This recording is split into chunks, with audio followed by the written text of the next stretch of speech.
Rich Dad, Poor Dad. What the rich teach their kids about money that the poor and middle class do not. By Robert T. Kiyosaki. To parents everywhere, a child's first and most important teachers, and to all those who educate, influence, and lead by example. Acknowledgements. How does a person say thank you when there are so many people to thank? Obviously, this book is a thank you to my two fathers, who were powerful role models, and to my mom, who taught me love and kindness.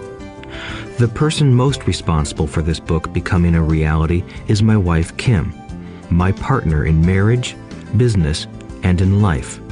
She makes my life complete. Introduction. Rich Dad, Poor Dad. Having two dads offered me the choice of contrasting points of view, one of a rich man and one of a poor man.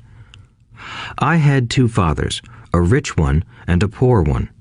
One was highly educated and intelligent. He had a PhD and completed 4 years of undergraduate work in less than 2 years.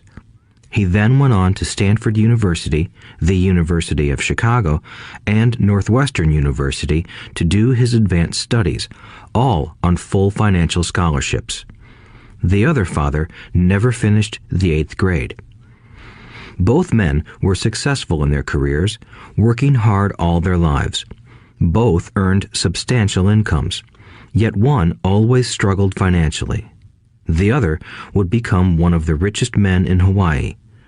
One died, leaving tens of millions of dollars to his family, charities, and his church.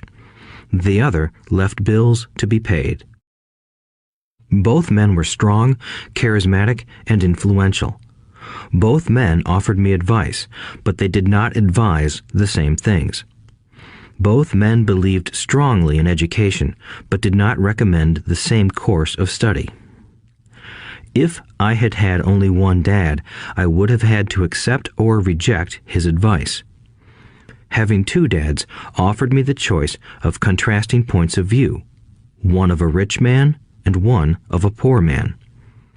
Instead of simply accepting or rejecting one or the other, I found myself thinking more, comparing, and then choosing for myself. The problem was that the rich man was not rich yet, and the poor man was not yet poor. Both were just starting out on their careers, and both were struggling with money and families. But they had very different points of view about money. For example, one dad would say, "The love of money is the root of all evil." The other said, "The lack of money is the root of all evil." As a young boy, having two strong fathers, both influencing me, was difficult. I wanted to be a good son and listen, but the two fathers did not say the same things. The contrast in their points of view, particularly about money, was so extreme that I grew curious and intrigued. I began to start thinking for long periods of time about what each was saying.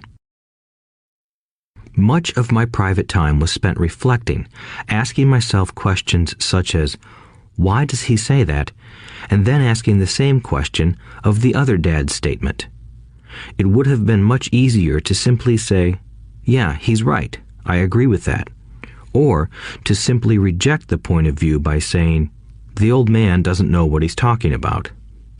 Instead, having two dads whom I loved forced me to think and ultimately choose a way of thinking for myself.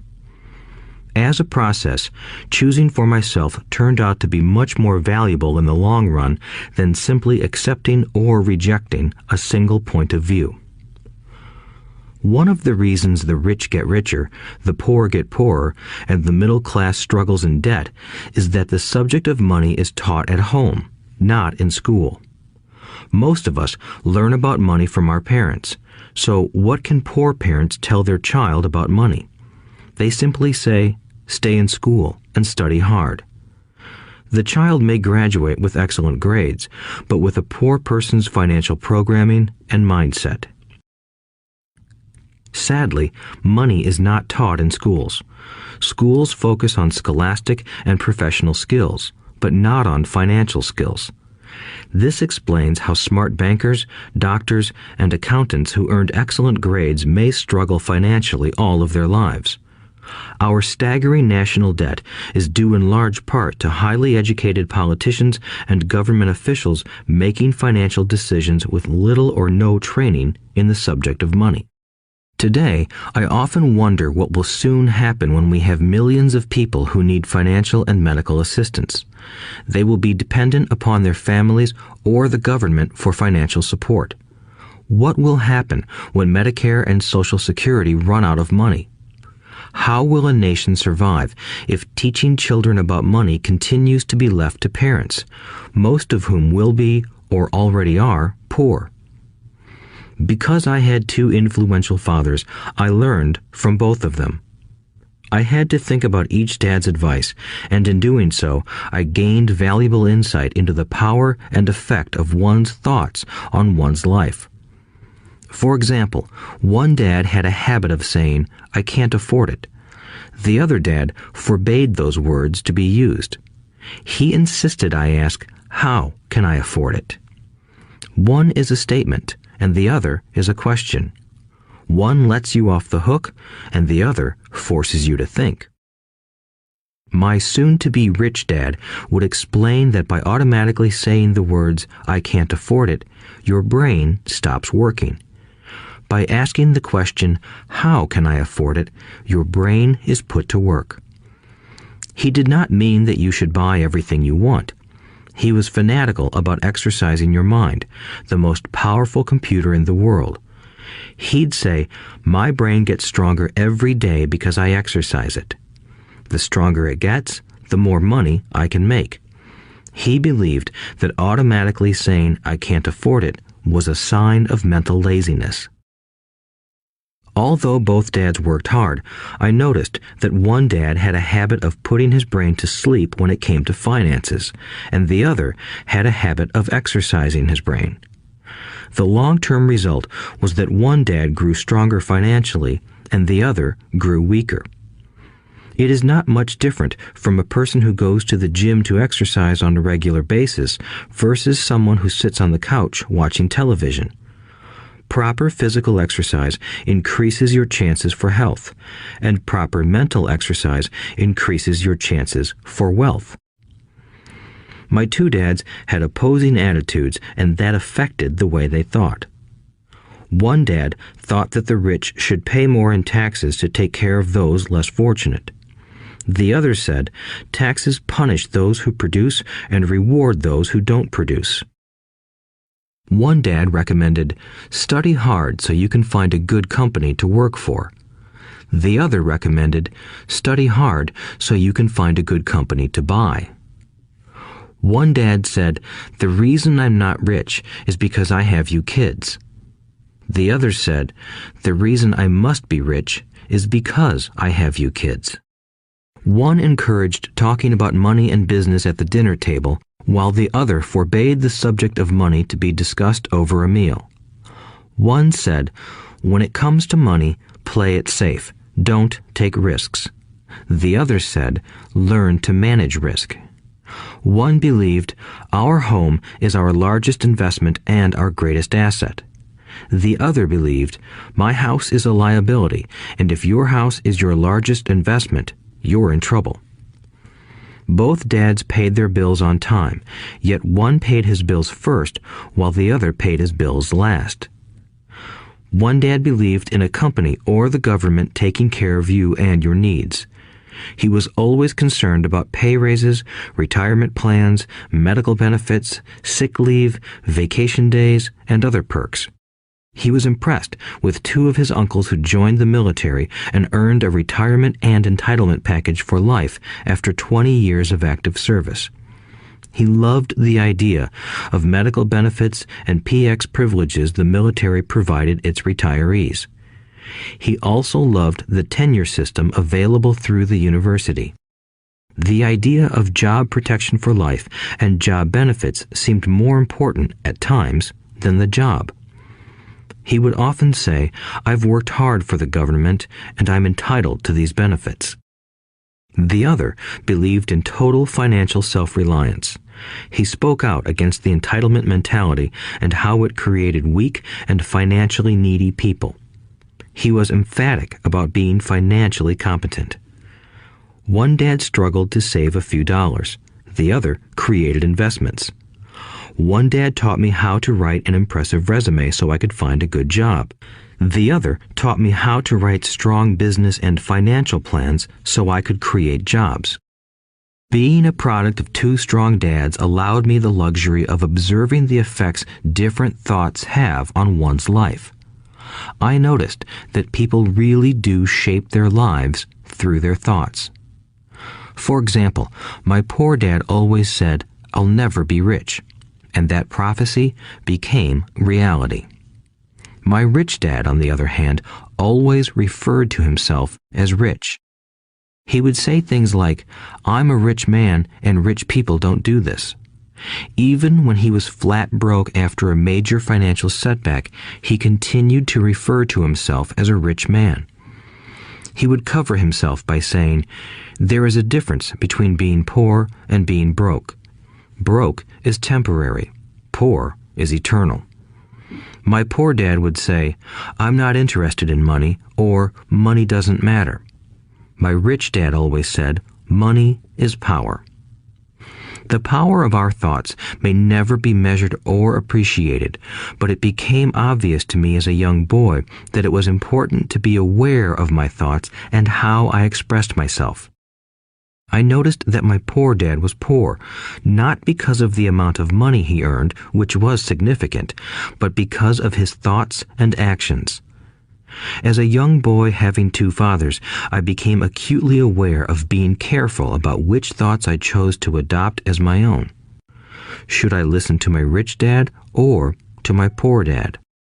Although both men had tremendous respect for education and learning, they disagreed about what they thought was important to learn. One wanted me to study hard, earn a degree, and get a good job to earn money. He wanted me to study to become a professional, an attorney or an accountant, and to go to business school for my MBA. The other encouraged me to study to be rich, to understand how money works, and to learn how to have it work for me. "I don't work for money" were words he would repeat over and over.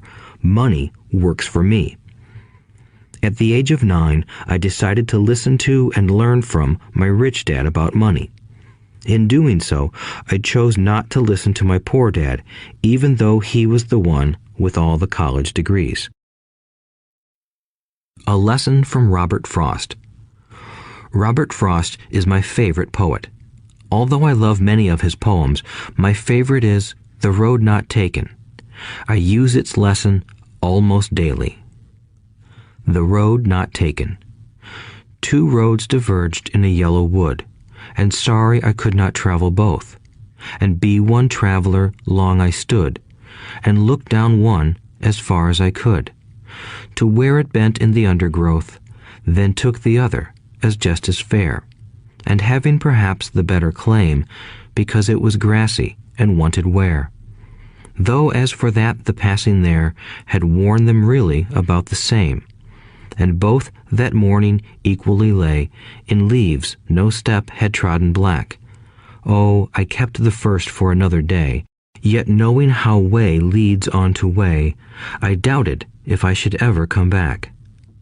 I shall be telling this with a sigh, somewhere ages and ages hence. Two roads diverged in a wood, and I took the one less traveled by, and that has made all the difference. And that has made all the difference.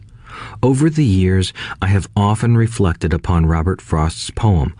Choosing not to listen to my highly educated dad's advice and attitude about money was a painful decision, but it was a decision that shaped the rest of my life. Once I made up my mind about whom to listen to, my education about money began. My rich dad taught me over a period of 30 years until I was 39 years old. He stopped once he realized that I knew and fully understood what he had been trying to drum into my often thick skull. Money is one form of power, but what is more powerful is financial education. Money comes and goes, but if you have the education about how money works, you gain power over it and can begin building wealth. The reason positive thinking alone does not work is because most people went to school and never learned how money works. So they spend their lives working for money. Because I was only 9 years old when I started, the lessons my rich dad taught me were simple. And when it was all said and done, there were only 6 main lessons, repeated over 30 years. This audiobook is about those 6 lessons, put as simply as possible, just as simply as my rich dad put forth those lessons to me. The lessons are meant not to be answers, but guideposts that will assist you and your children to grow wealthier no matter what happens in a world of increasing change and uncertainty. Chapter 1. Lesson 1. The rich don't work for money. The poor and the middle class work for money. The rich have money work for them. Dad, can you tell me how to get rich? My dad put down the evening paper. Why do you want to get rich, son? Because today Jimmy's mom drove up in their new Cadillac and they were going to their beach house for the weekend. He took 3 of his friends, but Mike and I weren't invited. They told us we weren't invited because we were poor kids. They did? My dad asked incredulously. Yeah, they did, I replied in a hurt tone. My dad silently shook his head, pushed his glasses up the bridge of his nose, and went back to reading the paper. I stood waiting for an answer. The year was 1956. I was 9 years old. By some twist of fate, I attended the same public school where the rich people sent their kids. We were primarily a sugar plantation town. The managers of the plantation and the other affluent people, such as doctors, business owners, and bankers, sent their children to this elementary school. After grade 6, their children were generally sent off to private schools. Because my family lived on one side of the street, I went to this school. Had I lived on the other side of the street, I would have gone to a different school with kids from families more like mine. After grade 6, these kids and I would go on to the public intermediate and high school.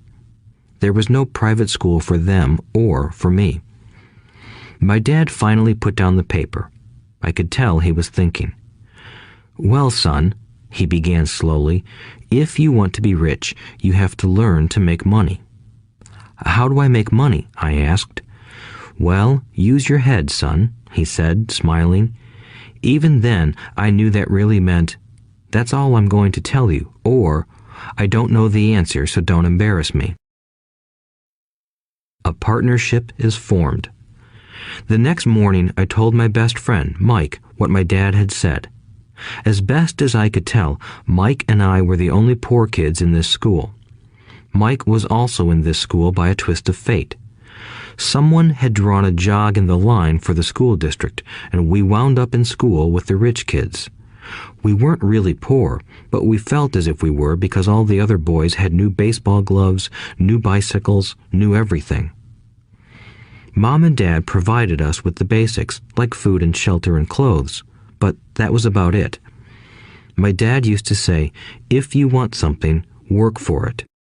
We wanted things, but there was not much work available for 9-year-old boys. So what do we do to make money? Mike asked. I don't know, I said, but do you want to be my partner?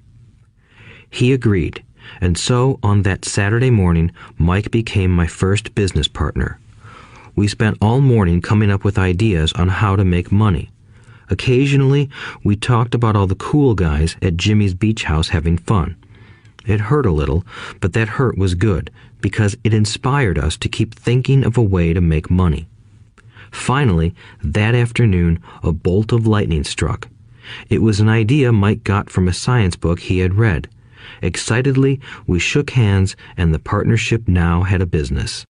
For the next several weeks, Mike and I ran around our neighborhood, knocking on doors and asking our neighbors if they would save their toothpaste tubes for us. With puzzled looks, most adults consented with a smile. Some asked us what we were doing, to which we replied, "We can't tell you. It's a business secret." My mom grew distressed as the weeks wore on. We had selected a site next to her washing machine as the place we would stockpile our raw materials.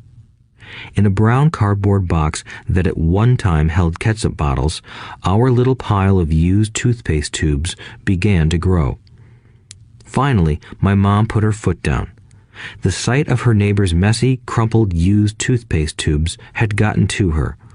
"What are you boys doing?" she asked, "and I don't want to hear again that it's a business secret. Do something with this mess or I'm going to throw it out." Mike and I pleaded and begged, explaining that we would soon have enough and then we would begin production. We informed her that we were waiting on a couple of neighbors to finish their toothpaste so we could have their tubes. Mom granted us a 1-week extension. The date to begin production was moved up, and the pressure was on. My first partnership was already being threatened with an eviction notice by my own mom.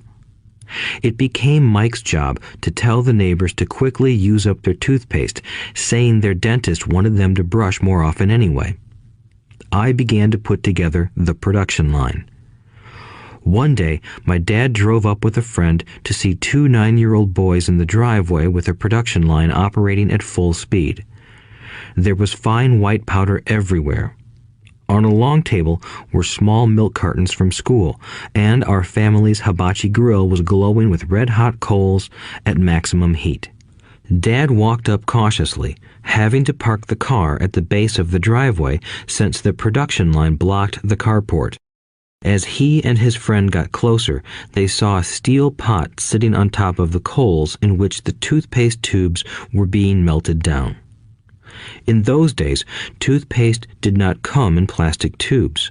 The tubes were made of lead, so once the paint was burned off, the tubes were dropped in the small steel pot. They melted until they became liquid, and with my mom's pot holders, we poured the lead through a small hole in the top of the milk cartons. The milk cartons were filled with plaster of Paris.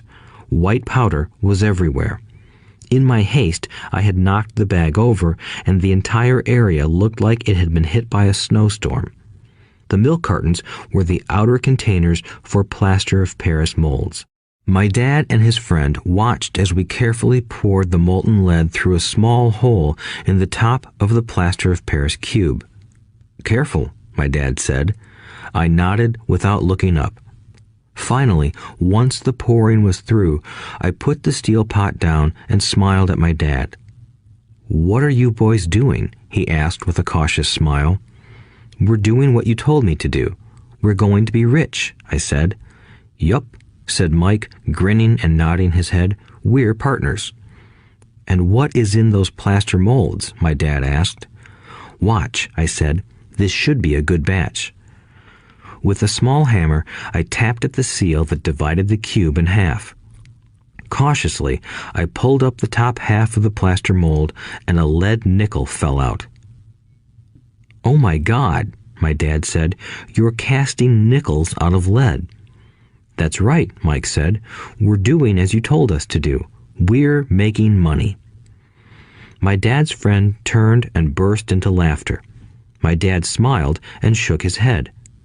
Along with a fire and a box of spent toothpaste tubes, in front of him were 2 little boys covered with white dust, smiling from ear to ear. He asked us to put everything down and sit with him on the front step of our house. With a smile, he gently explained what the word counterfeiting meant. Our dreams were dashed. "You mean this is illegal?" asked Mike in a quivering voice. "Let them go," my dad's friend said. "They might be developing a natural talent." My dad glared at him. "Yes, it is illegal," my dad said gently, "but you boys have shown great creativity and original thought. Keep going. I'm really proud of you." Disappointed, Mike and I sat in silence for about 20 minutes before we began cleaning up our mess. The business was over on opening day. Sweeping the powder up, I looked at Mike and said, "I guess Jimmy and his friends are right. We are poor." My father was just leaving as I said that. "Boys," he said, "you're only poor if you give up. The most important thing is that you did something. Most people only talk and dream of getting rich. You've done something. I'm very proud of the two of you. I will say it again. Keep going. Don't quit. Mike and I stood there in silence. They were nice words, but we still did not know what to do. "So how come you're not rich, Dad?" I asked. "Because I chose to be a school teacher. School teachers really don't think about being rich. We just like to teach. I wish I could help you, but I really don't know how to make money." Mike and I turned and continued our cleanup. "I know," said my dad. "If you boys want to learn how to be rich, don't ask me. Talk to your dad, Mike." "My dad?" asked Mike with a scrunched-up face. "Yeah, your dad," repeated my dad with a smile. "Your dad and I have the same banker, and he raves about your father. He's told me several times that your father is brilliant when it comes to making money." "My dad?" Mike asked again in disbelief. "Then how come we don't have a nice car and a nice house like the rich kids at school?" "A nice car and a nice house don't necessarily mean you're rich or you know how to make money," my dad replied. "Jimmy's dad works for the sugar plantation. He's not much different from me. He works for a company and I work for the government. The company buys the car for him. The sugar company is in financial trouble, and Jimmy's dad may soon have nothing. Your dad is different, Mike. He seems to be building an empire, and I suspect in a few years he will be a very rich man." With that, Mike and I got excited again.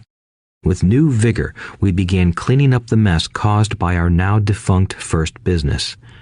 As we were cleaning, we made plans for how and when to talk to Mike's dad. The problem was that Mike's dad worked long hours and often did not come home until late. His father owned warehouses, a construction company, a chain of stores, and 3 restaurants. It was the restaurants that kept him out late. Mike caught the bus home after we had finished cleaning up. He was going to talk to his dad when he got home that night and ask him if he would teach us how to become rich. Mike promised to call as soon as he had talked to his dad, even if it was late. The phone rang at 8:30 p.m. "Okay," I said, "next Saturday."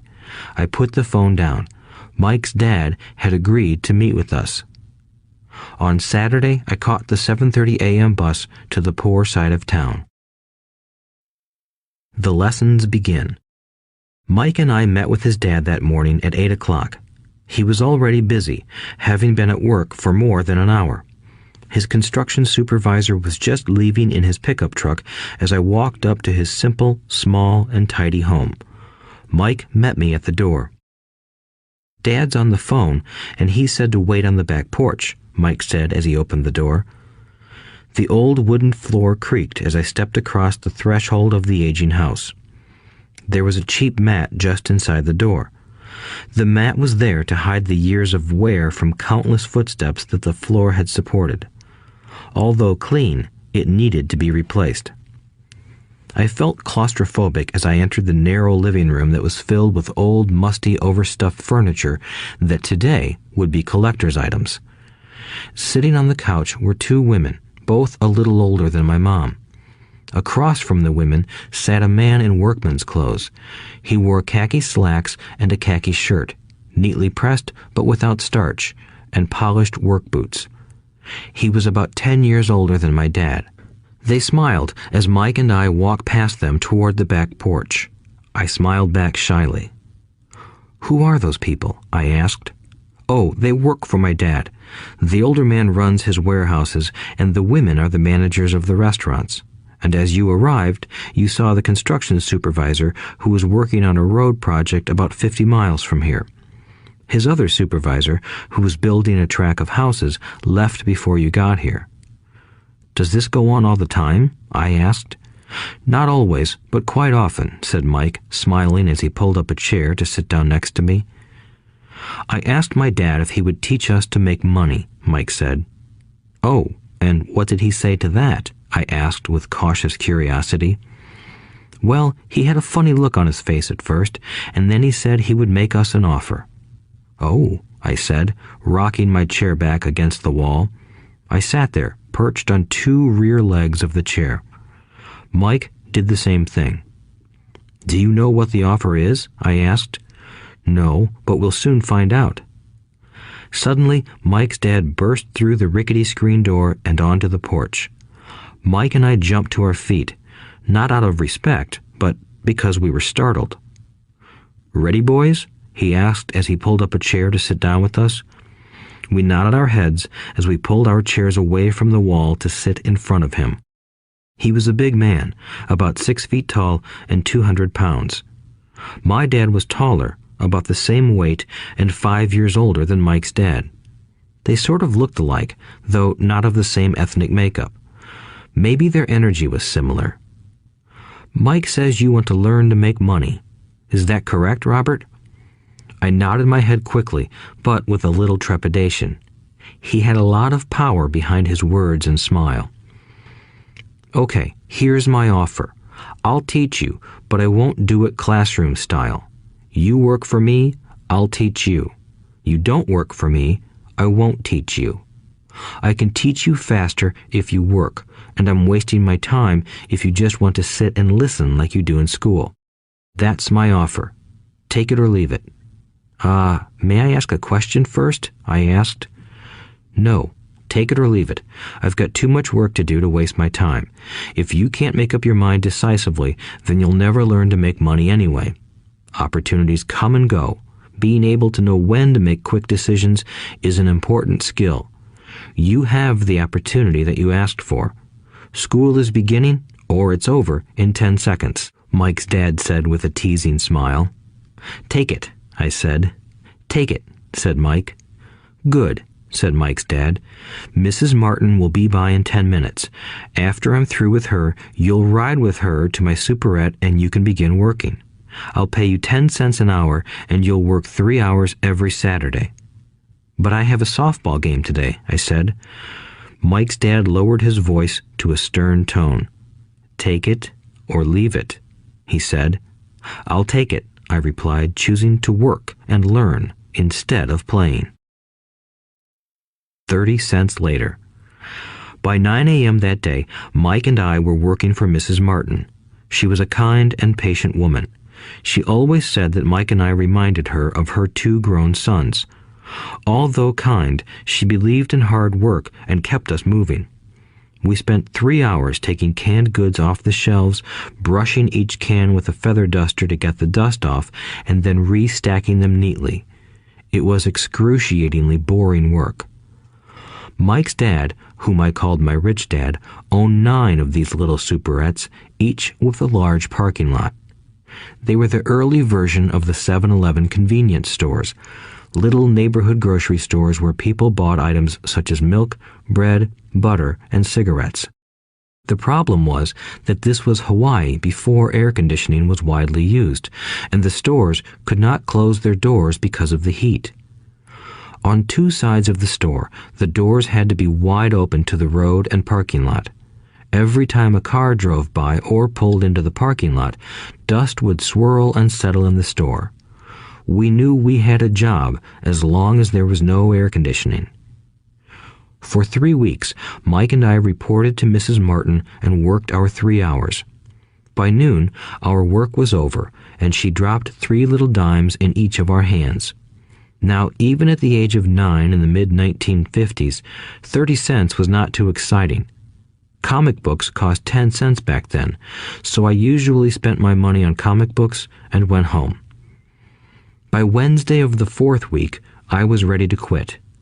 I had agreed to work only because I wanted to learn to make money from Mike's dad, and now I was a slave for 10 cents an hour. On top of that, I had not seen Mike's dad since that first Saturday. "I'm quitting," I told Mike at lunchtime. School was boring, and now I did not even have my Saturdays to look forward to. But it was the 30 cents that really got to me. This time, Mike smiled. "What are you laughing at?" I asked with anger and frustration. "Dad said this would happen. He said to meet with him when you were ready to quit." "What?" I said indignantly. "He's been waiting for me to get fed up?" Sort of, Mike said. Dad's kind of different. He doesn't teach like your dad. Your mom and dad lecture a lot. My dad is quiet and a man of few words. You just wait till this Saturday. I'll tell him you're ready. You mean I've been set up? No, not really. But maybe. Dad will explain on Saturday. Waiting in line on Saturday. I was ready to face Mike's dad. Even my real dad was angry with him. My real dad, the one I called the poor one, thought that my rich dad was violating child labor laws and should be investigated. My educated poor dad told me to demand what I deserve, at least 25 cents an hour. My poor dad told me that if I did not get a raise, I was to quit immediately. You don't need that damn job anyway, said my poor dad with indignation. At 8 o'clock Saturday morning, I walked through the door of Mike's house when Mike's dad opened it. Take a seat and wait in line, he said as I entered. He turned and disappeared into his little office next to a bedroom. I looked around the room and didn't see Mike anywhere. Feeling awkward, I cautiously sat down next to the same two women who were there 4 weeks earlier. They smiled and slid down the couch to make room for me. 45 minutes went by, and I was steaming. The two women had met with him and left 30 minutes earlier. An older gentleman was in there for 20 minutes and was also gone. The house was empty, and here I sat in a musty, dark living room on a beautiful, sunny Hawaiian day, waiting to talk to a cheapskate who exploited children. I could hear him rustling around the office, talking on the phone, and ignoring me. I was ready to walk out, but for some reason I stayed. Finally, 15 minutes later, at exactly 9 o'clock, Rich Dad walked out of his office, said nothing, and signaled with his hand for me to enter. I understand you want a raise or you're going to quit, Rich Dad said as he swiveled in his office chair. Well, you're not keeping your end of the bargain, I blurted out, nearly in tears. It was really frightening for me to confront a grown-up. You said that you would teach me if I worked for you. Well, I've worked for you. I've worked hard. I've given up my baseball games to work for you, but you haven't kept your word, and you haven't taught me anything. You are a crook like everyone in town thinks you are. You're greedy. You want all the money and don't take care of your employees.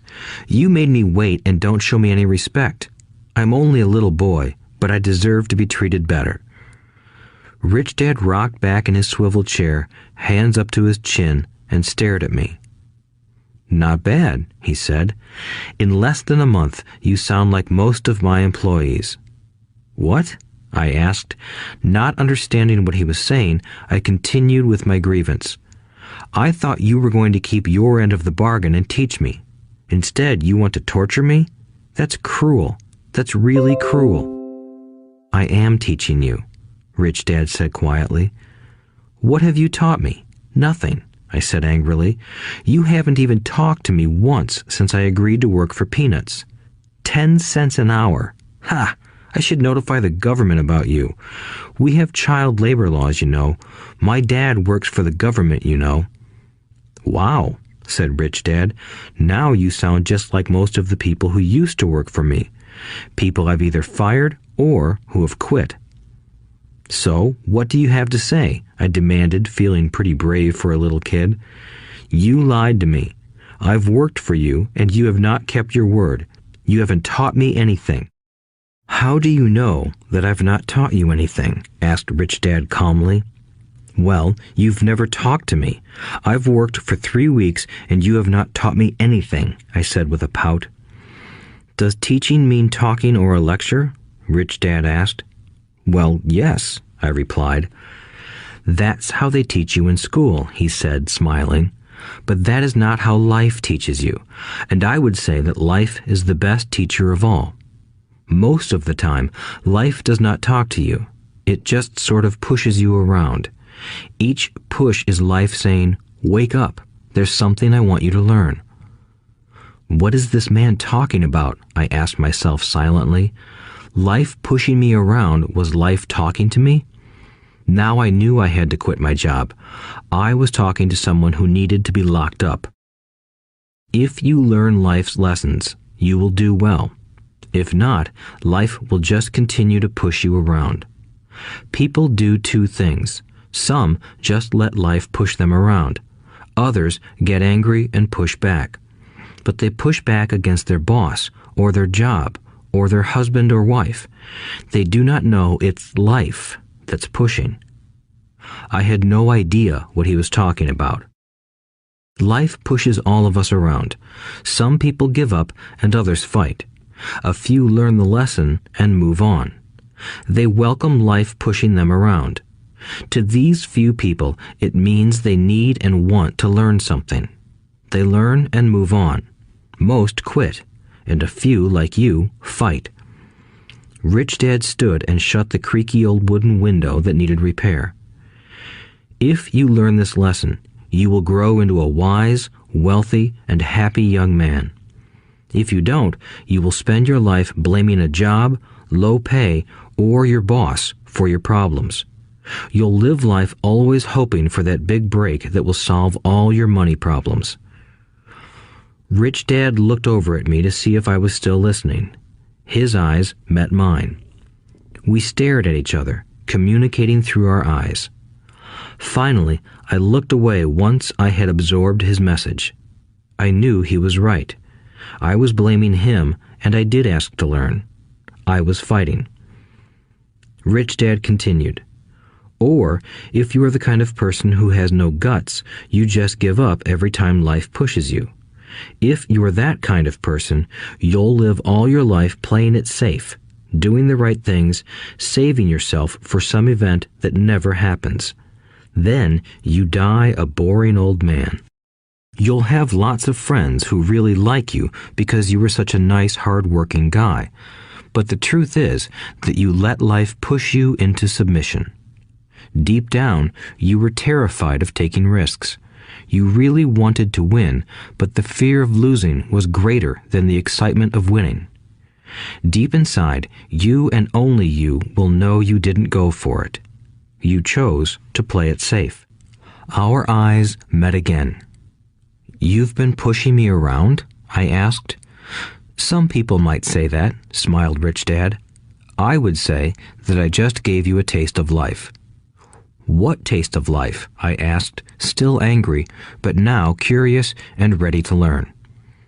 "You boys are the first people that have ever asked me to teach them how to make money. I have more than 150 employees, and not one of them has asked me what I know about money. They ask me for a job and a paycheck, but never to teach them about money. So most will spend the best years of their lives working for money, not really understanding what it is they are working for." I sat there listening intently. "So when Mike told me you wanted to learn how to make money, I decided to design a course that mirrored real life. I could talk until I was blue in the face, but you wouldn't hear a thing. So I decided to let life push you around a bit so you could hear me. That's why I only paid you 10 cents. "So what is the lesson I learned from working for only 10 cents an hour?" I asked. "That you're cheap and exploit your workers?" Rich Dad rocked back and laughed heartily. Finally, he said, "You'd best change your point of view. Stop blaming me and thinking I'm the problem. If you think I'm the problem, then you have to change me. If you realize that you're the problem, then you can change yourself, learn something, and grow wiser. Most people want everyone else in the world to change but themselves. Let me tell you, it's easier to change yourself than everyone else." "I don't understand," I said. "Don't blame me for your problems," Rich Dad said, growing impatient. "But you only pay me 10 cents. "So what are you learning?" Rich Dad asked, smiling. "That you're cheap," I said with a sly grin. "See, you think I'm the problem," said Rich Dad. "But you are. Well, keep that attitude and you'll learn nothing. Keep the attitude that I'm the problem, and what choices do you have?" "Well, if you don't pay me more or show me more respect and teach me, I'll quit." "Well put," Rich Dad said, "and that's exactly what most people do. They quit and go looking for another job, a better opportunity and higher pay, actually thinking that this will solve the problem. In most cases, it won't. So what should I do? I asked. Just take this measly 10 cents an hour and smile? Rich Dad smiled. That's what the other people do. But that's all they do, waiting for a raise, thinking that more money will solve their problems. Most just accept it, and some take a second job working harder, but again, accepting a small paycheck. I sat staring at the floor, beginning to understand the lesson Rich Dad was presenting. I could sense it was a taste of life. Finally, I looked up and asked, "So what will solve the problem?" "This," he said, leaning forward in his chair and tapping me gently on the head. "This stuff between your ears." It was at that moment that Rich Dad shared the pivotal point of view that separated him from his employees and my poor dad, and led him to eventually become one of the richest men in Hawaii, while my highly educated but poor dad struggled financially all his life. It was a singular point of view that made all the difference over a lifetime. Rich Dad said this point of view over and over, which I call lesson number 1. The poor and the middle class work for money. The rich have money work for them. On that bright Saturday morning, I learned a completely different point of view from what I had been taught by my poor dad. At the age of 9, I understood that both dads wanted me to learn. Both dads encouraged me to study, but not the same things. My highly educated dad recommended that I do what he did.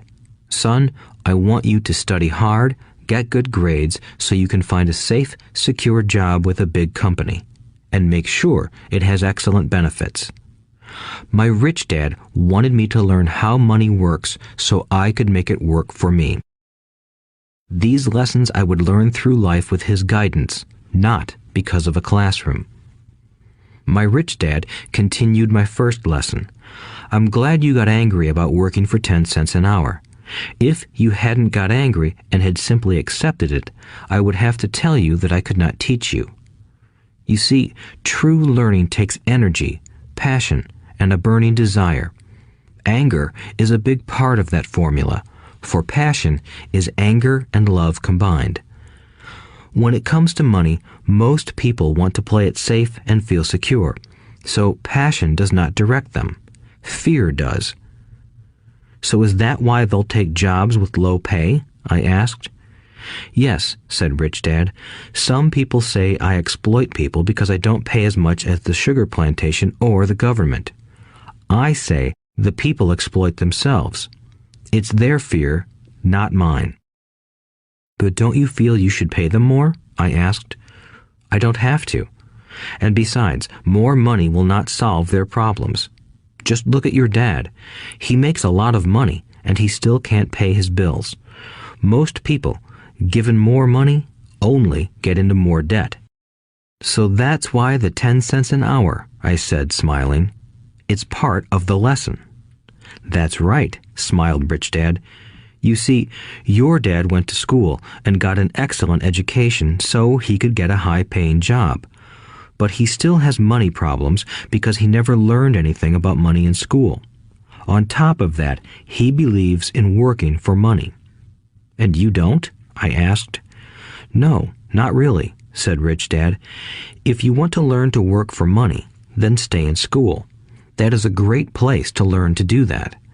But if you want to learn how to have money work for you, then I will teach you that. But only if you want to learn. Wouldn't everyone want to learn that? I asked. No, said Rich Dad, simply because it's easier to learn to work for money, especially if fear is your primary emotion when the subject of money is discussed. I don't understand, I said with a frown. Don't worry about that for now. Just know that it's fear that keeps most people working at a job. The fear of not paying their bills, the fear of being fired, the fear of not having enough money, and the fear of starting over. That's the price of studying to learn a profession or trade and then working for money. Most people become a slave to money and then get angry at their boss. Learning to have money work for you is a completely different course of study? I asked.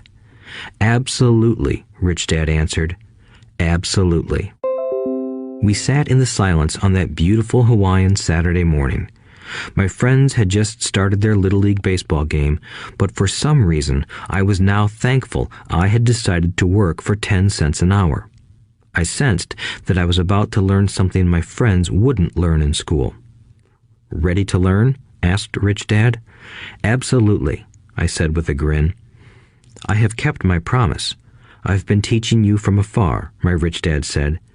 At 9 years old, you've gotten a taste of what it feels like to work for money.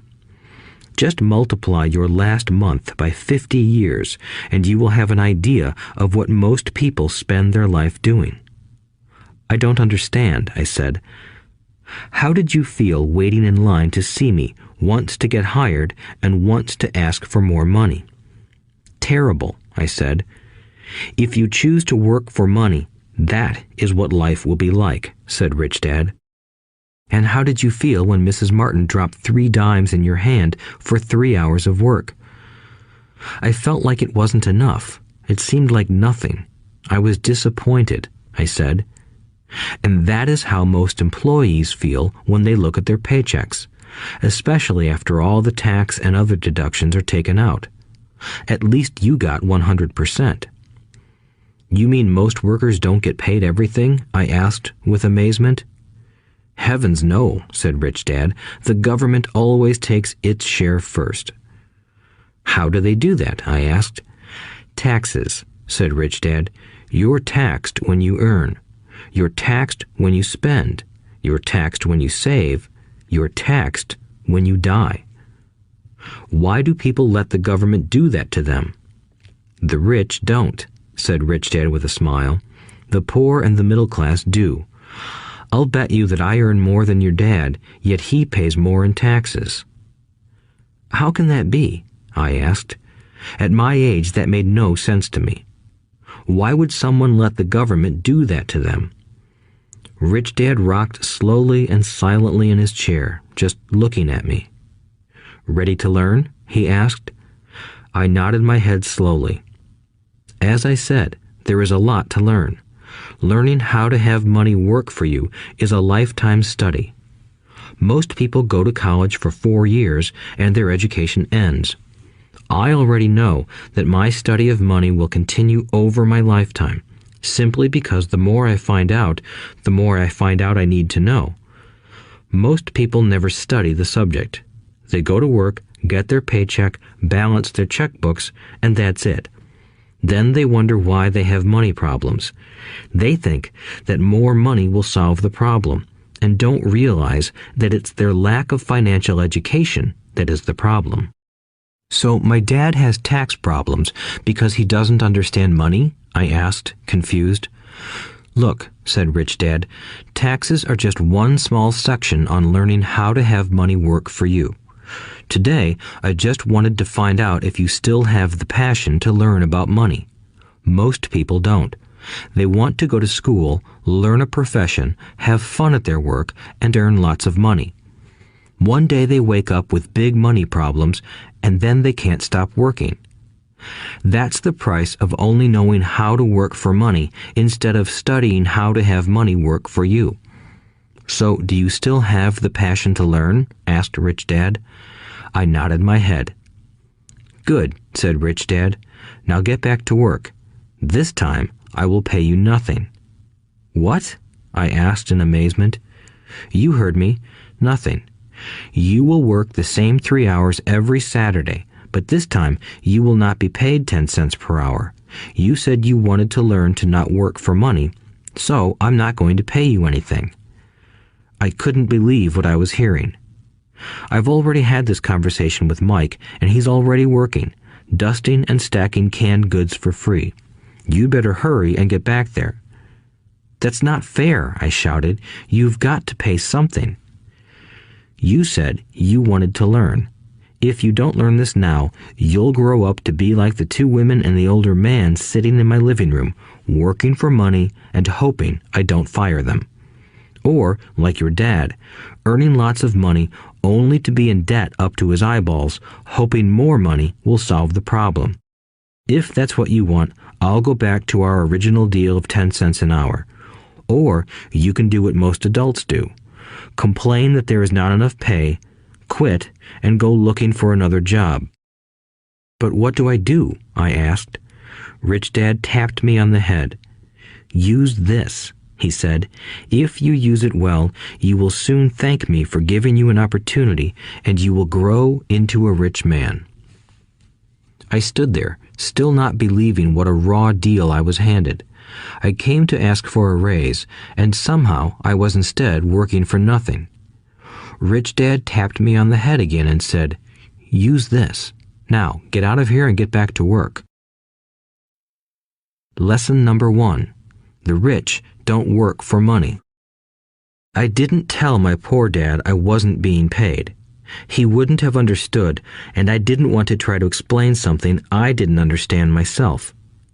For 3 more weeks, Mike and I worked 3 hours every Saturday for nothing. The work didn't bother me, and the routine got easier. But it was the missed baseball games and not being able to afford to buy a few comic books that got to me. Rich Dad stopped by at noon on the 3rd week. We heard his truck pull up in the parking lot and sputter when the engine was turned off. He entered the store and greeted Mrs. Martin with a hug. After finding out how things were going in the store, he reached into the ice cream freezer, pulled out 2 bars, paid for them, and signaled to Mike and me. "Let's go for a walk, boys." We crossed the street, dodging a few cars, and walked across a large grassy field where a few adults were playing softball. Sitting down at a lone picnic table, he handed Mike and me the treats. "How's it going, boys?" "Okay," Mike said. I nodded in agreement. "Learn anything yet?" Rich Dad asked. Mike and I looked at each other, shrugged our shoulders, and shook our heads in unison. Avoiding one of life's biggest traps. Well, you boys had better start thinking. You're staring at one of life's biggest lessons. If you learn it, you'll enjoy a life of great freedom and security. If you don't, you'll wind up like Mrs. Martin and most of the people playing softball in this park. They work very hard for little money, clinging to the illusion of job security and looking forward to a 3-week vacation each year and maybe a skimpy pension after 45 years of service. If that excites you, I'll give you a raise to 25 cents an hour. But these are good, hard-working people. Are you making fun of them? I demanded. A smile came over Rich Dad's face. Mrs. Martin is like a mother to me. I would never be that cruel. I may sound unkind because I'm doing my best to point something out to the 2 of you. I want to expand your point of view so you can see something most people never have the benefit of seeing because their vision is too narrow. Most people never see the trap they are in. Mike and I sat there, uncertain of his message. He sounded cruel, yet we could sense he was trying to drive home a point. With a smile, Rich Dad said, "Doesn't that 25 cents an hour sound good? Doesn't it make your heart beat a little faster?" I shook my head no, but it really did. 25 cents an hour would be big bucks to me. "Okay, I'll pay you $1 an hour," Rich Dad said, with a sly grin. Now my heart started to race. My brain was screaming, "Take it, take it." I could not believe what I was hearing. Still, I said nothing. "Okay, $2 an hour." My little brain and heart nearly exploded. After all, it was 1956, and being paid $2 an hour would have made me the richest kid in the world. I couldn't imagine earning that kind of money. I wanted to say yes. I wanted the deal. I could picture a new bicycle, new baseball glove, and the adoration of my friends when I flashed some cash. On top of that, Jimmy and his rich friends could never call me poor again. But somehow, my mouth stayed shut. The ice cream had melted and was running down my hand. Rich Dad was looking at two boys staring back at him, eyes wide open and brains empty. He was testing us, and he knew there was a part of our emotions that wanted to take the deal. He understood that every person has a weak and needy part of their soul that can be bought, and he knew that every individual also had a part of their soul that was resilient and could never be bought. It was only a question of which one was stronger. Okay, $5 an hour. Suddenly, I was silent. Something had changed. The offer was too big and ridiculous. Not many grown-ups in 1956 made more than that, but quickly my temptation disappeared and calm set in. Slowly, I turned to my left to look at Mike. He looked back at me. The part of my soul that was weak and needy was silenced. The part of me that had no price took over. I knew Mike had gotten to that point too. "Good," said Rich Dad softly. "Most people have a price, and they have a price because of human emotions named fear and greed. First, the fear of being without money motivates us to work hard, and then, once we get that paycheck, greed or desire starts us thinking about all the wonderful things money can buy. The pattern is then set." "What pattern?" I asked. "The pattern of get up, go to work, pay bills, get up, go to work, pay bills." People's lives are forever controlled by two emotions, fear and greed. Offer them more money, and they continue the cycle by increasing their spending. This is what I call the rat race. "There is another way?" Mike asked. "Yes," said Rich Dad slowly, "but only a few people find it." "And what is that way?" Mike asked. "That's what I hope you boys will learn as you work and study with me. That is why I took away all forms of pay." "Any hints?" Mike asked. "We're kind of tired of working hard, especially for nothing."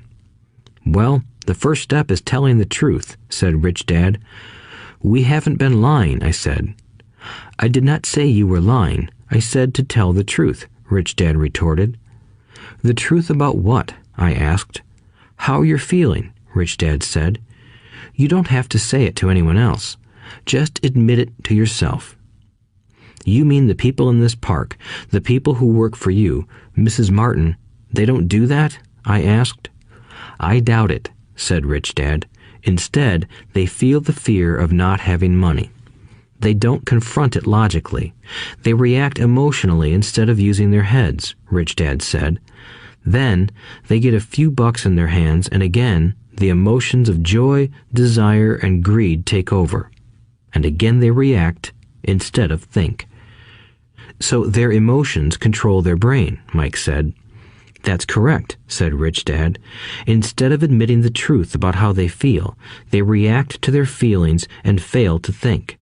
They feel the fear, so they go to work, hoping that money will soothe the fear, but it doesn't. It continues to haunt them, and they return to work, hoping again that money will calm their fears, and again it doesn't. Fear keeps them in this trap of working, earning money, working, earning money, hoping the fear will go away. But every day they get up, and that old fear wakes up with them. For millions of people, that old fear keeps them awake all night, causing a night of turmoil and worry. So they get up and go to work, hoping that a paycheck will kill that fear gnawing at their souls. Money is running their lives, and they refuse to tell the truth about that. Money is in control of their emotions and their souls." Rich Dad sat quietly, letting his words sink in. Mike and I had heard what he said, but didn't understand fully what he was talking about. I just knew that I often wondered why grown-ups hurried off to work. It did not seem like much fun, and they never looked that happy, but something kept them going. Realizing we had absorbed as much as possible of what he was talking about, Rich Dad said, "I want you boys to avoid that trap. That is really what I want to teach you. Not just to be rich, because being rich does not solve the problem." "It doesn't?" I asked, surprised. No, it doesn't. Let me explain the other emotion, desire. Some call it greed, but I prefer desire. It's perfectly normal to desire something better, prettier, more fun, or exciting. So people also work for money because of desire. They desire money for the joy they think it can buy. But the joy that money brings is often short-lived, and they soon need more money for more joy, more pleasure, more comfort, and more security. So they keep working, thinking money will soothe their souls that are troubled by fear and desire. But money can't do that. Even rich people do this? Mike asked. Rich people included, said Rich Dad. In fact, the reason many rich people are rich isn't because of desire, but because of fear. They believe that money can eliminate the fear of being poor, so they amass tons of it, only to find the fear gets worse. Now they fear losing the money. I have friends who keep working even though they have plenty. I know people who have millions who are more afraid now than when they were poor. They're terrified of losing it all. The fears that drove them to get rich got worse. That weak and needy part of their soul is actually screaming louder. They don't want to lose the big houses, the cars, and the high life money has bought them. They worry about what their friends would say if they lost all their money. Many are emotionally desperate and neurotic, although they look rich and have more money. So, is a poor man happier? I asked. No, I don't think so, replied Rich Dad. The avoidance of money is just as psychotic as being attached to money. As if on cue, the town derelict went past our table, stopping by the large rubbish can and rummaging around in it. The three of us watched him with great interest, when before we probably would have just ignored him. Rich Dad pulled $1 out of his wallet and gestured to the older man.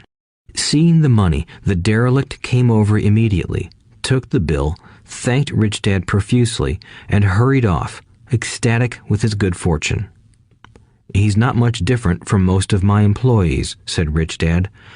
I've met so many people who say, "Oh, I'm not interested in money," yet they'll work at a job for 8 hours a day. That's a denial of truth. If they weren't interested in money, then why are they working? That kind of thinking is probably more psychotic than a person who hoards money. As I sat there listening to my Rich Dad, my mind flashed back to the countless times my own dad said, "I'm not interested in money." He said those words often. He also covered himself by always saying, "I work because I love my job." So, what do we do? I asked. Not work for money until all traces of fear and greed are gone? No, that would be a waste of time, said Rich Dad. Emotions are what make us human. The word emotion stands for energy in motion. Be truthful about your emotions and use your mind and emotions in your favor, not against yourself. Whoa, said Mike. Don't worry about what I just said. It will make more sense in years to come. Just be an observer, not a reactor to your emotions. Most people do not know that it's their emotions that are doing the thinking. Your emotions are your emotions, but you have got to learn to do your own thinking. Can you give me an example? I asked. Sure, replied Rich Dad. When a person says, "I need to find a job," it's most likely an emotion doing the thinking. Fear of not having money generates that thought. But people do need money if they have bills to pay, I said. Sure they do, smiled Rich Dad. All I'm saying is that it's fear that is all too often doing the thinking. I don't understand, said Mike. For example, said Rich Dad, if the fear of not having enough money arises, instead of immediately running out to get a job, they instead might ask themselves this question. Will a job be the best solution to this fear over the long run? In my opinion, the answer is no. A job is really a short-term solution to a long-term problem. But my dad is always saying, stay in school and get good grades so you can find a safe, secure job, I interjected, somewhat confused.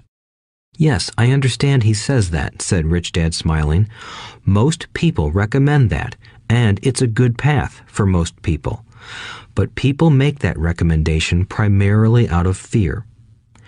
You mean my dad says that because he's afraid? Yes, said Rich Dad. He's terrified that you won't earn enough money and won't fit into society. Don't get me wrong. He loves you and wants the best for you. I, too, believe an education and a job are important, but it won't handle the fear. You see, that same fear that makes him get up in the morning to earn a few bucks is the fear that is causing him to be so fanatical about your going to school. So what do you recommend? I asked.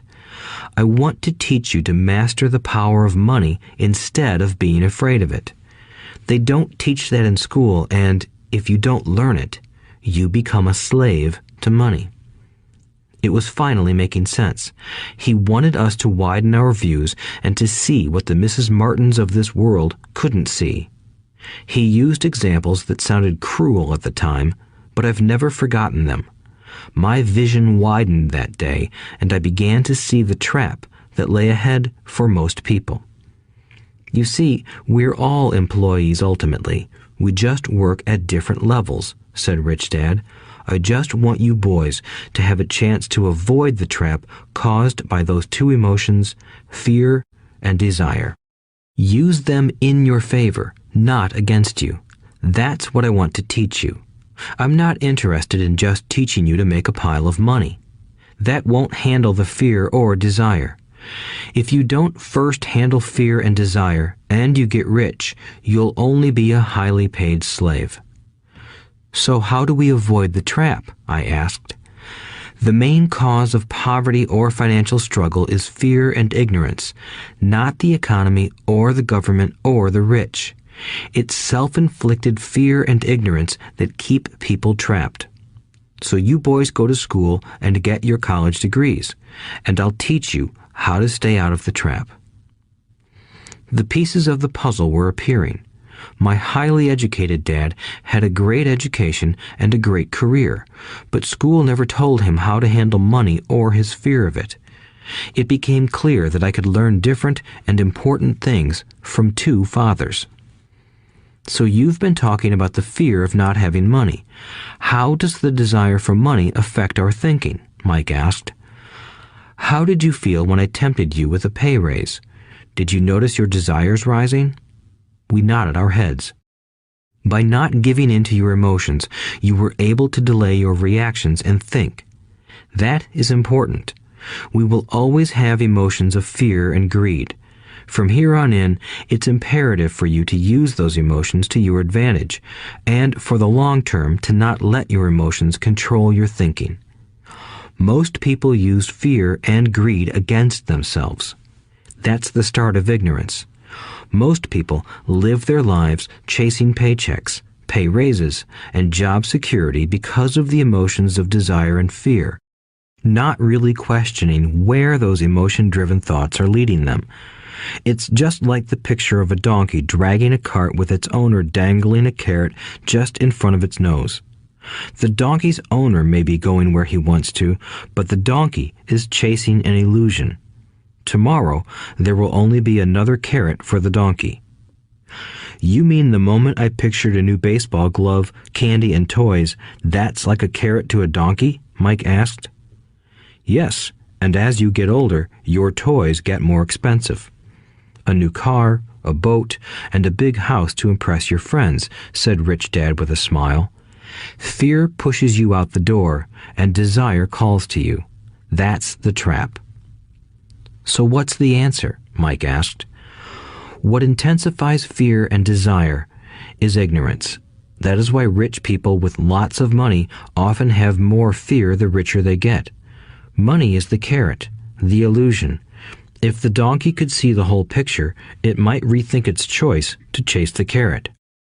Rich Dad went on to explain that a human's life is a struggle between ignorance and illumination.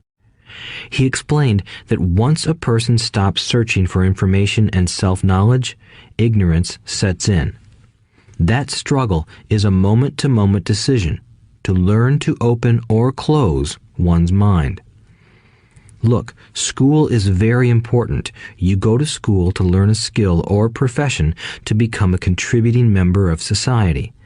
Every culture needs teachers, doctors, mechanics, artists, cooks, business people, police officers, firefighters, and soldiers. Schools train them so society can thrive and flourish, said Rich Dad. Unfortunately, for many people, school is the end, not the beginning. There was a long silence. Rich Dad was smiling. I didn't comprehend everything he said that day, but as with most great teachers, his words continued to teach for years. I've been a little cruel today, said Rich Dad, but I want you to always remember this talk. I want you to always think of Mrs. Martin, and I want you always to remember that donkey. Never forget that fear and desire can lead you into life's biggest trap if you are not aware of them controlling your thinking. To spend your life living in fear, never exploring your dreams, is cruel.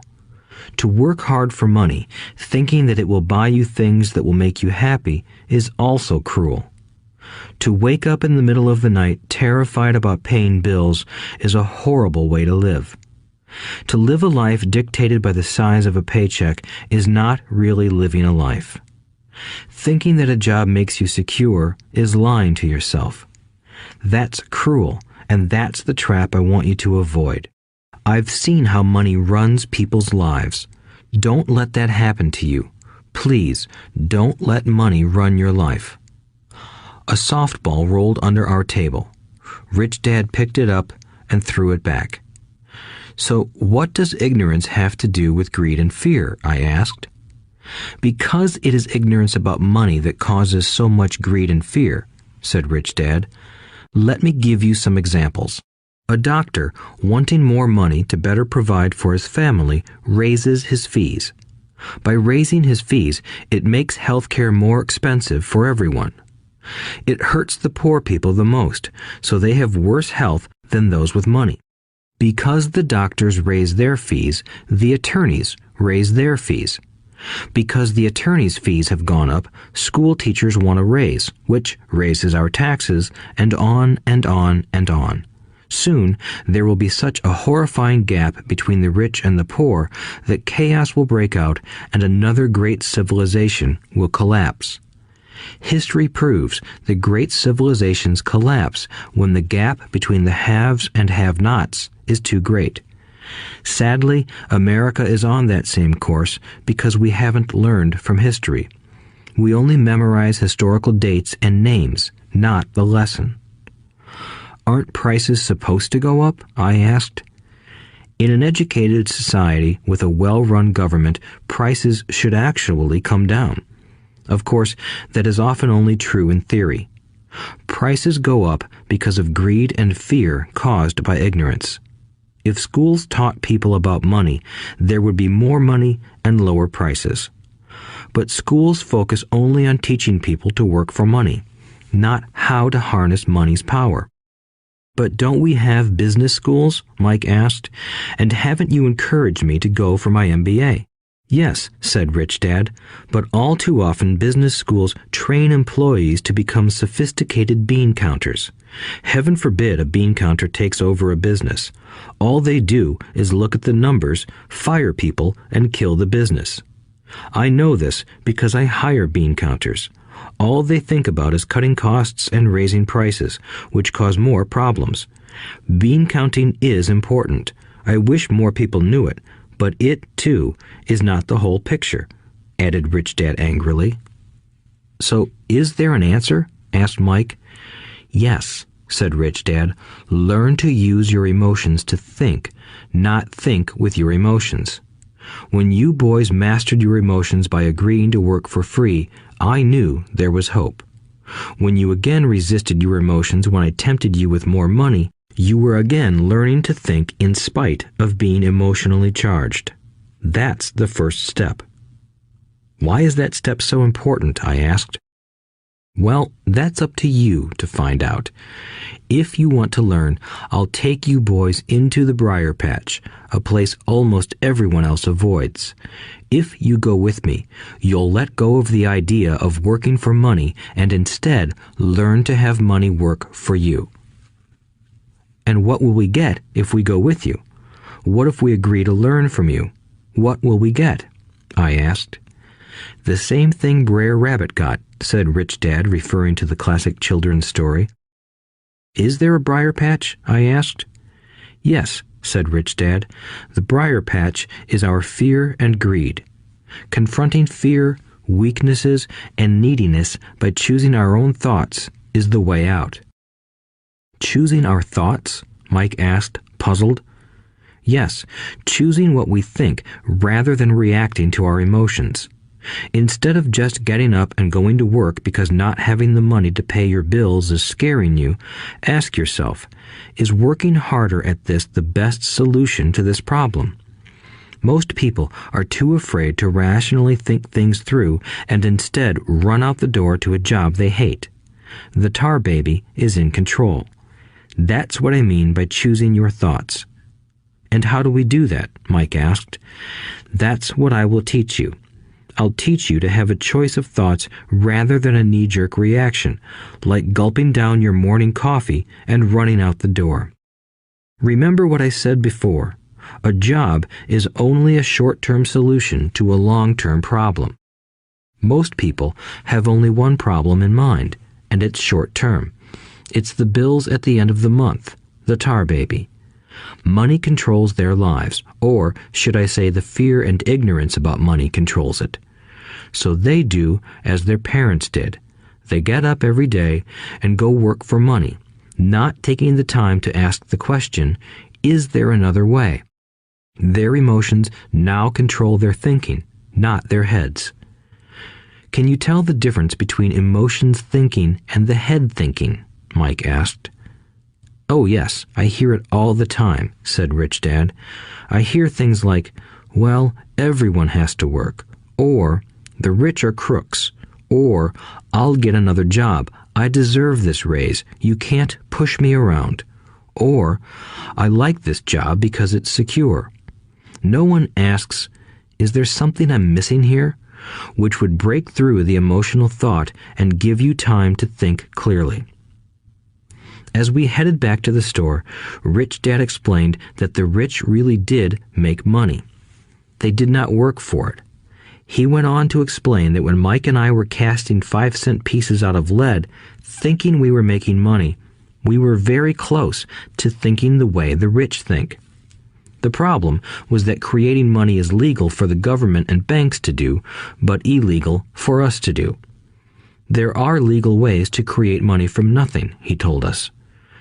Rich Dad went on to explain that the rich know that money is an illusion, truly like the carrot for the donkey. It's only out of fear and greed that the illusion of money is held together by billions of people who believe that money is real. It's not. Money is really made up. It is only because of the illusion of confidence and the ignorance of the masses that this house of cards stands. He talked about the gold standard that America was on, and that each dollar bill was actually a silver certificate. What concerned him was the rumor that we would someday go off the gold standard and our dollars would no longer be backed by something tangible. If that happens, boys, all hell will break loose. The poor, the middle class, and the ignorant will have their lives ruined simply because they will continue to believe that money is real and that the company they work for, or the government, will look after them. We really did not understand what he was saying that day, but over the years, it made more and more sense. Seeing what others miss. As he climbed into his pickup truck outside his convenience store, Rich Dad said, "Keep working, boys, but the sooner you forget about needing a paycheck, the easier your adult life will be. Keep using your brain, work for free, and soon your mind will show you ways of making money far beyond what I could ever pay you. You will see things that other people never see. Most people never see these opportunities because they're looking for money and security, so that's all they get. The moment you see one opportunity, you'll see them for the rest of your life. The moment you do that, I'll teach you something else. Learn this, and you'll avoid one of life's biggest traps. Mike and I picked up our things from the store and waved goodbye to Mrs. Martin. We went back to the park, to the same picnic bench, and spent several more hours thinking and talking. We spent the next week at school thinking and talking too. For 2 more weeks, we kept thinking, talking, and working for free. At the end of the second Saturday, I was again saying goodbye to Mrs. Martin and looking at the comic book stand with a longing gaze.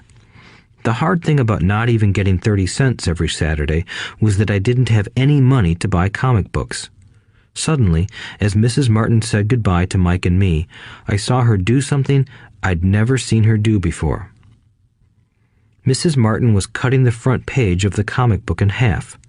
She kept the top half of the comic book cover and threw the rest of the book into a large cardboard box. When I asked her what she did with the comic books, she said, "I throw them away.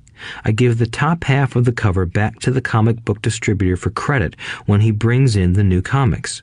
He's coming in an hour." Mike and I waited for an hour. Soon the distributor arrived, and I asked him if we could have the comic books. To my delight, he said, "You can have them if you work for this store and do not resell them." Remember our old business partnership? Well, Mike and I revived it. Using a spare room in Mike's basement, we began piling hundreds of comic books in that room. Soon, our comic book library was open to the public. We hired Mike's younger sister, who loved to study, to be head librarian. She charged each child 10 cents admission to the library, which was open from 2:30 p.m. to 4:30 p.m. every day after school. The customers, the children of the neighborhood, could read as many comics as they wanted in 2 hours. It was a bargain for them since a comic cost 10 cents each, and they could read 5 or 6 in 2 hours. Mike's sister would check the kids as they left to make sure they weren't borrowing any comic books. She also kept the books, logging in how many kids showed up each day, who they were, and any comments they might have. Mike and I averaged $9.50 per week over a 3-month period. We paid his sister $1 a week and allowed her to read the comics for free, which she rarely did since she was always studying. Mike and I kept our agreement by working in the store every Saturday and collecting all the comic books from the different stores. We kept our agreement to the distributor by not selling any comic books. We burned them once they got too tattered. We tried opening a branch office, but we could never quite find someone as trustworthy and dedicated as Mike's sister. At an early age, we found out how hard it was to find good staff. 3 months after the library first opened, a fight broke out in the room. Some bullies from another neighborhood pushed their way in, and Mike's dad suggested we shut down the business. So our comic book business shut down, and we stopped working on Saturdays at the convenience store. But Rich Dad was excited because he had new things he wanted to teach us. He was happy because we had learned our first lessons so well. We learned to make money work for us. By not getting paid for our work at the store, we were forced to use our imaginations to identify an opportunity to make money. By starting our own business, the comic book library, we were in control of our own finances, not dependent on an employer. The best part was that our business generated money for us even when we weren't physically there. Our money worked for us. Instead of paying us money, Rich Dad had given us so much more. Chapter 2. Lesson 2. Why teach financial literacy? It's not how much money you make, it's how much money you keep. In 1990, Mike took over his father's empire and is, in fact, doing a better job than his dad did. We see each other once or twice a year on the golf course. He and his wife are wealthier than you can imagine. Rich Dad's empire is in great hands, and Mike is now grooming his son to take his place, as his dad had groomed us. In 1994, I retired at the age of 47, and my wife Kim was 37. Retirement does not mean not working. For us, it means that, barring unforeseen cataclysmic changes, we can work or not work, and our wealth grows automatically, staying ahead of inflation. Our assets are large enough to grow by themselves. It's like planting a tree. You water it for years, and then one day it doesn't need you anymore. Its roots are implanted deep enough. Then the tree provides shade for your enjoyment. Mike chose to run the empire, and I chose to retire. Whenever I speak to groups of people, they often ask what I would recommend that they do. How do I get started? Is there a book you would recommend? What should I do to prepare my children? What is your secret to success? How do I make millions? Whenever I hear one of these questions, I'm reminded of the following story. The Richest Businessmen. In 1923, a group of our greatest leaders and richest businessmen held a meeting at the Edgewater Beach Hotel in Chicago. Among them were Charles Schwab, head of the largest independent steel company; Samuel Insull, president of the world's largest utility; Howard Hopson, head of the largest gas company; Ivar Kruger, president of International Match Company, one of the world's largest companies at that time; Leon Fraser, president of the Bank of International Settlements; Richard Whitney, president of the New York Stock Exchange; Arthur Cotton and Jesse Livermore, two of the biggest stock speculators; and Albert Fall, a member of President Harding's cabinet. 25 years later, 9 of these titans ended their lives as follows. Schwab died penniless after living for 5 years on borrowed money. Insull died broke in a foreign land, and Kruger and Cotton also died broke. Hopson went insane. Whitney and Albert Fall were released from prison, and Fraser and Livermore committed suicide. I doubt if anyone can say what really happened to these men. If you look at the date, 1923, it was just before the 1929 market crash and the Great Depression, which I suspect had a great impact on these men and their lives. The point is this. Today, we live in times of greater and faster change than these men did. I suspect there will be many booms and busts in the coming years that will parallel the ups and downs these men faced. I am concerned that too many people are too focused on money and not on their greatest wealth, their education. If people are prepared to be flexible, keep an open mind, and learn, they will grow richer and richer despite tough changes. If they think money will solve problems, they will have a rough ride. Intelligence solves problems and produces money. Money without financial intelligence is money soon gone. Most people fail to realize that in life, it's not how much money you make, it's how much money you keep. We've all heard stories of lottery winners who are poor, then suddenly rich, and then poor again. They win millions, yet are soon back where they started. Or stories of professional athletes who at the age of 24 are earning millions, but are sleeping under a bridge 10 years later. I remember a story of a young basketball player who a year ago had millions. Today, at just 29, he claims his friends, attorney, and accountant took his money and he was forced to work at a car wash for minimum wage. He was fired from the car wash because he refused to take off his championship ring as he was wiping off the cars. His story made national news, and he is appealing his termination, claiming hardship and discrimination. He claims that the ring is all he has left, and if it was stripped away, he'll crumble. I know so many people who became instant millionaires, and while I am glad some people have become richer and richer, I caution them that in the long run, it's not how much money you make, it's how much you keep and how many generations you keep it. So when people ask, "Where do I get started?" or "Tell me how to get rich quick," they often are greatly disappointed with my answer. I simply say to them what my rich dad said to me when I was a little kid. If you want to be rich, you need to be financially literate. That idea was drummed into my head every time we were together. As I said, my educated dad stressed the importance of reading books, while my rich dad stressed the need to master financial literacy.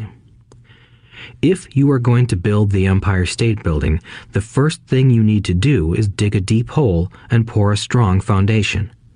If you are going to build a home in the suburbs, all you need to do is pour a 6-inch slab of concrete. Most people, in their drive to get rich, are trying to build an Empire State Building on a 6-inch slab. Our school system, created in the agrarian age, still believes in homes with no foundation. Dirt floors are still the rage, so kids graduate from school with virtually no financial foundation. One day, sleepless and deep in debt in suburbia, living the American dream, they decide that the answer to their financial problems is to find a way to get rich quick. Construction on the skyscraper begins. It goes up quickly, and soon, instead of the Empire State Building, we have the Leaning Tower of suburbia. The sleepless nights return.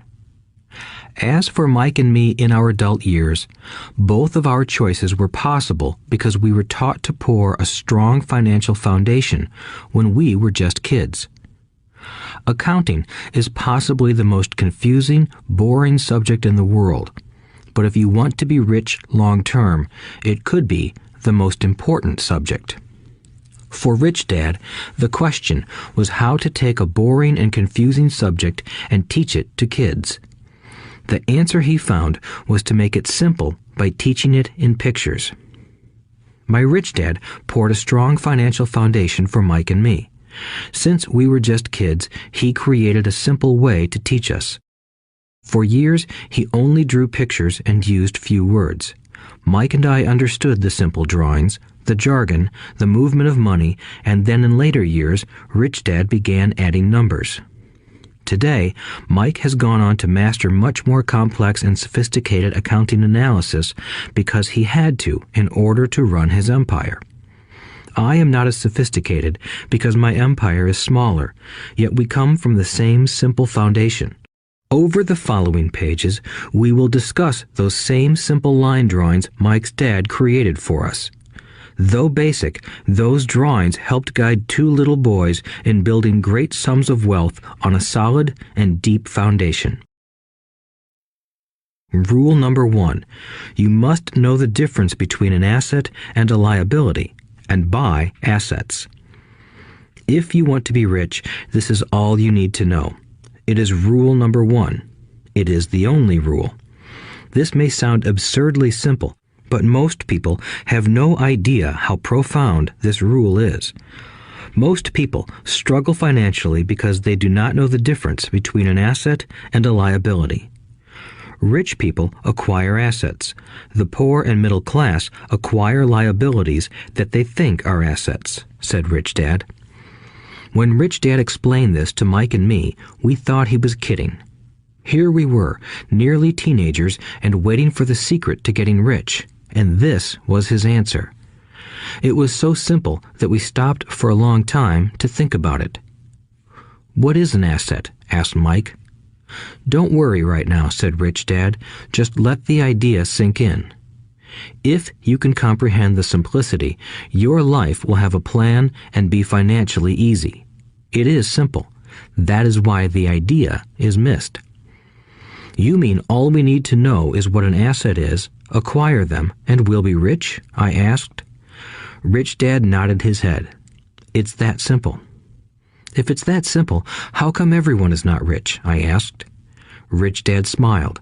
"Because people do not know the difference between an asset and a liability."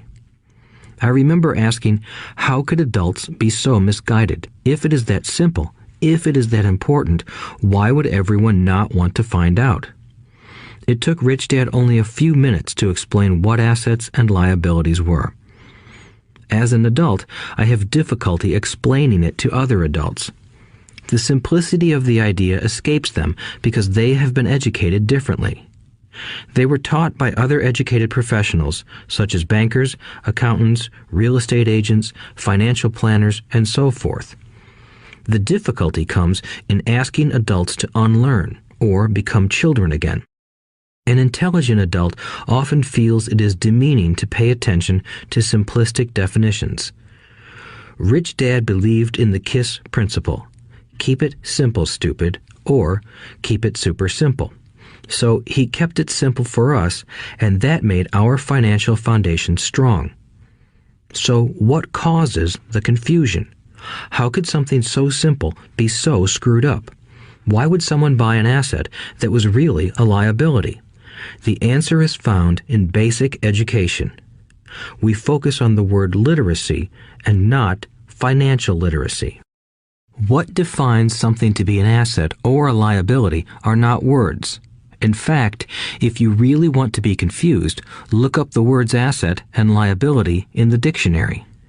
I know the definition may sound good to a trained accountant, but for the average person, it makes no sense. But we adults are often too proud to admit that something does not make sense.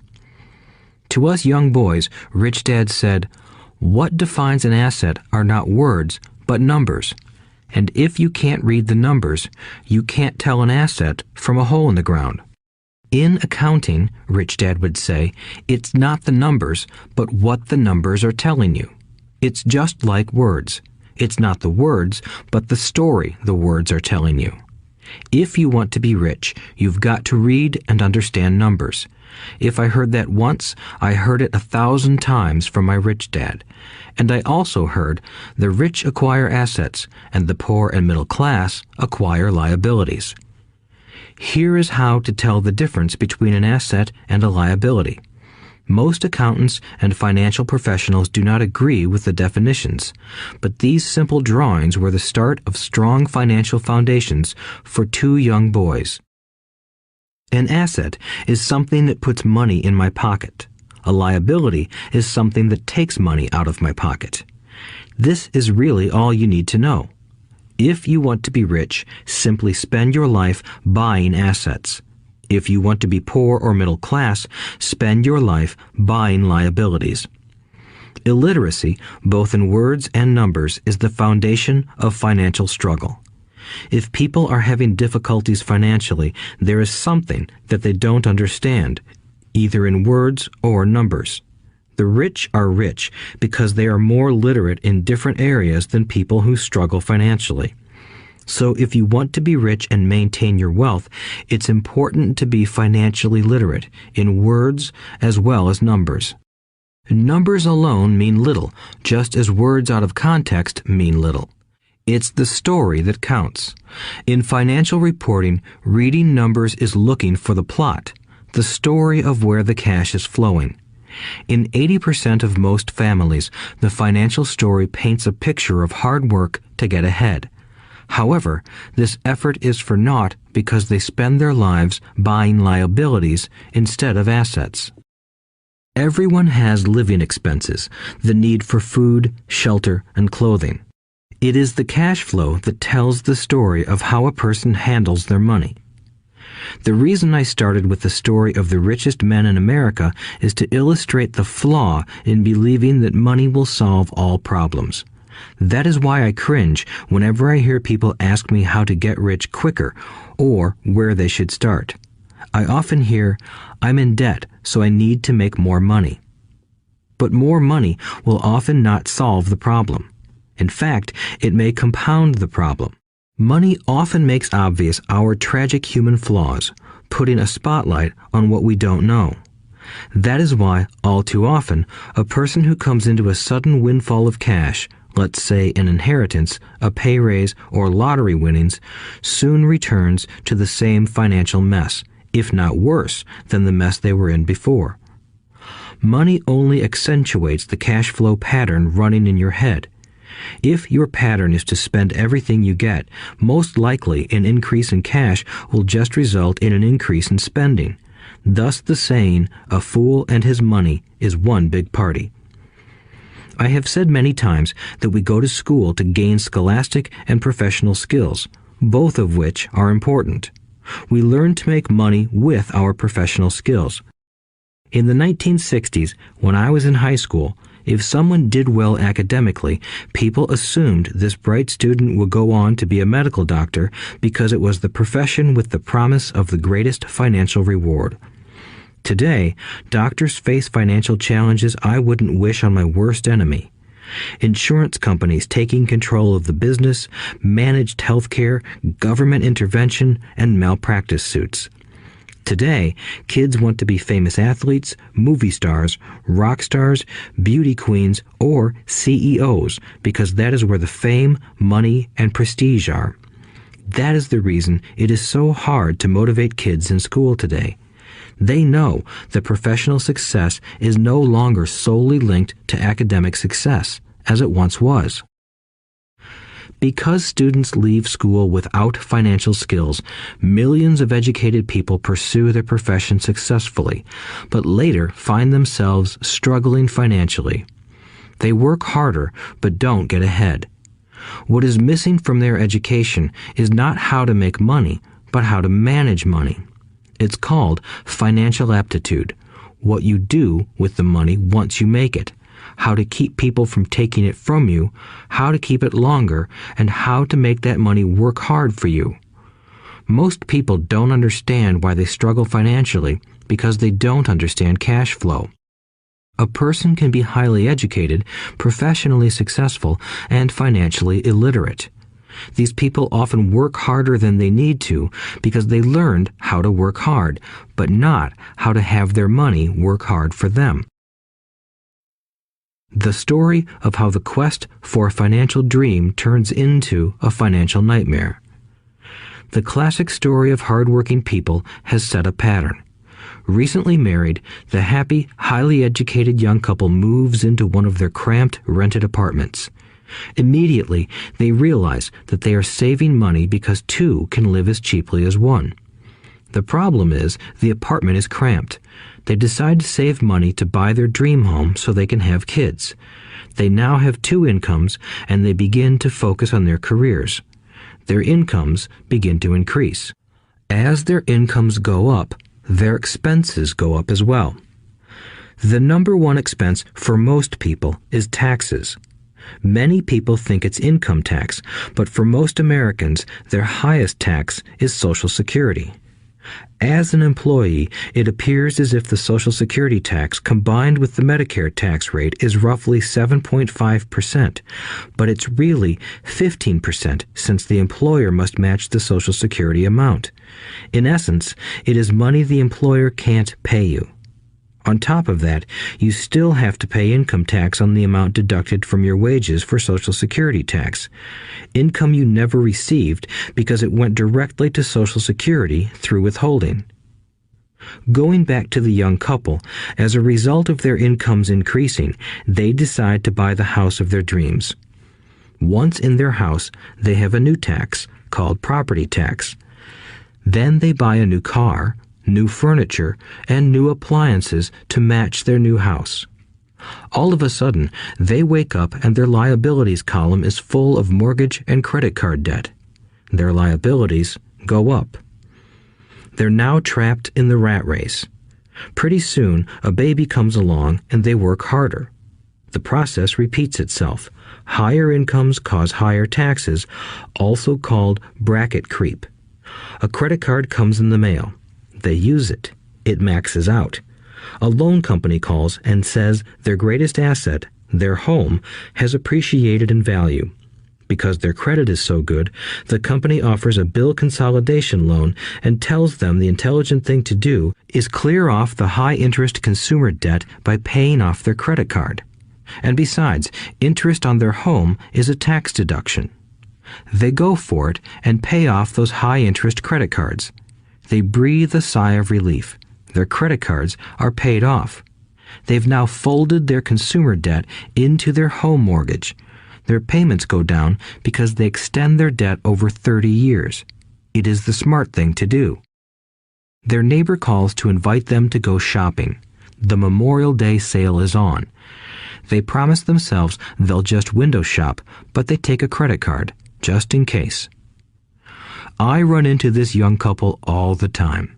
Their names change, but their financial dilemma is the same. They come to one of my talks to hear what I have to say. They ask me, "Can you tell us how to make more money?"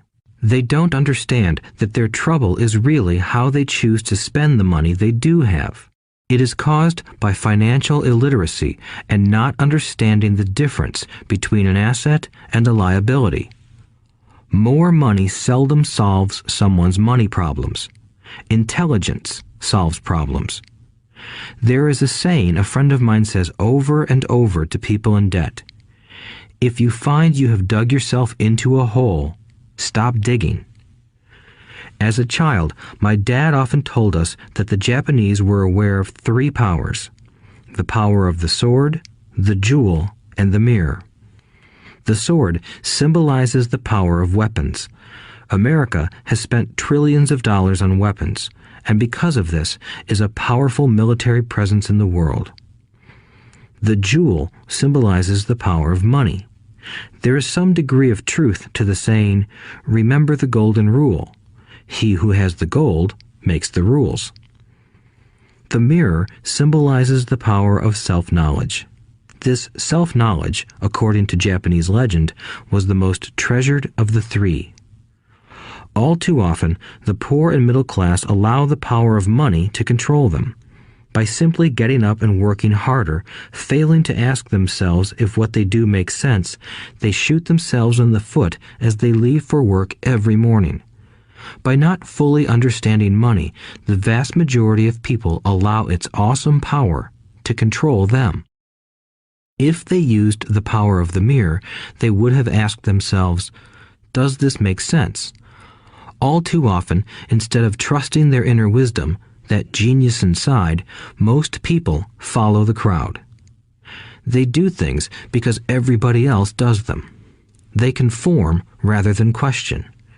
Often, they mindlessly repeat what they have been told. Diversify. Your home is an asset. Your home is your biggest investment. You get a tax break for going into greater debt. Get a safe job. Don't make mistakes. Don't take risks. It is said that the fear of public speaking is a fear greater than death for most people. According to psychiatrists, the fear of public speaking is caused by the fear of ostracism, the fear of standing out, the fear of criticism, the fear of ridicule, and the fear of being an outcast. The fear of being different prevents most people from seeking new ways to solve their problems. That is why my educated dad said the Japanese valued the power of the mirror the most, for it is only when we look into it that we find truth. Fear is the main reason that people say, "Play it safe." That goes for anything, be it sports, relationships, careers, or money. It is that same fear, the fear of ostracism, that causes people to conform to, and not question, commonly accepted opinions or popular trends. Your home is an asset. Get a bill consolidation loan and get out of debt. Work harder. It's a promotion. Someday I'll be a vice president. Save money. When I get a raise, I'll buy us a bigger house. Mutual funds are safe. Many financial problems are caused by trying to keep up with the Joneses. Occasionally, we all need to look in the mirror and be true to our inner wisdom rather than our fears. By the time Mike and I were 16 years old, we began to have problems in school. We were not bad kids. We just began to separate from the crowd. We worked for Mike's dad after school and on weekends. Mike and I often spent hours after work just sitting at a table with his dad while he held meetings with his bankers, attorneys, accountants, brokers, investors, managers, and employees. Here was a man who had left school at 13, who was now directing, instructing, ordering, and asking questions of educated people. They came at his beck and call and cringed when he didn't approve of them. Here was a man who had not gone along with the crowd. He was a man who did his own thinking and detested the words, "We have to do it this way because that's the way everyone else does it." He also hated the word can't. If you wanted him to do something, just say, "I don't think you can do it." Mike and I learned more sitting in on his meetings than we did in all our years of school, college included. Mike's dad was not book smart, but he was financially educated and successful as a result. He told us over and over again, an intelligent person hires people who are more intelligent than he is. So Mike and I had the benefit of spending hours listening to and learning from intelligent people. But because of this, Mike and I couldn't go along with the standard dogma our teachers preached, and that caused problems. Whenever the teacher said, "If you don't get good grades, you won't do well in the real world," Mike and I just raised our eyebrows. When we were told to follow set procedures and not deviate from the rules, we could see how school discouraged creativity. We started to understand why our rich dad told us that schools were designed to produce good employees instead of employers. Occasionally, Mike or I would ask our teachers how what we studied was applicable to the real world, or why we never studied money and how it worked. To the latter question, we often got the answer that money was not important, that if we excelled in our education, the money would follow. The more we knew about the power of money, the more distant we grew from the teachers and our classmates. My highly educated dad never pressured me about my grades, but we did begin to argue about money. By the time I was 16, I probably had a far better foundation with money than both my parents. I could keep books, I listened to tax accountants, corporate attorneys, bankers, real estate brokers, investors, and so forth. By contrast, my dad talked to other teachers. One day, my dad told me that our home was his greatest investment. A not too pleasant argument took place when I showed him why I thought a house was not a good investment. I showed him the ancillary expenses that went along with owning the home. A bigger home meant bigger expenses, and the cash flow kept going out through the expense column. Today, people still challenge me on the idea of a house not being an asset. I know that for many people, it is their dream as well as their largest investment. And owning your own home is better than nothing. I simply offer an alternative way of looking at this popular dogma. If my wife and I were to buy a bigger, flashier house, we realize it wouldn't be an asset. It would be a liability since it would take money out of our pocket. So here is the argument I put forth. I really don't expect most people to agree with it because your home is an emotional thing, and when it comes to money, high emotions tend to lower financial intelligence. I know from personal experience that money has a way of making every decision emotional. 1. When it comes to houses, most people work all their lives paying for a home they never own. In other words, most people buy a new house every few years, each time incurring a new 30-year loan to pay off the previous one. 2. Even though people receive a tax deduction for interest on mortgage payments, they pay for all their other expenses with after-tax dollars, even after they pay off their mortgage. 3. My wife's parents were shocked when the property taxes on their home increased to $1,000 a month. This was after they had retired, so the increase put a strain on their retirement budget and they felt forced to move. 4. Houses do not always go up in value. I have friends who owe $1 million for a home that today would sell for far less. 5. The greatest losses of all are those from missed opportunities. If all your money is tied up in your house, you may be forced to work harder because your money continues blowing out of the expense column instead of adding to the asset column, the classic middle-class cash flow pattern. If a young couple would put more money into their asset column early on, their later years would be easier. Their assets would have grown and would be available to help cover expenses. All too often, a house only serves as a vehicle for incurring a home equity loan to pay for mounting expenses.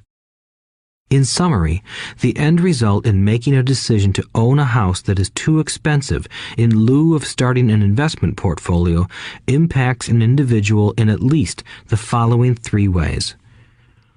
1. Loss of time during which other assets could have grown in value. 2.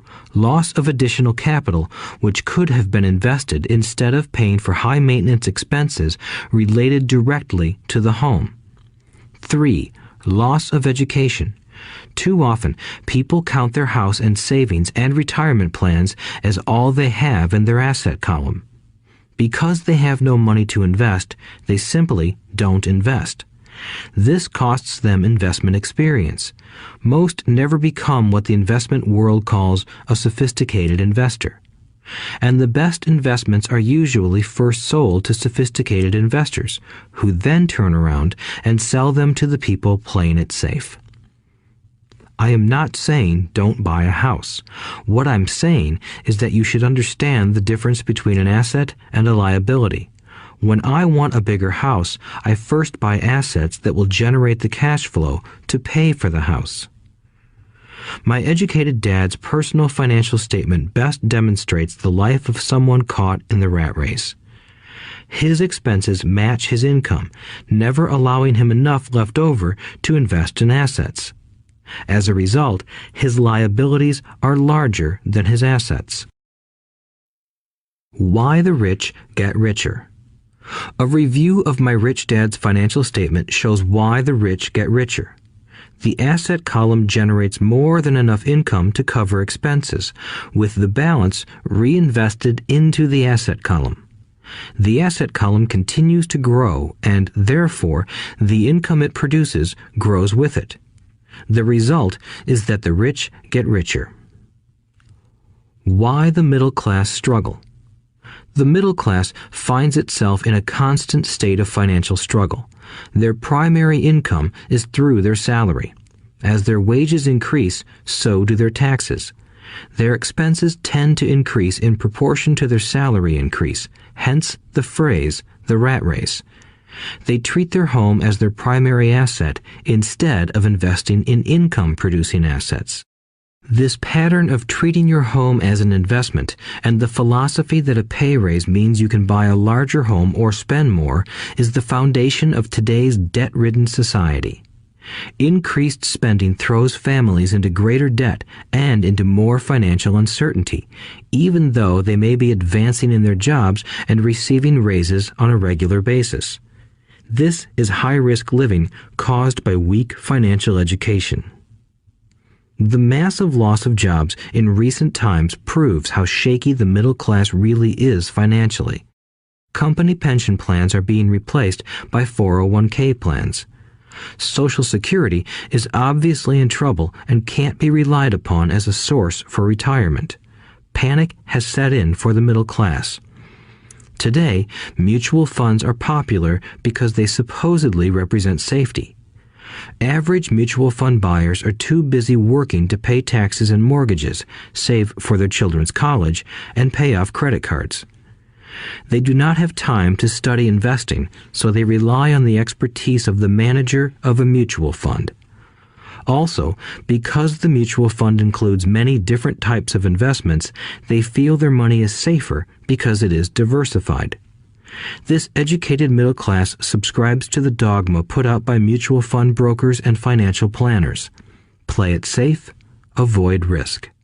The real tragedy is that the lack of early financial education is what creates the risk faced by average middle class people. The reason they have to play it safe is because their financial positions are tenuous at best. Their balance sheets are not balanced. Instead, they are loaded with liabilities and have no real assets that generate income. Typically, their only source of income is their paycheck. Their livelihood becomes entirely dependent on their employer. So when genuine deals of a lifetime come along, these people can't take advantage of them because they are working so hard, are taxed to the max, and are loaded with debt. As I said at the start of this section, the most important rule is to know the difference between an asset and a liability. Once you understand the difference, concentrate your efforts on buying income-generating assets. That's the best way to get started on a path to becoming rich. Keep doing that and your asset column will grow. Keep liabilities and expenses down so more money is available to continue pouring into the asset column. Soon, the asset base will be so deep that you can afford to look at more speculative investments. Investments that may have returns of 100% to infinity. $5,000 investments that are soon turned into $1 million or more. Investments that the middle class calls too risky. The investment is not risky for the financially literate. As an employee who is also a homeowner, your working efforts are generally as follows. 1. You work for the company. Employees make their business owner or the shareholders rich, not themselves.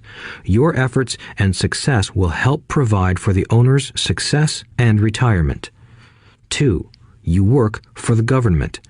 The government takes its share from your paycheck before you even see it. By working harder, you simply increase the amount of taxes taken by the government. Most people work from January to May just for the government. 3. You work for the bank. After taxes, your next largest expense is usually your mortgage and credit card debt. The problem with simply working harder is that each of these 3 levels takes a greater share of your increased efforts. You need to learn how to have your increased efforts benefit you and your family directly. Once you have decided to concentrate on minding your own business, focusing your efforts on acquiring assets instead of a bigger paycheck, how do you set your goals? Most people must keep their job and rely on their wages to fund their acquisition of assets. As their assets grow, how do they measure the extent of their success? When does someone know that they are rich, that they have wealth? As well as having my own definitions for assets and liabilities, I also have my own definition for wealth. Actually, I borrowed it from a man named R. Buckminster Fuller. Some call him a quack, and others call him a genius. Years ago, he got architects buzzing because he applied for a patent for something he called a geodesic dome. But in the application, Fuller also said something about wealth. It was pretty confusing at first, but after reading it, it began to make some sense. Wealth is a person's ability to survive so many number of days forward, or, if I stopped working today, how long could I survive? Unlike net worth, the difference between your assets and liabilities, which is often filled with a person's expensive junk and opinions of what things are worth, this definition creates the possibility for developing a truly accurate measurement. I could now measure and know where I was in terms of my goal to become financially independent. Although net worth often includes non-cash producing assets, like stuff you bought that now sits in your garage, wealth measures how much money your money is making and, therefore, your financial survivability. Wealth is the measure of the cash flow from the asset column compared with the expense column. Let's use an example. Let's say I have cash flow from my asset column of $1,000 a month, and I have monthly expenses of $2,000 a month. What is my wealth? Let's go back to Buckminster Fuller's definition. Using his definition, how many days forward can I survive? Assuming a 30-day month, I have enough cash flow for half a month. When I achieve $2,000 a month cash flow from my assets, then I will be wealthy. So, while I'm not yet rich, I am wealthy. I now have income generated from assets each month that fully cover my monthly expenses. If I want to increase my expenses, I first must increase my cash flow to maintain this level of wealth. Also note that it is at this point that I'm no longer dependent on my wages. I have focused on and been successful in building an asset column that has made me financially independent. If I quit my job today, I would be able to cover my monthly expenses with the cash flow from my assets. My next goal would be to have the excess cash flow from my assets reinvested into the asset column. The more money that goes into my asset column, the more my asset column grows. The more my assets grow, the more my cash flow grows. And as long as I keep my expenses less than the cash flow from these assets, I grow richer with more and more income from sources other than my physical labor. As this reinvestment process continues, I am well on my way to becoming rich. Just remember this simple observation. The rich buy assets. The poor only have expenses. The middle class buy liabilities they think are assets. So how do I start minding my own business? What is the answer? Listen to the founder of McDonald's in the next chapter. Chapter 3. Lesson 3. Mind your own business. The rich focus on their asset columns while everyone else focuses on their income statements. In 1974, Ray Kroc, the founder of McDonald's, was asked to speak to the MBA class at the University of Texas at Austin. A friend of mine was a student in that MBA class. After a powerful and inspiring talk, the class adjourned and the students asked Ray if he would join them at their favorite hangout to have a few beers. Ray graciously accepted. "What business am I in?" Ray asked once the group had all their beers in hand. Everyone laughed, my friend said. Most of the MBA students thought Ray was just fooling around. No one answered, so Ray asked again.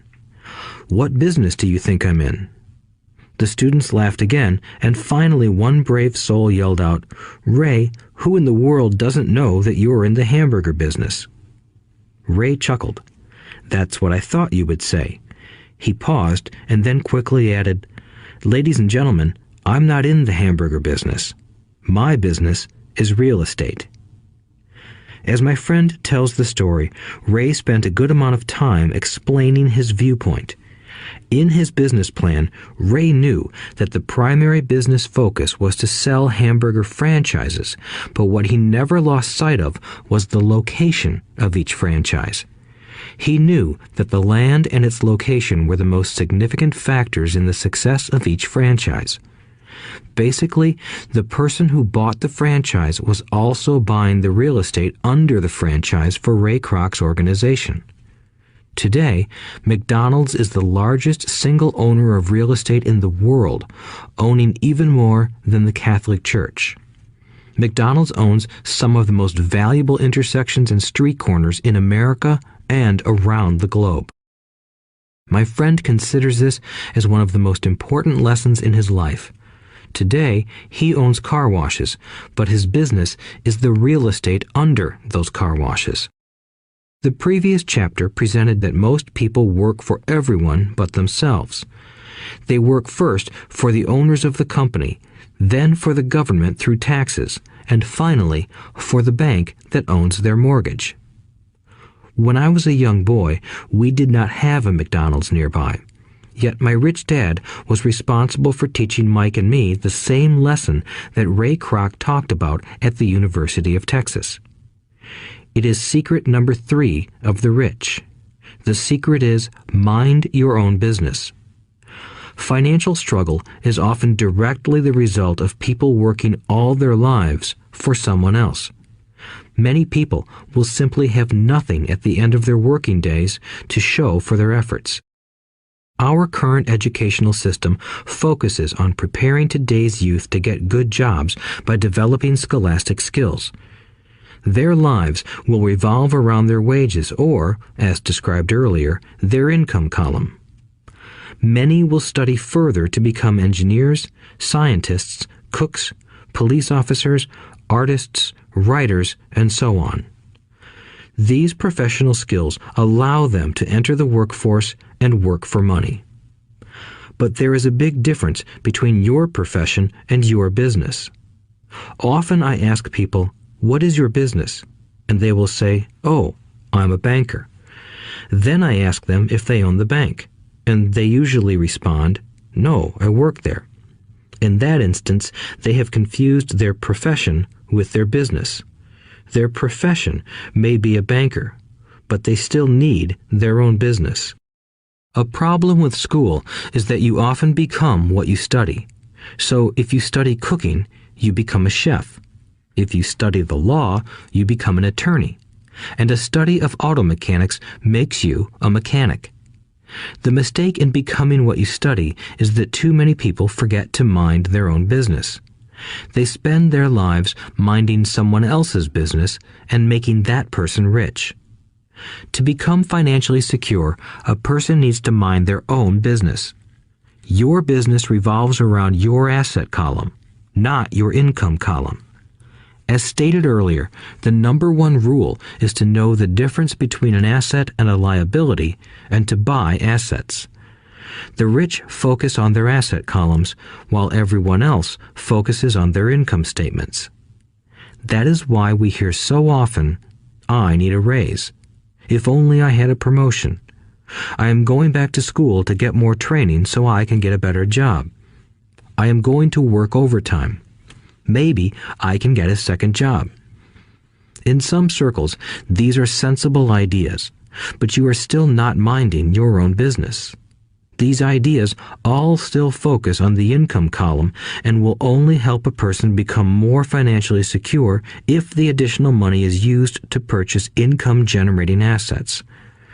The primary reason the majority of the poor and middle class are fiscally conservative, which means I can't afford to take risks, is that they have no financial foundation. They have to cling to their jobs and play it safe. When downsizing became the in thing to do, millions of workers found out their largest so-called asset, their home, was eating them alive.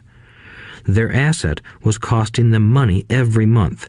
Their car, another asset, was eating them alive. The golf clubs in the garage that cost $1,000 were not worth $1,000 anymore. Without job security, they had nothing to fall back on. What they thought were assets could not help them survive in a time of financial crisis. I assume most of us have filled out a credit application to buy a house or a car. It's always interesting to look at the net worth section because of what accepted banking and accounting practices allow a person to count as assets. One day when I wanted a loan, my financial position did not look too good. So I added my new golf clubs, my art collection, books, electronics, Armani suits, wristwatches, shoes, and other personal effects to boost the number in the asset column.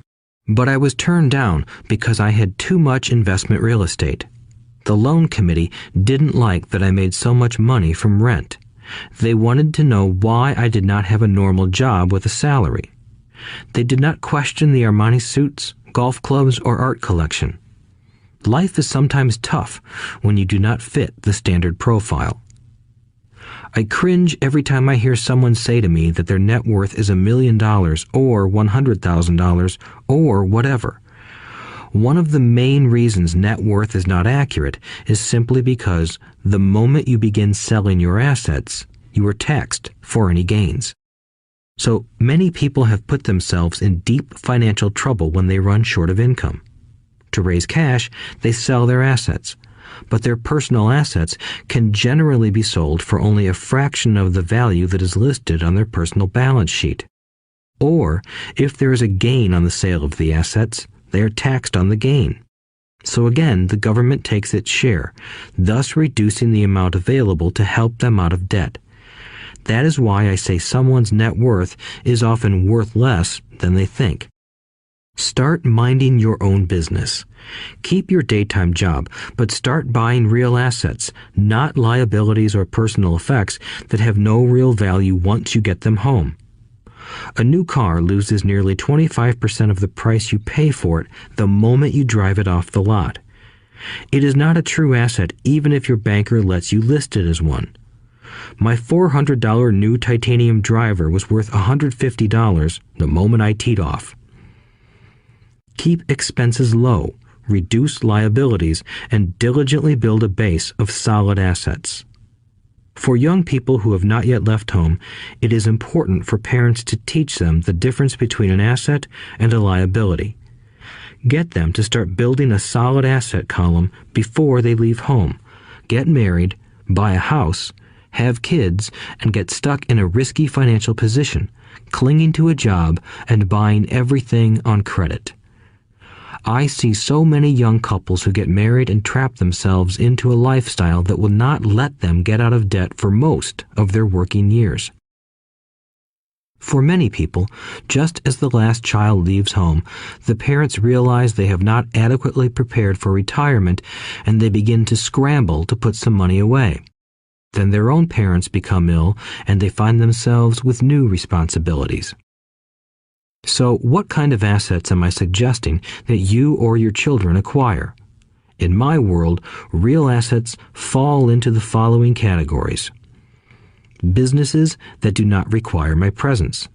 I own them, but they are managed or run by other people. If I have to work there, it's not a business. It becomes my job. Stocks, bonds, income-generating real estate, notes, IOUs, royalties from intellectual property such as music, scripts, and patents. Anything else that has value, produces income, or appreciates, and has a ready market. As a young boy, my educated dad encouraged me to find a safe job, but my rich dad encouraged me to begin acquiring assets that I loved. If you don't love it, you won't take care of it. I collect real estate simply because I love buildings and land. I love shopping for them, and I could look at them all day long. When problems arise, the problems aren't so bad that it changes my love for real estate. For people who hate real estate, they shouldn't buy it. I also love stocks of small companies, especially startups, because I am an entrepreneur, not a corporate person. In my early years, I worked in large organizations such as Standard Oil of California, the U.S. Marine Corps, and Xerox Corporation. I enjoyed my time with those organizations and have fond memories, but I know deep down I am not a company man. I like starting companies, not running them. So my stock buys are usually of small companies. Sometimes I even start the company and take it public. Fortunes are made in new stock issues, and I love the game. Many people are afraid of small cap companies and call them risky, and they are. But that risk is diminished if you love what the investment is, understand it, and know the game. With small companies, my investment strategy is to be out of the stock in a year. On the other hand, my real estate strategy is to start small and keep trading up for bigger properties, and, therefore, delay paying taxes on the gain. This allows the value to increase dramatically. I generally hold real estate less than 7 years. For years, even while I was with the Marine Corps and Xerox, I did what my rich dad recommended. I kept my day job, but I still minded my own business. I was active in my asset column trading real estate and small stocks. Rich Dad always stressed the importance of financial literacy. The better I was at understanding the accounting and cash management, the better I would be at analyzing investments and eventually starting and building my own company. I don't encourage anyone to start a company unless they really want to. Knowing what I know about running a company, I wouldn't wish that task on anyone. There are times when people can't find employment and starting a company seems like the best solution. But the odds are against success. 9 out of 10 companies fail in 5 years. Of those that survive the first 5 years, 9 out of every 10 of those eventually fail as well. So only if you really have the desire to own your own company do I recommend it. Otherwise, keep your day job and mind your own business. When I say mind your own business, I mean to build and keep your asset column strong. Once a dollar goes into it, never let it come out. Think of it this way. Once a dollar goes into your asset column, it becomes your employee. The best thing about money is that it works 24 hours a day and can work for generations. Keep your day job, Be a great hard-working employee, but keep building that asset column. As your cash flow grows, you can indulge in some luxuries. An important distinction is that rich people buy luxuries last, while the poor and middle class tend to buy luxuries first. The poor and the middle class often buy luxury items like big houses, diamonds, furs, jewelry, or boats because they want to look rich. They look rich, but in reality they just get deeper in debt on credit. The old money people, the long-term rich, build their asset column first. Then the income generated from the asset column buys their luxuries. The poor and middle class buy luxuries with their own sweat, blood, and children's inheritance. A true luxury is a reward for investing in and developing a real asset. For example, when my wife Kim and I had extra money coming from our apartment houses, she went out and bought her Mercedes. It didn't take any extra work or risk on her part because the apartment house bought the car. She did, however, have to wait 4 years while the real estate investment portfolio grew and began generating enough extra cash flow to pay for the car. But the luxury, the Mercedes, was a true reward because she proved she knew how to grow her asset column. That car now means a lot more to her than simply another pretty car. It means she used her financial intelligence to afford it. Instead, most people impulsively go out and buy a new car or some other luxury on credit. They may feel bored and just want a new toy. Buying a luxury on credit often causes a person to eventually resent that luxury because the debt becomes a financial burden. After you've taken the time and invested in and built your own business, you are now ready to learn the biggest secret of the rich, the secret that puts the rich way ahead of the pack. Chapter 4. Lesson 4. The History of Taxes and the Power of Corporations. My rich dad just played the game smart, and he did it through corporations, the biggest secret of the rich. I remember in school being told the story of Robin Hood and his merry men. My teacher thought it was a wonderful story of a romantic hero who robbed from the rich and gave to the poor. My rich dad did not see Robin Hood as a hero. He called Robin Hood a crook. Robin Hood may be long gone, but his followers live on. I often still hear people say, "Why don't the rich pay for it?" Or, "The rich should pay more in taxes and give it to the poor."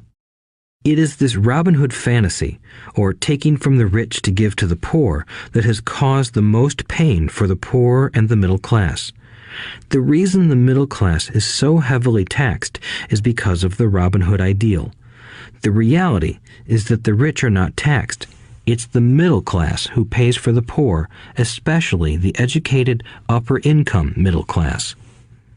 Again, to understand fully how things happen, we need to look at the history of taxes.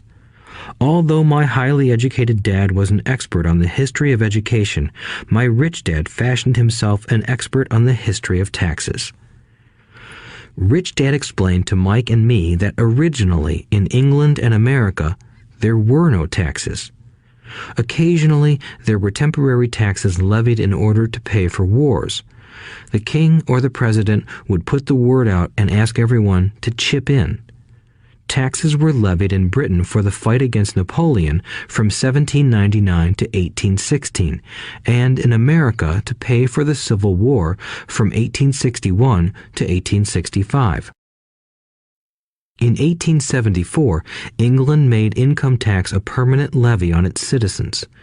In 1913, an income tax became permanent in the United States with the adoption of the 16th Amendment to the U.S. Constitution. At one time, Americans were anti-tax. It had been the tax on tea that led to the famous Tea Party in Boston Harbor, an incident that helped ignite the Revolutionary War. It took approximately 50 years in both England and the United States to sell the idea of a regular income tax. What these historical dates fail to reveal is that both of these taxes were initially levied against only the rich. It was this point that Rich Dad wanted Mike and me to understand. He explained that the idea of taxes was made popular and accepted by the majority by telling the poor and the middle class that taxes were created only to punish the rich. This is how the masses voted for the law, and it became constitutionally legal. Although it was intended to punish the rich, in reality it wound up punishing the very people who voted for it, the poor and middle class. Once government got a taste of money, its appetite grew, said Rich Dad. Your dad and I are exactly opposite. He's a government bureaucrat, and I am a capitalist.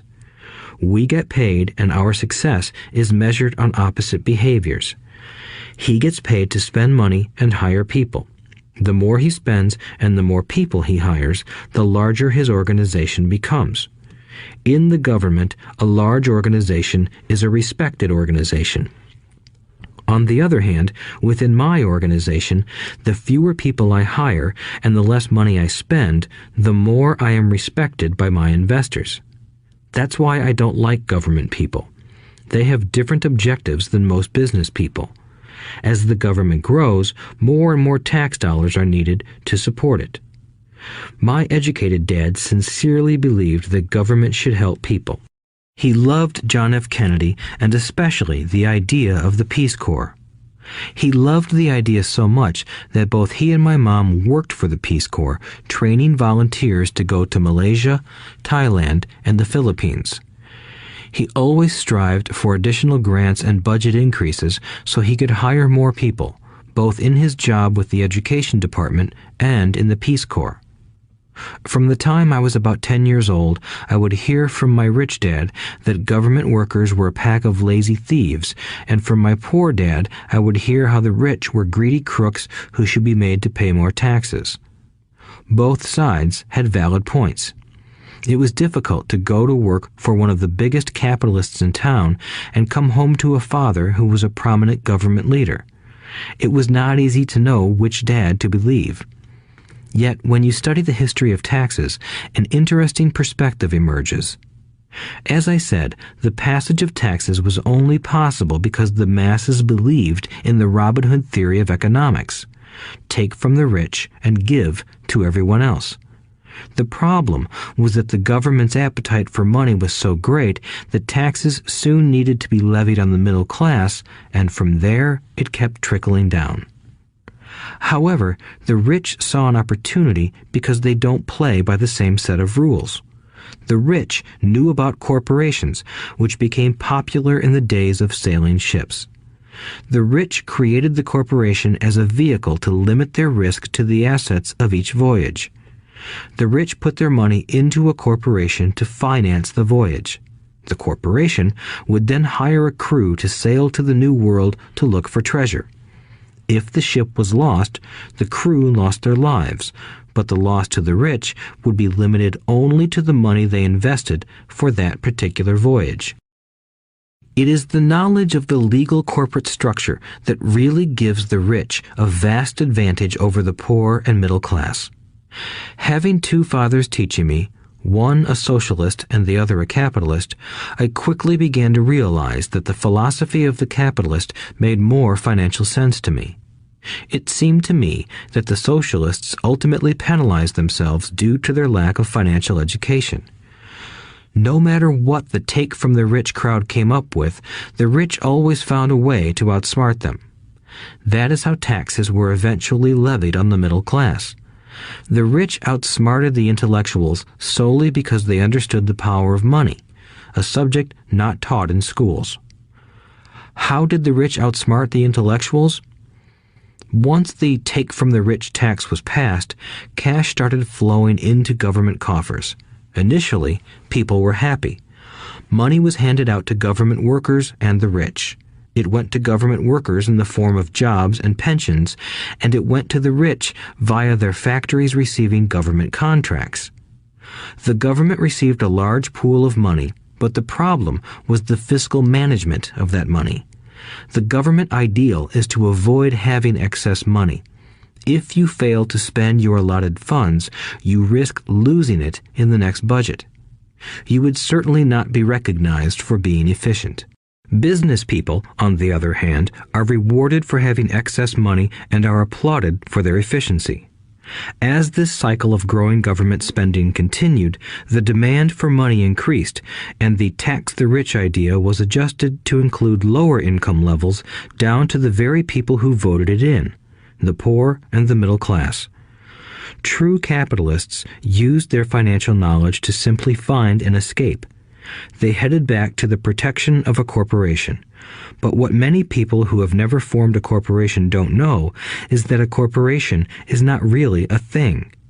A corporation is merely a file folder with some legal documents in it, sitting in some attorney's office and registered with a state government agency. It's not a big building or a factory or a group of people. A corporation is merely a legal document that creates a legal body without a soul. Using it, the wealth of the rich was once again protected. It was popular because the income tax rate of a corporation is less than the individual income tax rates. In addition, certain expenses could be paid by a corporation with pre-tax dollars.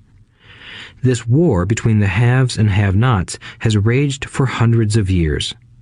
The battle is waged whenever and wherever laws are made, and it will go on forever. The problem is that the people who lose are the uninformed, the ones who get up every day and diligently go to work and pay taxes. If they only understood the way the rich play the game, they could play it too. Then they would be on their way to their own financial independence. This is why I cringe every time I hear a parent advise their children to go to school so they can find a safe, secure job. An employee with a safe, secure job without financial aptitude has no escape.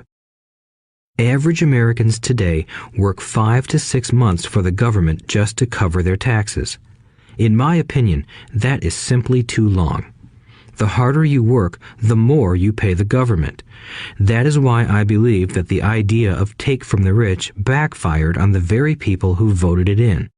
Every time people try to punish the rich don't simply comply. They react. They have the money, power, and intent to change things. They don't just sit there and voluntarily pay more taxes. Instead, they search for ways to minimize their tax burden.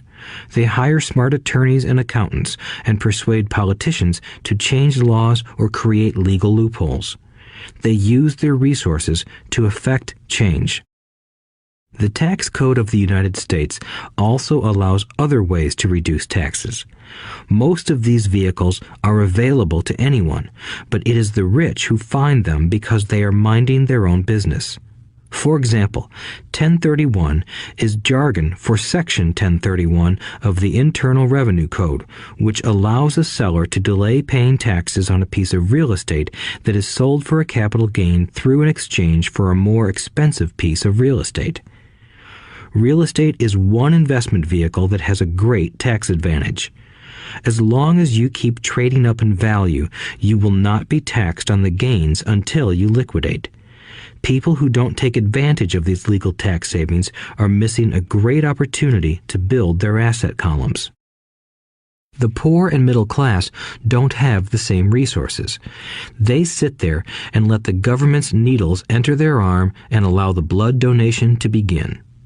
Today, I am constantly shocked at the number of people who pay more taxes or take fewer deductions simply because they are afraid of the government. I have friends who have had their businesses shut down and destroyed, only to find out it was a mistake on the part of the government. I realize all that, but the price of working from January to May is a high price to pay for that intimidation.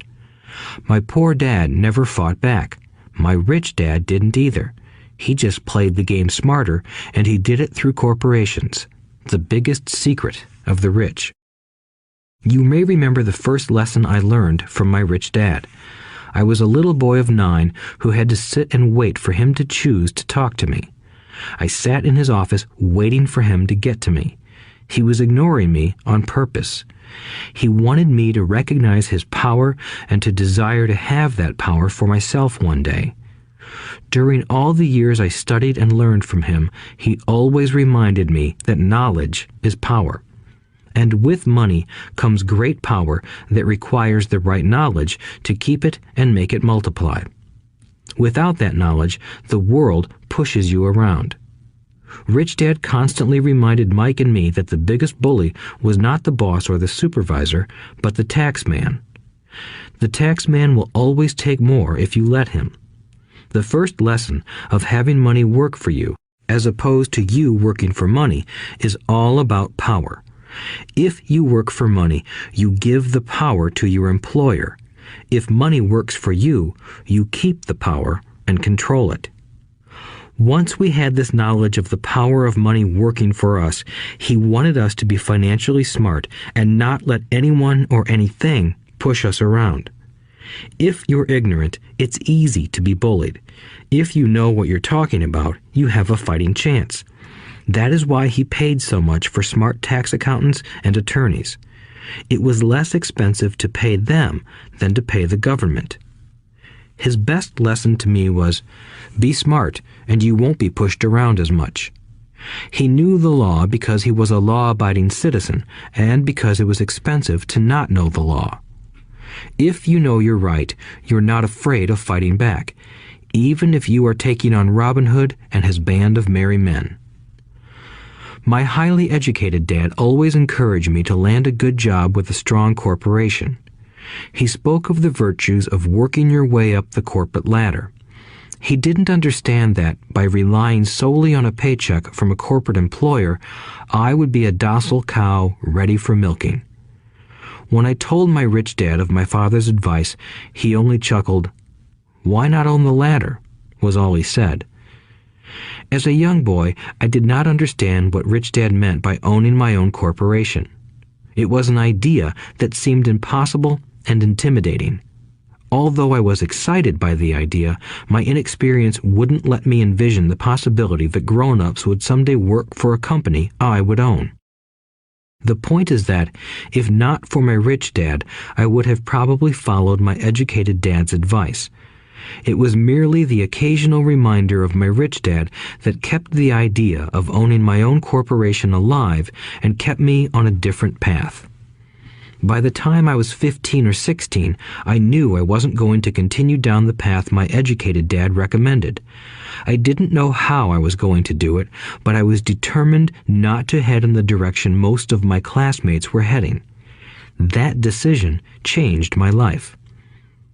It was not until my mid-20s that my rich dad's advice began to make more sense to me. I was just out of the Marine Corps and working for Xerox. I was making a lot of money, but every time I looked at my paycheck, I was disappointed. The deductions were so large, and the more I worked, the greater they became. As I became more successful, my bosses talked about promotions and raises. It was flattering, but I could hear my rich dad asking in my ear, "Who are you working for? Who are you making rich?" In 1974, while still an employee for Xerox, I formed my first corporation and began minding my own business.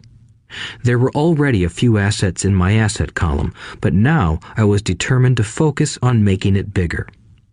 Those paychecks, with all the deductions, made all the years of my rich dad's advice make total sense. I could see the future if I followed my educated dad's advice. Many employers feel that advising their workers to mind their own business is bad for business. But for me, focusing on my own business and developing assets made me a better employee because I now had a purpose. I came in early and worked diligently, amassing as much money as possible so I could invest in real estate. Hawaii was just set to boom, and there were fortunes to be made.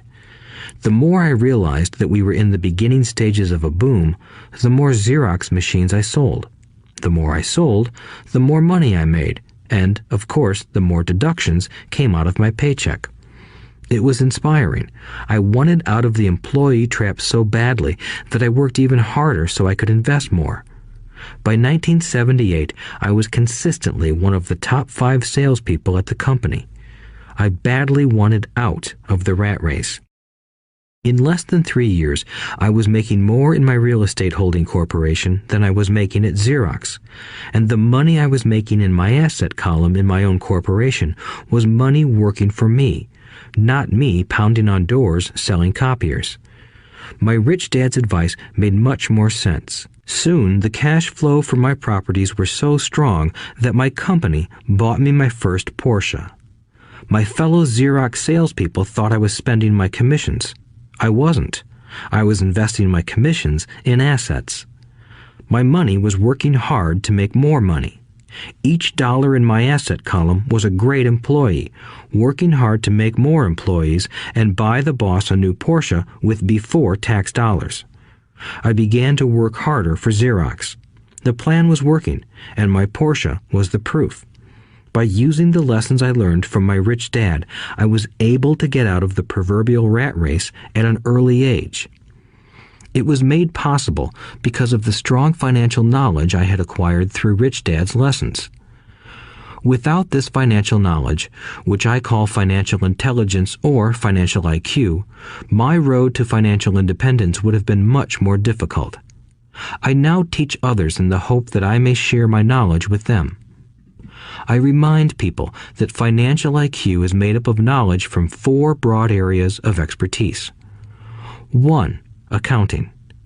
Accounting is financial literacy or the ability to read numbers. This is a vital skill if you want to build an empire. The more money you are responsible for, the more accuracy is required, or the house comes tumbling down. This is the left brain side, or the details.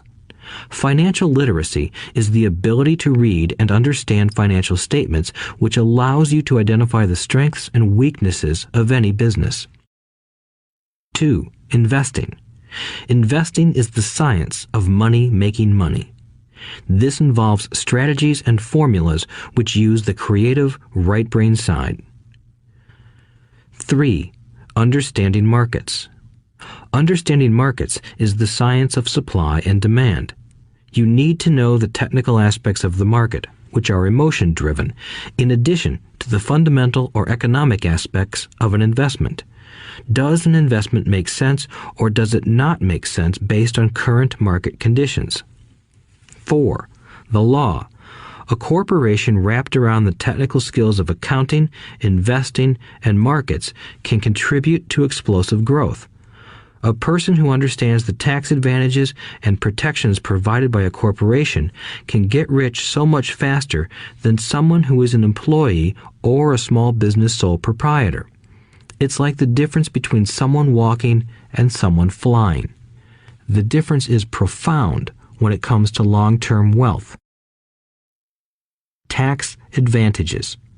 A corporation can do many things that an employee cannot, like pay expenses before paying taxes. That is a whole area of expertise that is very exciting. Employees earn and get taxed and then try to live on what is left. A corporation earns, spends everything it can, and is taxed on anything that is left. It's one of the biggest legal tax loopholes that the rich use. They're easy to set up and are not expensive if you own investments that are producing good cash flow. For example, by owning your own corporation, your vacations can be board meetings in Hawaii. Car payments, insurance, repairs, and health club memberships are company expenses. Most restaurant meals are partial expenses and on. But it's done legally with pre-tax dollars. Protection from lawsuits. We live in a litigious society. Everybody wants a piece of your action. The rich hide much of their wealth using vehicles such as corporations and trusts to protect their assets from creditors. When someone sues a wealthy individual, they are often met with layers of legal protection and often find that the wealthy person actually owns nothing. They control everything, but own nothing. The poor and middle class try to own everything and lose it to the government or to fellow citizens who like to sue the rich. They learned it from the Robin Hood story. Take from the rich and give it to the poor. It is not the purpose of this audiobook to go into the specifics of owning a corporation. But I will say that if you own any kind of legitimate assets, I would consider finding out more about the benefits and protection offered by a corporation as soon as possible. There are many books written on the subject that will detail the benefits and even walk you through the steps necessary to set up a corporation. Garrett Sutton's books on corporations provide wonderful insight into the power of personal corporations. Financial IQ is actually the synergy of many skills and talents. I would say it is the combination of the 4 technical skills listed above that make up basic financial intelligence. If you aspire to great wealth, it is the combination of these skills that will greatly amplify your financial intelligence. In summary, business owners with corporations 1. Earn, 2. Spend, 3. Pay taxes. Employees who work for corporations 1. Earn, 2. Pay taxes, 3. Spend. As part of your overall financial strategy, I recommend that you learn about the protection that legal entities can provide for businesses and assets. Chapter 5. Lesson 5. The rich invent money. Often in the real world, it's not the smart who get ahead, but the bold. Last night, I took a break from writing and watched a TV program on the history of a young man named Alexander Graham Bell. Bell had just patented his telephone and was having growing pains because the demand for his new invention was so strong. Needing a bigger company, he then went to the giant at that time, Western Union, and asked them if they would buy his patent and his tiny company. He wanted $100,000 for the whole package. The president of Western Union scoffed at him and turned him down, saying the price was ridiculous. The rest is history. A multi-billion-dollar industry emerged, and AT&T was born. The evening news came on right after the story of Alexander Graham Bell. On the news was a story of another downsizing at a local company. The workers were angry and complained that the company ownership was unfair. A terminated manager of about 45 years of age had his wife and 2 babies at the plant and was begging the guards to let him talk to the owners to ask if they would reconsider his termination. He had just bought a house and was afraid of losing it. The camera focused in on his pleading for all the world to see. Needless to say, it held my attention. I have been teaching professionally since 1984. It has been a great experience and a rewarding one. It is also a disturbing profession, for I have taught thousands of individuals and I see one thing in common in all of us, myself included.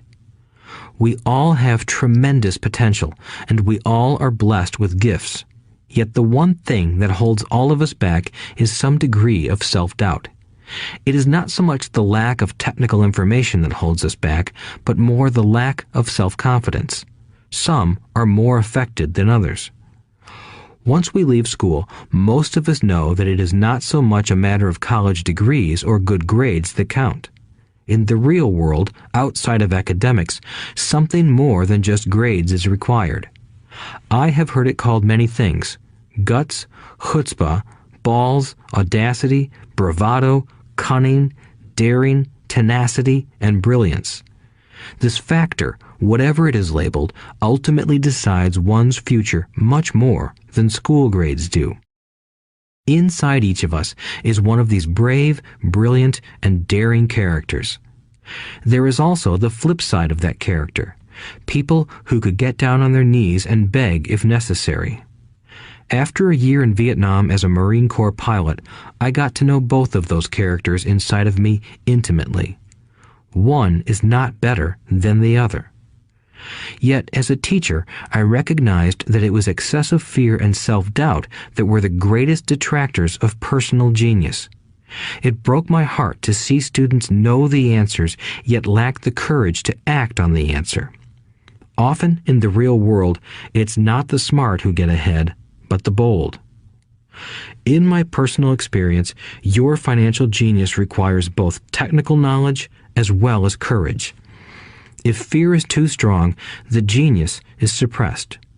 In my classes, I strongly urge students to learn to take risks, to be bold, and to let their genius convert that fear into power and brilliance.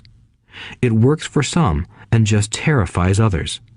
I have come to realize that for most people, when it comes to the subject of money, they would rather play it safe. I have had to field questions such as, why take risks? Why should I bother developing my financial IQ? Why should I become financially literate? And I answer, just to have more options. There are huge changes up ahead. In the coming years, there will be more people just like the young inventor Alexander Graham Bell. There will be 100 people like Bill Gates and hugely successful companies like Microsoft created every year all over the world. And there will also be many more bankruptcies, layoffs, and downsizings. So why bother developing your financial IQ? No one can answer that but you. Yet I can tell you why I myself do it. I do it because it is the most exciting time to be alive. I'd rather be welcoming change than dreading change. I'd rather be excited about making millions than worrying about not getting a raise. This period we are in now is a most exciting time, unprecedented in our world's history.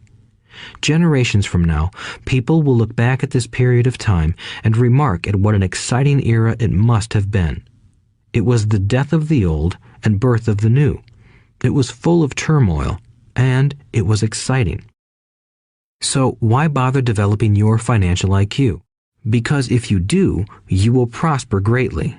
And if you don't, this period of time will be a frightening one. It will be a time of watching some people move boldly forward while others cling to worn-out life preservers. Land was wealth 300 years ago, so the person who owned the land owned the wealth. Later, wealth was in factories and production, and America rose to dominance. The industrialist owned the wealth. Today, wealth is in information, and the person who has the most timely information owns the wealth. The problem is that information flies around the world at the speed of light. The new wealth cannot be contained by boundaries and borders as land and factories were. The changes will be faster and more dramatic. There will be a dramatic increase in the number of new multimillionaires. There also will be those who are left behind. I find so many people struggling today, often working harder, simply because they cling to old ideas. They want things to be the way they were, and they resist change.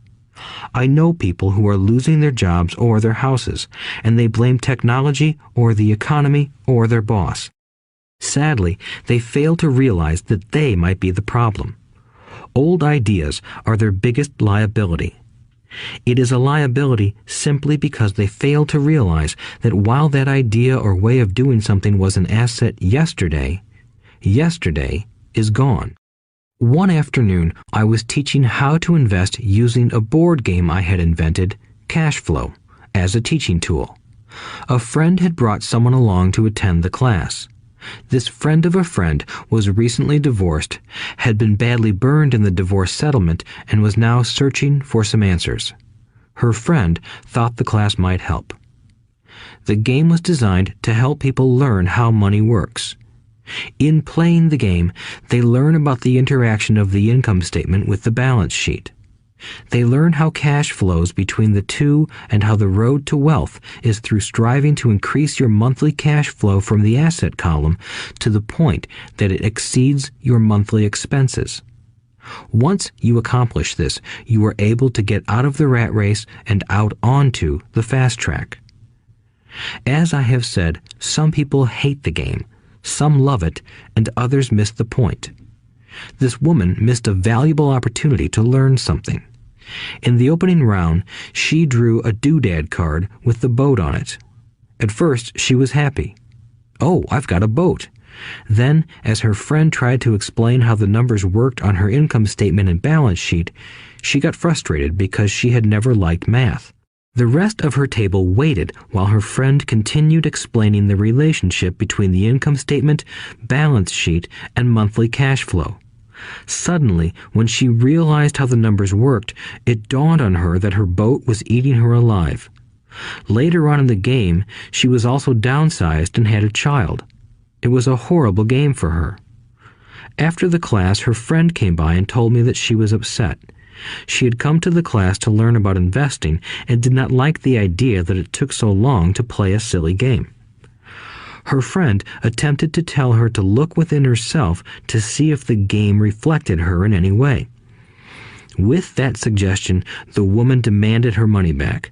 She said that the very idea that a game could be a reflection of her was ridiculous. Her money was promptly refunded, and she left. Since 1984, I have made millions simply by doing what the school system does not do. In school, most teachers lecture. I hated lectures as a student. I was soon bored, and my mind would drift. In 1984, I began teaching via games and simulations, and I still rely on these tools today. I always encourage adult students to look at games as reflecting back to them what they know and what they need to learn. Most importantly, games reflect behavior. They are instant feedback systems.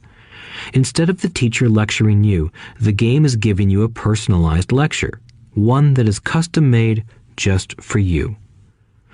The friend of the woman who left later called to give me an update. She said her friend was fine and had calmed down. In her cooling-off period, she could see some slight relationship between the game and her life. Although she and her husband did not own a boat, they did own everything else imaginable. She was angry after their divorce, both because he had run off with a younger woman and because, after 20 years of marriage, they had accumulated little in the way of assets. There was virtually nothing for them to split. Their 20 years of married life had been incredible fun, but all they had accumulated was a ton of doodads. She realized that her anger at doing the numbers, the income statement and balance sheet, came from her embarrassment about not understanding them. She believed that finances were the man's job. She maintained the house and did the entertaining, and he handled the finances. She was now quite certain that in the last 5 years of their marriage, he had hidden money from her. She was angry at herself for not being more aware of where the money was going, as well as for not knowing about the other woman. Just like a board game, the world is always providing us with instant feedback. We could learn a lot if we tuned in more. One day, not long ago, I complained to my wife that the cleaners must have shrunk my pants. My wife gently smiled and poked me in the stomach to inform me that the pants had not shrunk. Something else had expanded. Me. The cash flow game was designed to give every player personal feedback. Its purpose is to give you options. If you draw the boat card and it puts you into debt, the question is, now what can you do? How many different financial options can you come up with? That is the purpose of the game, to teach players to think and create new and various financial options. Thousands of people throughout the world have played this game. The players who get out of the rat race the quickest are the people who understand numbers and have creative financial minds. They recognize different financial options. Rich people are often creative and take calculated risks. People who take the longest are people who are not familiar with numbers and often do not understand the power of investing. Some people playing cash flow gain lots of money in the game, but they don't know what to do with it. Even though they have money, everyone else seems to be getting ahead of them. And that is true in real life. There are a lot of people who have a lot of money and do not get ahead financially. Limiting your options is the same as hanging on to old ideas. I have a friend from high school who now works at 3 jobs. Years ago, he was the richest of all my classmates. When the local sugar plantation closed, the company he worked for went down with the plantation. In his mind, he had but one option, and that was the old option: work hard. The problem was that he couldn't find an equivalent job that recognized his seniority from the old company. As a result, he is overqualified for the jobs he currently has. so his salary is lower. He now works 3 jobs to earn enough to survive. I have watched people playing cash flow complain that the right opportunity cards are not coming their way, so they sit there. I know people who do that in real life. They wait for the right opportunity. I have watched people get the right opportunity card and then not have enough money. Then they complain that they would have gotten out of the rat race if they had had more money. So they sit there. I know people in real life who do that also. They see all the great deals, but they have no money. And I have seen people pull a great opportunity card, read it out loud, and have no idea that it is a great opportunity. They have the money, the time is right, they have the card, but they can't see the opportunity staring them in the face. They fail to see how it fits into their financial plan for escaping the rat race. And I know more people like that than all the others combined. Most people have an opportunity of a lifetime flash right in front of them, and they fail to see it. A year later, they find out about it, after everyone else got rich. Financial intelligence is simply having more options. If the opportunities aren't coming your way, what else can you do to improve your financial position? If an opportunity lands in your lap and you have no money and the bank won't talk to you, what else can you do to get the opportunity to work in your favor? If your hunch is wrong and what you've been counting on doesn't happen, how can you turn a lemon into millions? That is financial intelligence. It is not so much what happens, but how many different financial solutions you can think of to turn a lemon into millions. It is how creative you are in solving financial problems. Most people only know one solution: work hard, save, and borrow. So why would you want to increase your financial intelligence? Because you want to be the kind of person who creates your own luck. You take whatever happens and make it better. Few people realize that luck is created, just as money is. And if you want to be luckier and create money instead of working hard, then your financial intelligence is important. If you are the kind of person who is waiting for the right thing to happen, you might wait for a long time. It's like waiting for all the traffic lights to be green for 5 miles before you'll start your trip. As young boys, Mike and I were constantly told by my rich dad that money is not real.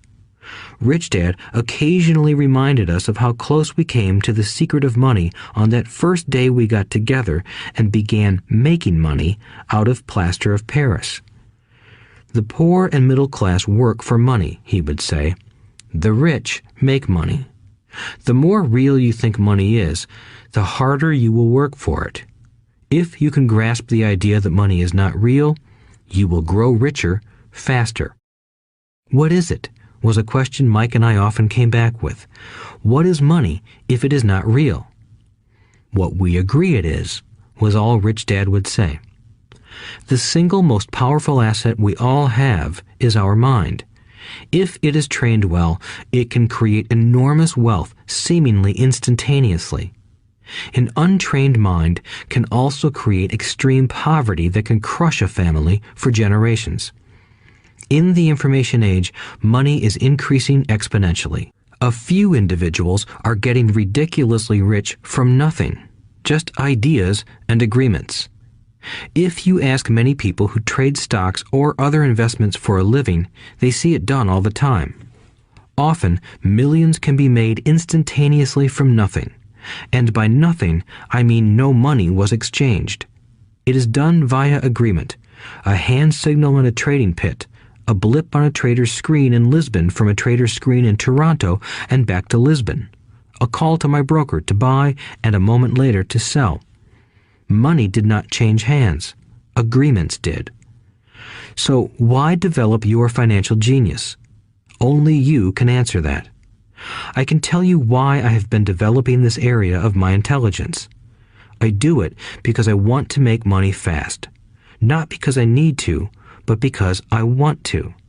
It is a fascinating learning process. I develop my financial IQ because I want to participate in the fastest game and biggest game in the world.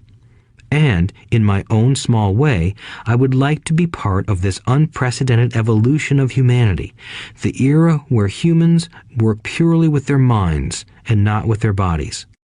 Besides, it is where the action is. It is what is happening.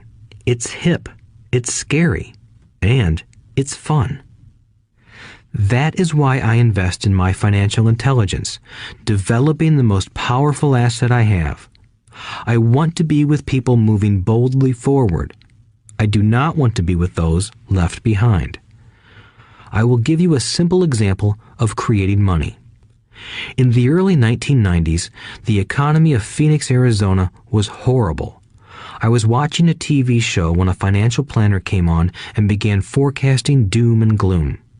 His advice was to save money. Put $100 away every month, he said. In 40 years, you will be a multimillionaire. Well, putting money away every month is a sound idea. It is one option, the option most people subscribe to. The problem is this. It blinds the person to what is really going on. It causes them to miss major opportunities for much more significant growth of their money. The world is passing them by. As I said, the economy was terrible at that time. For investors, this is the perfect market condition. A chunk of my money was in the stock market and in apartment houses. I was short of cash. Because people were giving properties away, I was buying. I was not saving money. I was investing. Kim and I had more than $1 million in cash working in a market that was rising fast. It was the best opportunity to invest. The economy was terrible. I just could not pass up these small deals. Houses that were once $100,000 were now $75,000. But instead of shopping with local real estate agents, I began shopping at the bankruptcy attorney's office or the courthouse steps. In these shopping places, a $75,000 house could sometimes be bought for $20,000 or less. For $2,000, which was loaned to me from a friend for 90 days for $200, I gave an attorney a cashier's check as a down payment.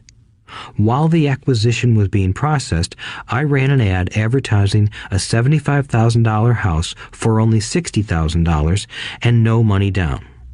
The phone rang hard and heavy.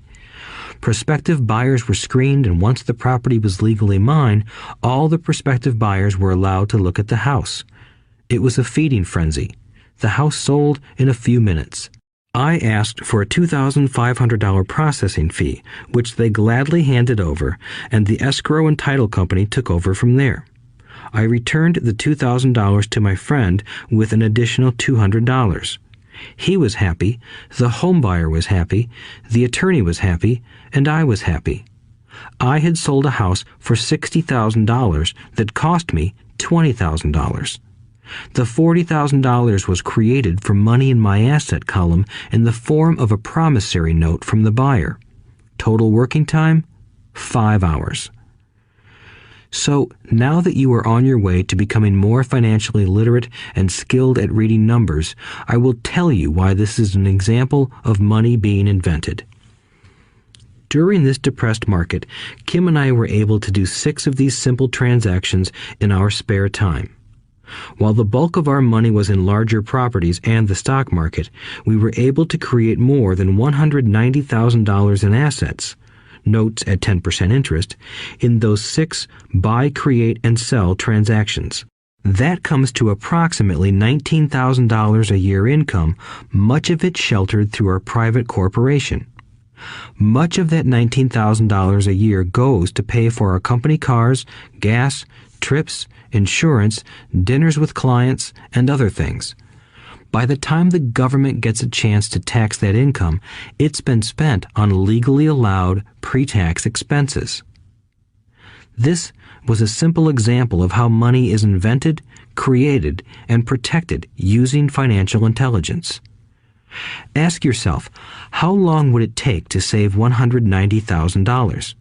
Would the bank pay you 10% interest on your money? And the promissory note is good for 30 years. I hope they never pay me the $190,000. I have to pay a tax if they pay me the principal, and besides, $19,000 paid over 30 years is a little over $500,000 in income. I have people ask what happens if the person doesn't pay. That does happen, and it's good news.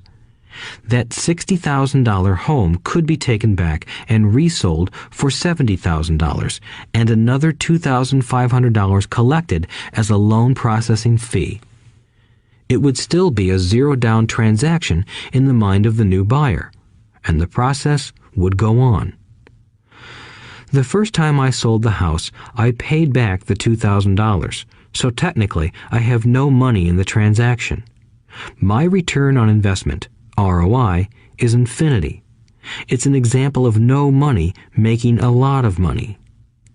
In the second transaction, when resold, I would have put $2,000 in my pocket and re-extended the loan to 30 years. What would my ROI be if I got paid money to make money? I do not know, but it sure beats saving $100 a month, which actually starts out as $150 because it's after-tax income for 40 years earning low interest. And again, you're taxed on the interest. That is not too intelligent. It may be safe, but it's not smart. A few years later, as the Phoenix real estate market strengthened, those houses we sold for $60,000 became worth $110,000. Foreclosure opportunities were still available, but became rare. It cost a valuable asset, my time, to go out looking for them. Thousands of buyers were looking for the few available deals. The market had changed. It was time to move on and look for other opportunities to put in the asset column. You cannot do that here. That is against the law. You're lying. I hear those comments much more often than, "Can you show me how to do that?" The math is simple. You do not need algebra or calculus, and the escrow company handles the legal transaction and the servicing of the payments. I have no roofs to fix or toilets to unplug because the owners do that. It's their house. Occasionally, someone does not pay, and that is wonderful because there are late fees, or they move out and the property is sold again. The court system handles that. And it may not work in your area. The market conditions may be different, but the example illustrates how a simple financial process can create hundreds of thousands of dollars with little money and low risk. It is an example of money being only an agreement. Anyone with a high school education can do it. Yet most people won't. Most people listen to the standard advice of work hard and save money. For about 30 hours of work, approximately $190,000 was created in the asset column, and no taxes were paid. Which one sounds harder to you? 1. Work hard, pay 50% in taxes, save what is left, your savings, then earn 5%, which is also taxed. Or 2. Take the time to develop your financial intelligence, harness the power of your brain and the asset column. If you use option number 1, be sure to factor in how much time it takes you to save $190,000. Time is one of your greatest assets. Now, you may understand why I silently shake my head when I hear parents say, "My child is doing well in school and receiving a good education." It may be good, but is it adequate? I know the above investment strategy is a small one. It is used to illustrate how small can grow into big. Again, my success reflects the importance of a strong financial foundation, which starts with a strong financial education. I have said it before, but it's worth repeating. Financial intelligence is made up of these 4 main technical skills. 1. Accounting. Accounting is financial literacy, or the ability to read numbers. This is a vital skill if you want to build businesses or investments. 2. Investing. Investing is the science of money making money. 3. Understanding markets. Understanding markets is the science of supply and demand. Alexander Graham Bell gave the market what it wanted. So did Bill Gates.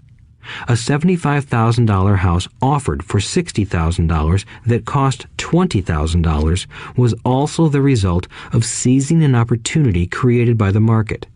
Somebody was buying, and someone was selling. 4. The law. The law is the awareness of accounting, corporate, state, and federal regulations. I recommend playing by the rules. It is this basic foundation, or the combination of these skills, that is needed to be successful in the pursuit of wealth, whether it be through the buying of small homes, apartment buildings, companies, stocks, bonds, precious metals, baseball cards, or the like. A few years later, the real estate market rebounded and everyone else was getting in. The stock market was booming and everyone was getting in. The U.S. economy was getting back on its feet. I began selling and was now traveling to Peru, Norway, Malaysia, and the Philippines. The investment landscape had changed. We were no longer buying real estate. Now I just watch the values climb inside the asset column and will probably begin selling. I suspect that some of those 6 little house deals will sell and the $40,000 note will be converted to cash. I need to call my accountant to be prepared for cash and seek ways to shelter it. The point I would like to make is that investments come and go. The market goes up and comes down. Economies improve and crash. The world is always handing you opportunities of a lifetime, every day of your life, but all too often we fail to see them. But they are there. And the more the world changes and the more technology changes, the more opportunities there will be to allow you and your family to be financially secure for generations to come. So why bother developing your financial intelligence? Again, only you can answer that. I know why I continue to learn and develop. I do it because I know there are changes coming. I'd rather welcome change than cling to the past. I know there will be market booms and market crashes. I want to continually develop my financial intelligence because at each market change, some people will be on their knees begging for their jobs. Others, meanwhile, will take the lemons that life hands them, and we are all handed lemons occasionally, and turn them into millions. That's financial intelligence. I am often asked about the lemons I have turned into millions. I hesitate using many more examples of personal investments because I am afraid it comes across as bragging or tooting my own horn. That is not my intention. I use the examples only as numerical and chronological illustrations of actual and simple cases. I use the examples because I want you to know that it is easy. And the more familiar you become with the 4 pillars of financial intelligence, the easier it becomes. Personally, I use 2 main vehicles to achieve financial growth: real estate and small cap stocks. I use real estate as my foundation. Day in and day out, my properties provide cash flow and occasional spurts of growth and value. The small cap stocks are used for fast growth. I do not recommend anything that I do. The examples are just that, examples. If the opportunity is too complex and I do not understand the investment, I don't do it. Simple math and common sense are all you need to do well financially. There are 5 reasons for using examples. 1. To inspire people to learn more. 2. To let people know it is easy if the foundation is strong. 3. To show that anyone can achieve great wealth. 4. To show that there are millions of ways to achieve your goals. 5. To show that it's not rocket science. In 1989, I used to jog through a lovely neighborhood in Portland, Oregon. It was a suburb that had little gingerbread houses. They were small and cute. I almost expected to see Little Red Riding Hood skipping down the sidewalk on her way to Granny's. There were for sale signs everywhere. The timber market was terrible. The stock market had just crashed, and the economy was depressed. On one street, I noticed a for sale sign that was up longer than most. It looked old. Jogging past it one day, I ran into the owner, who looked troubled. "What are you asking for your house?" I asked. The owner turned and smiled weakly. "Make me an offer," he said. "It's been for sale for over a year. Nobody even comes by anymore to look at it." "I'll look," I said, and I bought the house a half hour later for $20,000 less than his asking price. It was a cute little 2-bedroom home with gingerbread trim on all the windows. It was light blue with gray accents and had been built in 1930. Inside, there was a beautiful rock fireplace, as well as 2 tiny bedrooms. It was a perfect rental house. I gave the owner $5,000 down for a $45,000 house that was really worth $65,000, except that no one wanted to buy it. The owner moved out in a week, happy to be free, and my first tenant moved in, a local college professor. After the mortgage, expenses, and management fees were paid, I put a little less than $40 in my pocket at the end of each month. Hardly exciting. A year later, the depressed Oregon real estate market had begun to pick up. California investors, flush with money from their still booming real estate market, were moving north and buying up Oregon and Washington. I sold that little house for $95,000 to a young couple from California who thought it was a bargain. My capital gains of approximately $40,000 were placed into a 1031 tax-deferred exchange, and I went shopping for a place to put my money. In about a month, I found a 12-unit apartment house right next to the Intel plant in Beaverton, Oregon. The owners lived in Germany, had no idea what the place was worth, and again, just wanted to get out of it. I offered $275,000 for a $450,000 building. They agreed to $300,000. I bought it and held it for 2 years. Utilizing the same 1031 exchange process, we sold the building for $495,000 and bought a 30-unit apartment building in Phoenix, Arizona. We had moved to Phoenix by then to get out of the rain and needed to sell anyway. Like the former Oregon market, the real estate market in Phoenix was depressed. The price of the 30-unit apartment building in Phoenix was $875,000, with $225,000 down. The cash flow from the 30 units was a little over $5,000 a month. The Arizona market began moving up, and a few years later, a Colorado investor offered us $1.2 million for the property. The point of this example is how a small amount can grow into a large amount. Again, it is a matter of understanding financial statements, investment strategies, a sense of the market, and the laws. If people are not versed in these subjects, then obviously they must follow standard dogma, which is to play it safe, diversify, and only invest in secure investments. The problem with secure investments is that they are often sanitized, that is, made so safe that the gains are less. Most large brokerage houses will not touch speculative transactions in order to protect themselves and their clients, and that is a wise policy. The really hot deals are not offered to people who are novices. Often, the best deals that make the rich even richer are reserved for those who understand the game. It is technically illegal to offer speculative deals to someone who is considered not sophisticated, but of course, it happens.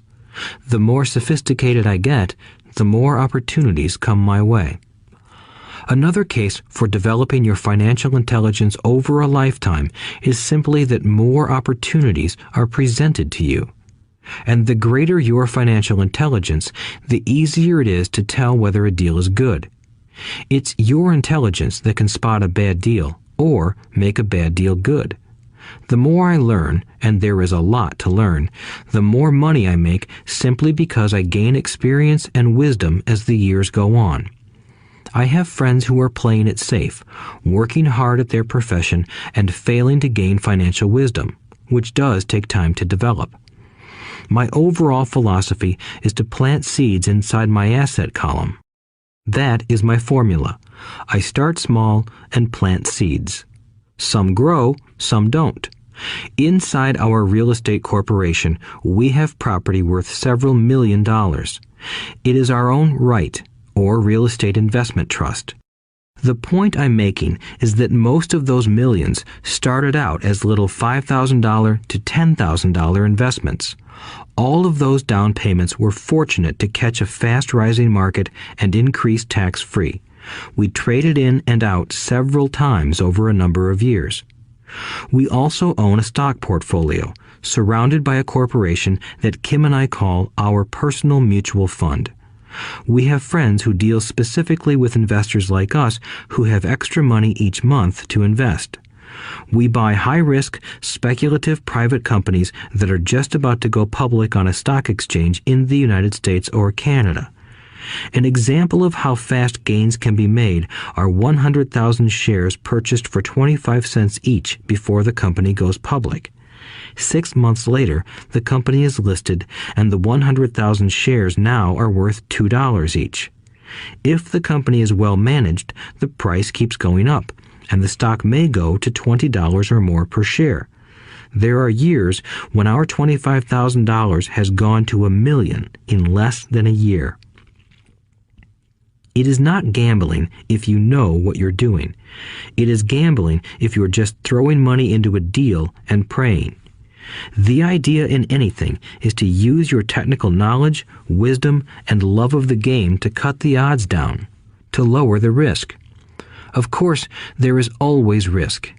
It is financial intelligence that improves the odds. Thus, what is risky for one person is less risky to someone else. That is the primary reason I constantly encourage people to invest more in their financial education than in stocks, real estate, or other markets. The smarter you are, the better chance you have of beating the odds. The stock plays I personally invested in were extremely high risk for most people and absolutely not recommended. I have been playing that game since 1979 and have paid more than my share in dues. But if you will review why investments such as these are high risk for most people, you may be able to set your life up differently, so that the ability to take $25,000 and turn it into $1 million in a year is low risk for you. As stated earlier, nothing I have written is a recommendation. It is only used as an example of what is simple and possible. What I do is small potatoes in the grand scheme of things. Yet, for the average individual, a passive income of more than $100,000 a year is nice and not hard to achieve. Depending on the market and how smart you are, it could be done in 5 to 10 years. If you keep your living expenses modest, $100,000 coming in as additional income is pleasant, regardless of whether you work. You can work if you like, or take time off if you choose, and use the government tax system in your favor rather than against you. My personal basis is real estate. I love real estate because it's stable and slow-moving. I keep the base solid.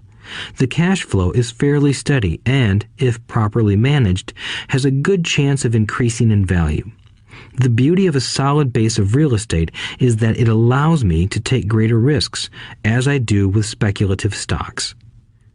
If I make great profits in the stock market, I pay my capital gains tax on the gain and then reinvest what's left in real estate, again further securing my asset foundation. A last word on real estate. I have traveled all over the world and taught investing. In every city, I hear people say you cannot buy real estate cheap. That is not my experience. Even in New York or Tokyo, or just on the outskirts of the city, prime bargains are overlooked by most people. In Singapore, with their high real estate prices, there are still bargains to be found within a short driving distance. So whenever I hear someone say, "You can't do that here," pointing at me, I remind them that maybe the real statement is, "I don't know how to do that here. Yet." Great opportunities are not seen with your eyes. They are seen with your mind. Most people never get wealthy simply because they are not trained financially to recognize opportunities right in front of them. I am often asked, how do I start? In the final chapter of this audiobook, I offer 10 steps that I followed on the road to my financial freedom. But always remember to have fun.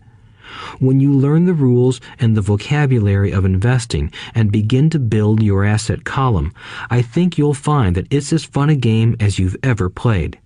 Sometimes you win, and sometimes you learn. But have fun. Most people never win because they're more afraid of losing. That is why I found school so silly.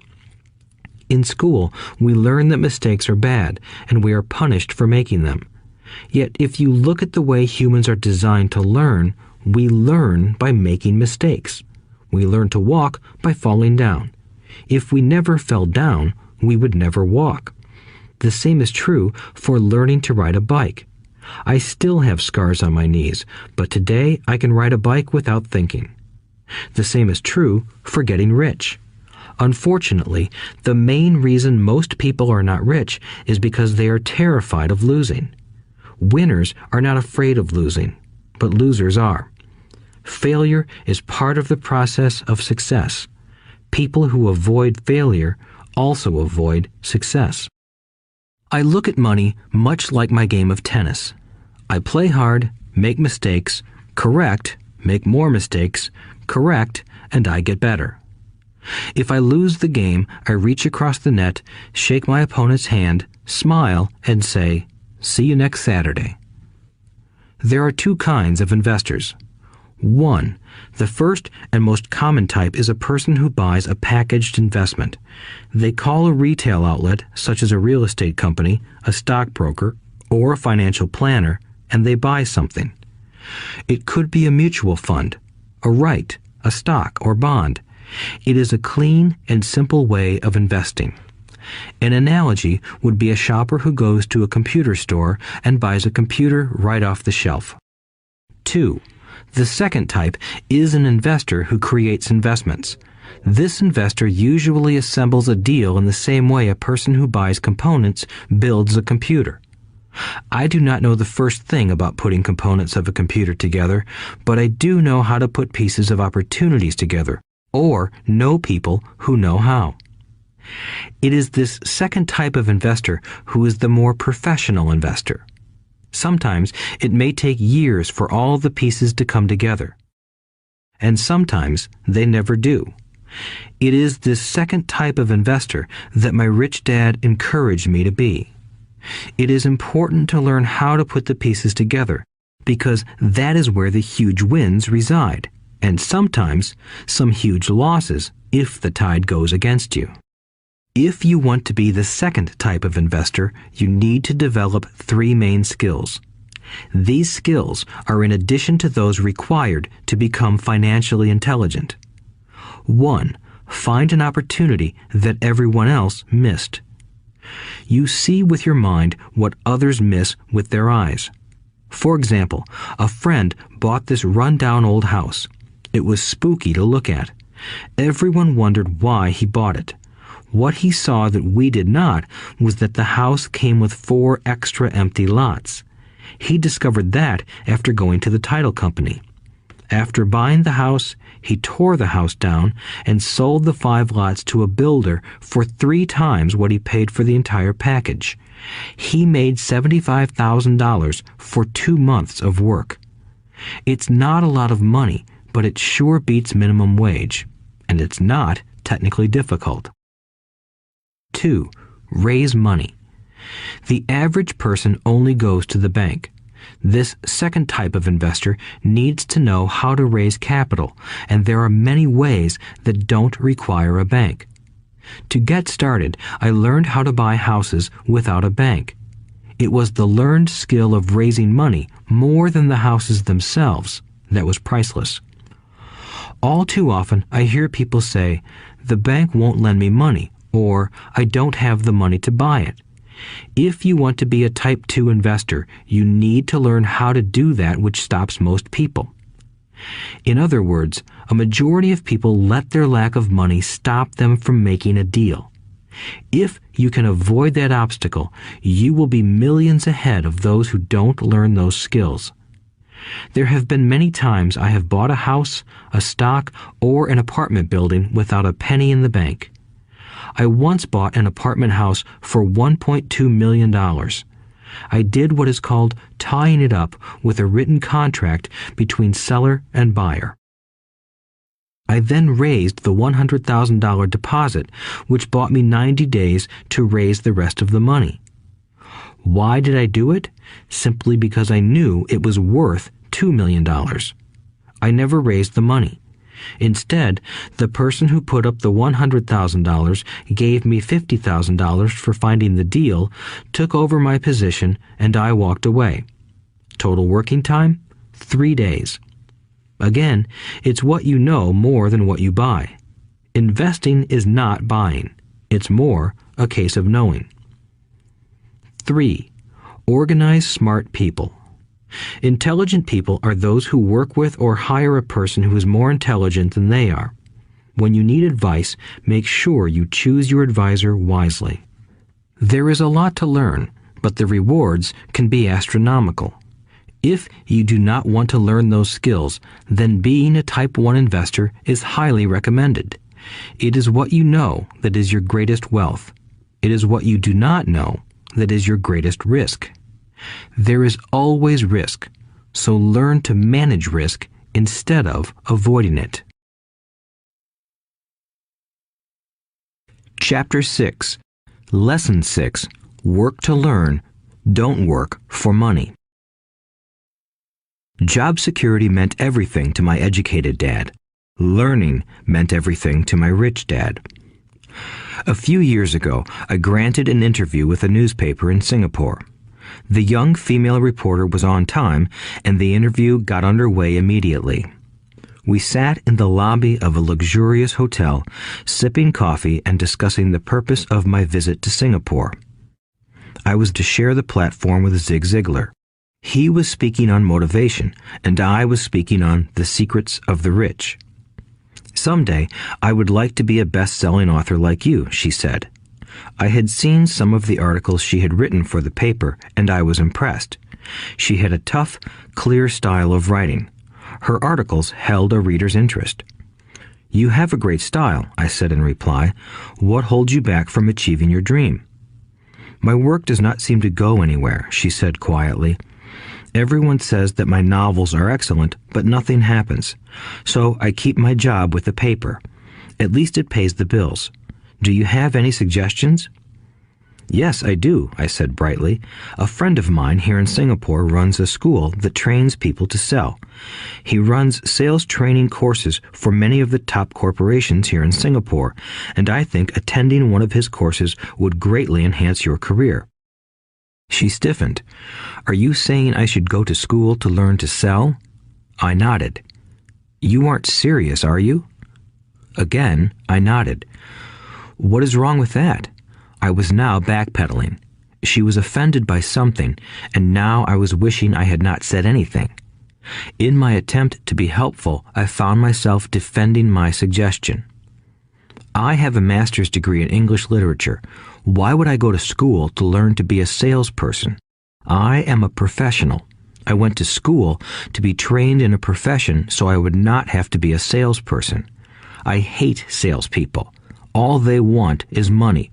So tell me why I should study sales. She was packing her briefcase. The interview was over. On the coffee table sat a copy of an earlier best-selling book I wrote. I picked it up as well as the notes she had jotted down on her legal pad. Do you see this? I said, pointing to her notes. She looked down at her notes. What? She said, confused. Again, I pointed deliberately to her notes. On her pad she had written, Robert Kiyosaki, best-selling author. It says best-selling author, not best writing author, I said quietly. Her eyes widened. I am a terrible writer, I said. You are a great writer. I went to sales school. You have a master's degree.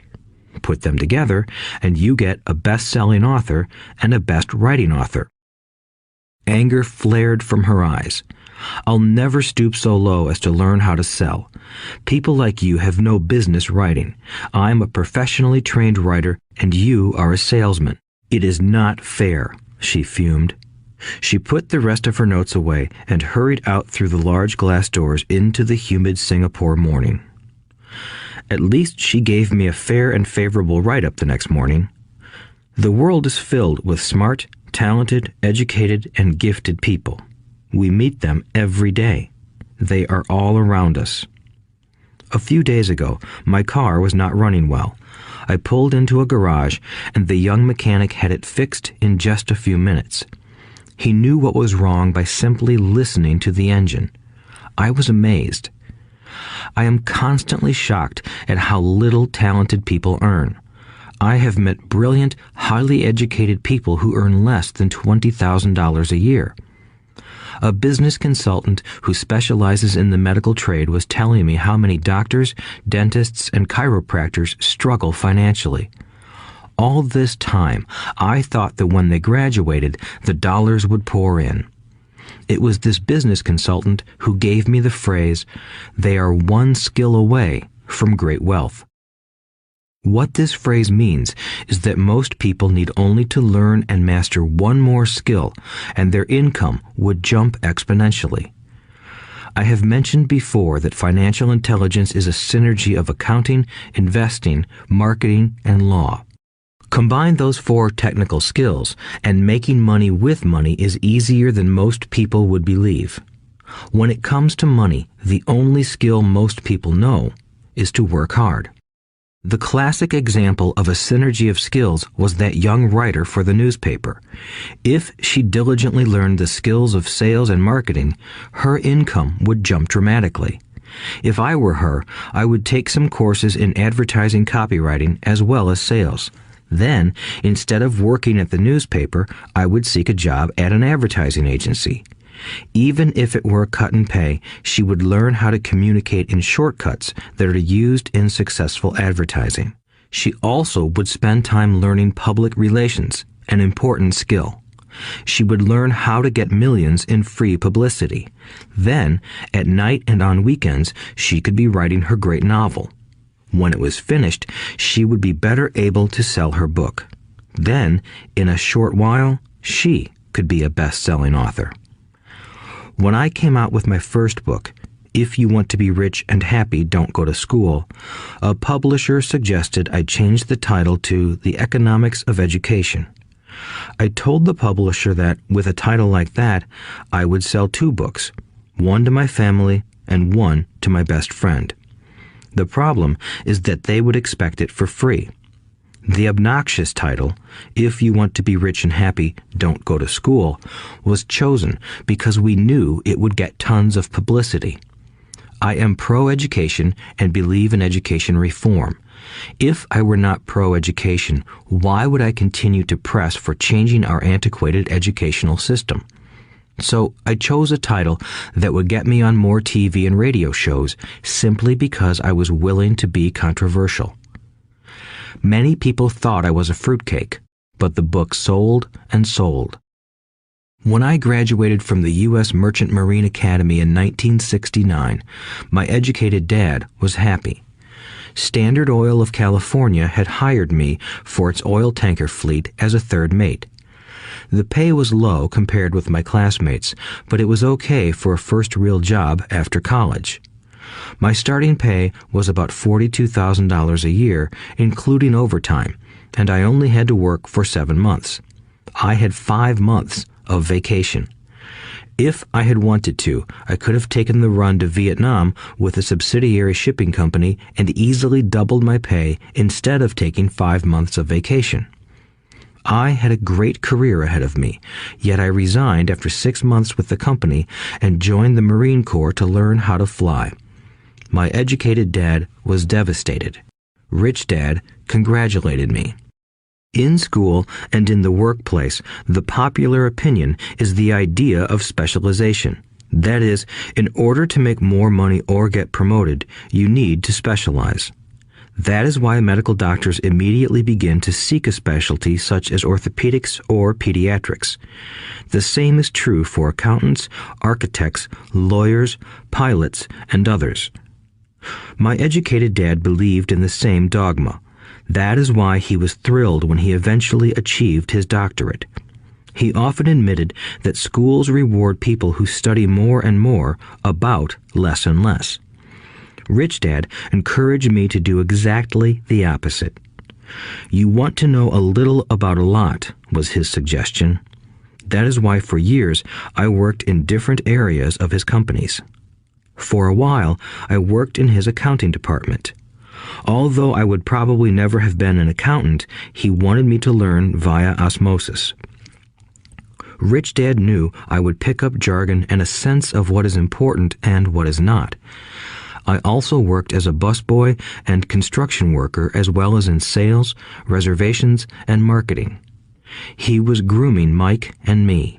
That is why he insisted we sit in on the meetings with his bankers, lawyers, accountants, and brokers. He wanted us to know a little about every aspect of his empire. When I quit my high-paying job with Standard Oil, my educated dad had a heart-to-heart talk with me. He was bewildered.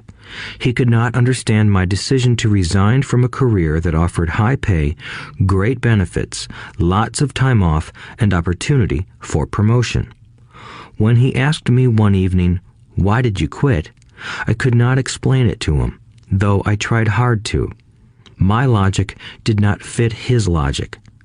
The big problem was that my logic was my rich dad's logic. Job security meant everything to my educated dad. Learning meant everything to my rich dad. Educated dad thought I went to school to learn to be a ship's officer. Rich dad knew that I went to school to study international trade.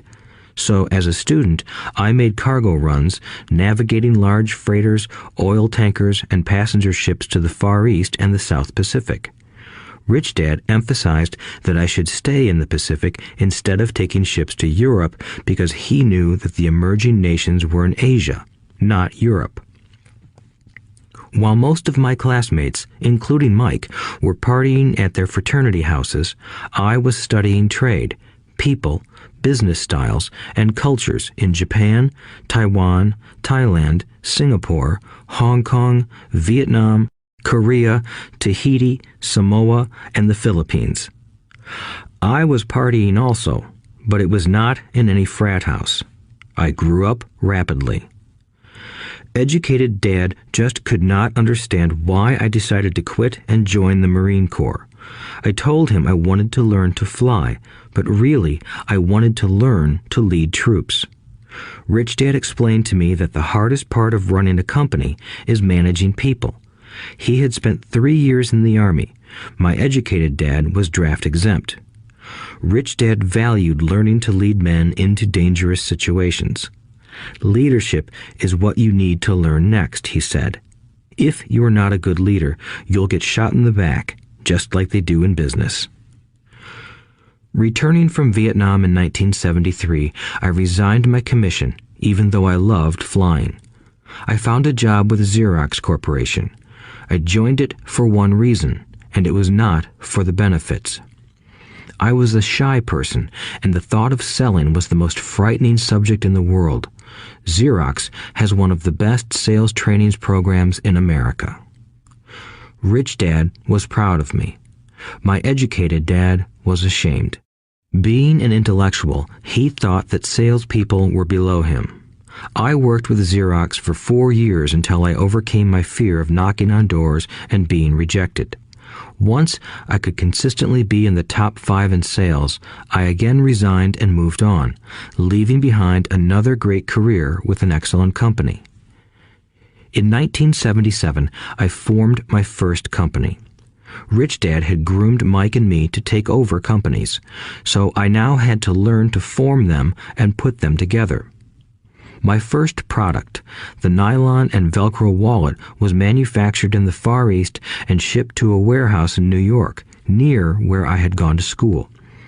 My formal education was complete, and it was time to test my wings. If I failed, I would go broke. Rich Dad thought it best to go broke before 30.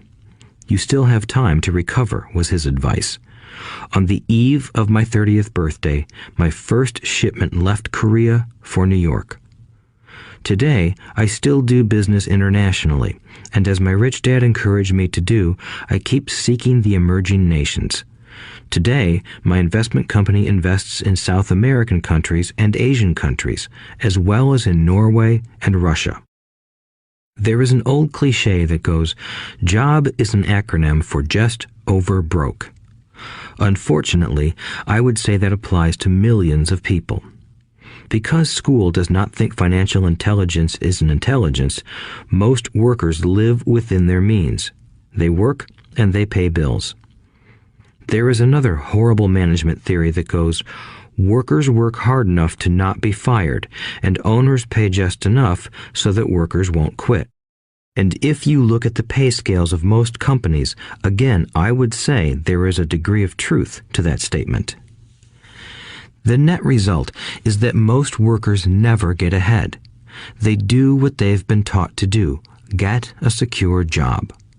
Most workers focus on working for pay and benefits that reward them in the short term, but are often disastrous in the long run. Instead, I recommend to young people to seek work for what they will learn more than what they will earn. Look down the road at what skills they want to acquire before choosing a specific profession and before getting trapped in the rat race.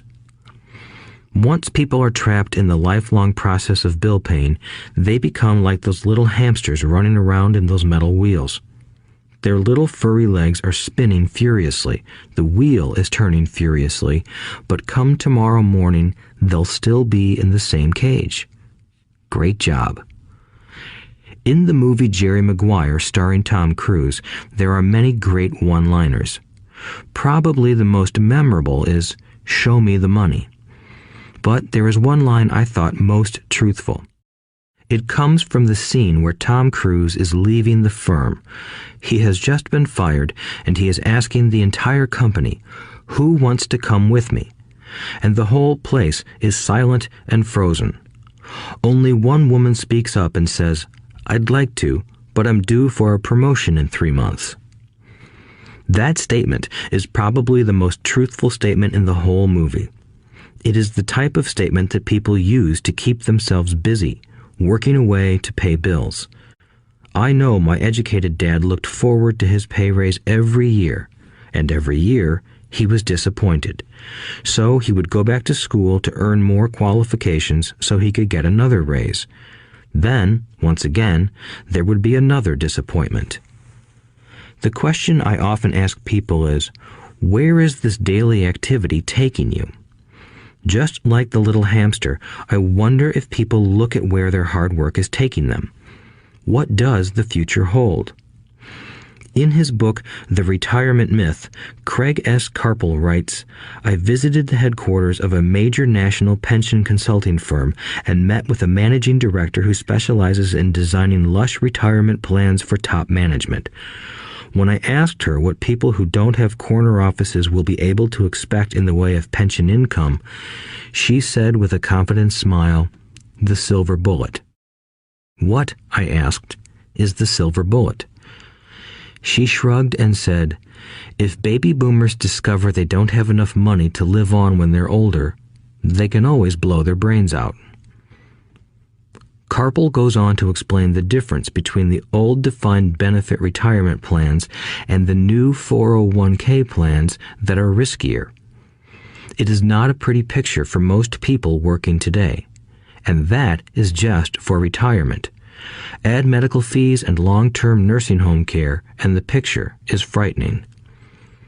Already, many hospitals in countries with socialized medicine need to make tough decisions such as who will live and who will die. They make those decisions purely on how much money they have and how old the patients are. If the patient is old, they often will give the medical care to someone younger. The older, poor patient gets put to the back of the line. Just as the rich can afford better education, the rich will be able to keep themselves alive, while those who have little wealth will die. So I wonder, are workers looking into the future or just until their next paycheck, never questioning where they are headed? When I speak to adults who want to earn more money, I always recommend the same thing. I suggest taking a long view of their life. Instead of simply working for the money and security, which I admit are important, I suggest they take a second job that will teach them a second skill. Often I recommend joining a network marketing company, also called multi-level marketing, if they want to learn sales skills. Some of these companies have excellent training programs that help people get over their fear of failure and rejection, which are the main reasons people are unsuccessful. Education is more valuable than money in the long run. When I offer this suggestion, I often hear in response, "Oh, that is too much hassle," or "I only want to do what I am interested in." If they say it's too much of a hassle, I ask, so you would rather work all your life giving 50% of what you earn to the government? If they tell me, I only do what I am interested in, I say, I'm not interested in going to the gym, but I go because I want to feel better and live longer. Unfortunately, there is some truth to the old statement, you can't teach an old dog new tricks. Unless a person is used to changing, it's hard to change. But for those of you who might be on the fence when it comes to the idea of working to learn something new, I offer this word of encouragement. Life is much like going to the gym. The most painful part is deciding to go. Once you get past that, it's easy. There have been many days I have dreaded going to the gym, but once I am there and in motion, it is a pleasure. After the workout is over, I am always glad I talked myself into going. If you are unwilling to work to learn something new and instead insist on becoming highly specialized within your field, make sure the company you work for is unionized. Labor unions are designed to protect specialists. My educated dad, after falling from grace with the governor, became the head of the teachers' union in Hawaii. He told me that it was the hardest job he ever held. My rich dad, on the other hand, spent his life doing his best to keep his companies from becoming unionized. He was successful. Although the unions came close, Rich Dad was always able to fight them off. Personally, I take no sides because I can see the need for and the benefits of both sides. If you do as school recommends, become highly specialized, then seek union protection. For example, had I continued with my flying career, I would have sought a company that had a strong pilots union. Why? Because my life would be dedicated to learning a skill that was valuable in only one industry. If I were pushed out of that industry, my life's skills would not be as valuable to another industry. A displaced senior pilot with 100,000 hours of heavy airline transport time, earning $150,000 a year, would have a hard time finding an equivalent high-paying job teaching in school. Skills do not necessarily transfer from industry to industry. Skills the pilots are paid for in the airline industry are not as important in, say, the school system. The same is true even for doctors today. With all the changes in medicine, many medical specialists are needing to conform to medical organizations such as HMOs. School teachers definitely need to be union members. Today in America, the teachers' union is the largest and the richest labor union of all. The NEA, the National Education Association, has tremendous political clout. Teachers need the protection of their union because their skills are also of limited value to an industry outside of education. So the rule of thumb is highly specialized, then unionize. It's the smart thing to do. When I ask the classes I teach, how many of you can cook a better hamburger than McDonald's, almost all the students raise their hands. I then ask, so if most of you can cook a better hamburger, how come McDonald's makes more money than you? The answer is obvious. McDonald's is excellent at business systems. The reason so many talented people are poor is because they focus on building a better hamburger and know little to nothing about business systems. A friend of mine in Hawaii is a great artist. He makes a sizable amount of money. One day, his mother's attorney called to tell him that she had left him $35,000. That is what was left of her estate after the attorney and the government took their shares.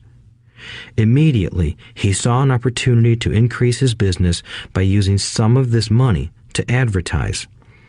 2 months later, his first 4-color full-page ad appeared in an expensive magazine that targeted the very rich. The ad ran for 3 months.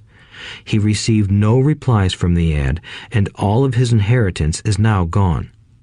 He now wants to sue the magazine for misrepresentation. This is a common case of someone who can build a beautiful hamburger but knows little about business. When I asked him what he learned, his only reply was, "Advertising salespeople are crooks." I then asked him if he would be willing to take a course in sales and a course in direct marketing. His reply, "I don't have the time, and I don't want to waste my money." The world is filled with talented poor people. All too often, they're poor or struggle financially or earn less than they are capable of, not because of what they know, but because of what they do not know. They focus on perfecting their skills at building a better hamburger rather than the skills of selling and delivering the hamburger. Maybe McDonald's does not make the best hamburger, but they are the best at selling and delivering a basic average burger. Poor Dad wanted me to specialize. That was his view on how to be paid more. Even after being told by the governor of Hawaii that he could no longer work in state government, my educated dad continued to encourage me to get specialized. Educated Dad then took up the cause of the teachers' union, campaigning for further protection and benefits for these highly skilled and educated professionals. We argued often, but I know he never agreed that over-specialization is what caused the need for union protection. He never understood that the more specialized you become, the more you are trapped and dependent on that specialty. Rich Dad advised that Mike and I groom ourselves. Many corporations do the same thing. They find a young, bright student just out of business school and begin grooming that person to someday take over the company. So these bright young employees do not specialize in one department. They are moved from department to department to learn all the aspects of business systems. The rich often groom their children or the children of others. By doing so, their children gain an overall knowledge of the operations of the business and how the various departments interrelate. For the World War II generation, it was considered bad to skip from company to company. Today, it is considered smart. Since people will skip from company to company rather than seek greater specialization in skills, why not seek to learn more than to earn? In the short term, it may earn you less, but it will pay dividends in the long term. The main management skills needed for success are 1. Management of cash flow, 2. Management of systems, 3. Management of people. The most important specialized skills are sales and marketing. The ability to sell, to communicate to another human being, be it a customer, employee, boss, spouse, or child, is the base skill of personal success. Communication skills such as writing, speaking, and negotiating are crucial to a life of success. These are skills I work on constantly, attending courses or buying educational resources to expand my knowledge. As I have mentioned, my educated dad worked harder and harder the more competent he became. He also became more trapped the more specialized he got. Although his salary went up, his choices diminished. Soon after he was locked out of government work, he found out how vulnerable he really was professionally. It is like professional athletes who suddenly are injured or are too old to play.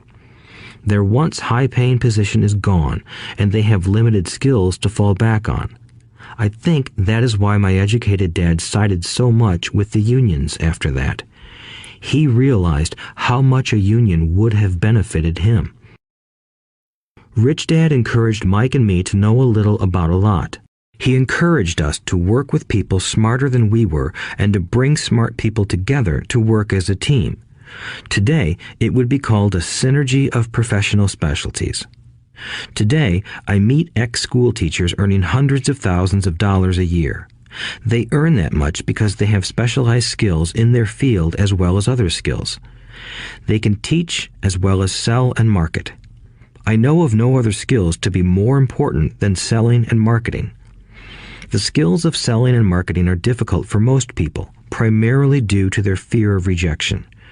The better you are at communicating, negotiating, and handling your fear of rejection, the easier life is. Just as I advise that newspaper writer who wanted to become a best-selling author, I advise anyone else today. Being technically specialized has its strengths as well as its weaknesses. I have friends who are geniuses, but they cannot communicate effectively with other human beings, and, as a result, their earnings are pitiful. I advise them to just spend a year learning to sell. Even if they earn nothing, their communication skills will improve, and that is priceless. In addition to being good learners, sellers, and marketers, we need to be good teachers as well as good students. To be truly rich, we need to be able to give as well as to receive. In cases of financial or professional struggle, there is often a lack of giving and receiving. I know many people who are poor because they are neither good students nor good teachers. Both of my dads were generous men. Both made it a practice to give first. Teaching was one of their ways of giving. The more they gave, the more they received. One glaring difference was in the giving of money. My rich dad gave lots of money away. He gave to his church, to charities, and to his foundation. He knew that to receive money, you had to give money. Giving money is the secret to most great wealthy families. That is why there are organizations like the Rockefeller Foundation and the Ford Foundation. These are organizations designed to take their wealth and increase it, as well as give it away in perpetuity. My educated dad always said, "When I have some extra money, I'll give it." The problem was that there was never any extra. So he worked harder to draw more money in rather than focus on the most important law of money. Give and you shall receive. Instead, he believed in receive and then you give. In conclusion, I became both dads. One part of me is a hardcore capitalist who loves the game of money making money. The other part is a socially responsible teacher who is deeply concerned with this ever-widening gap between the haves and have-nots. I personally hold the archaic educational system primarily responsible for this growing gap. Chapter 7. Overcoming Obstacles. The primary difference between a rich person and a poor person is how they manage fear. Once people have studied and become financially literate, they may still face roadblocks to becoming financially independent. There are 5 main reasons why financially literate people may still not develop abundant asset columns that could produce a large cash flow. The 5 reasons are: 1. Fear. 2. Cynicism. 3. Laziness. 4. Bad habits. 5. Arrogance. Overcoming fear. I have never met anyone who really likes losing money. And in all my years, I have never met a rich person who has never lost money. But I have met a lot of poor people who have never lost a dime. Investing, that is. The fear of losing money is real. Everyone has it, even the rich. But it's not having fear that is the problem. It's how you handle fear.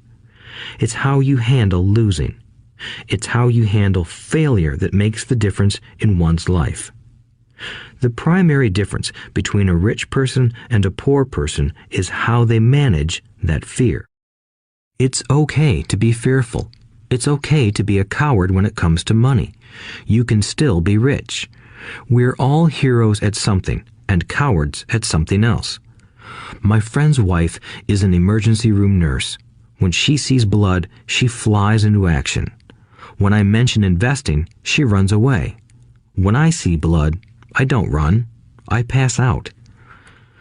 My rich dad understood phobias about money. Some people are terrified of snakes. Some people are terrified about losing money. Both are phobias, he would say. So his solution to the phobia of losing money was this little rhyme. If you hate risk and worry, start early. If you start young, it's easier to be rich. I won't go into it here, but there is a staggering difference between a person who starts investing at age 20 versus age 30.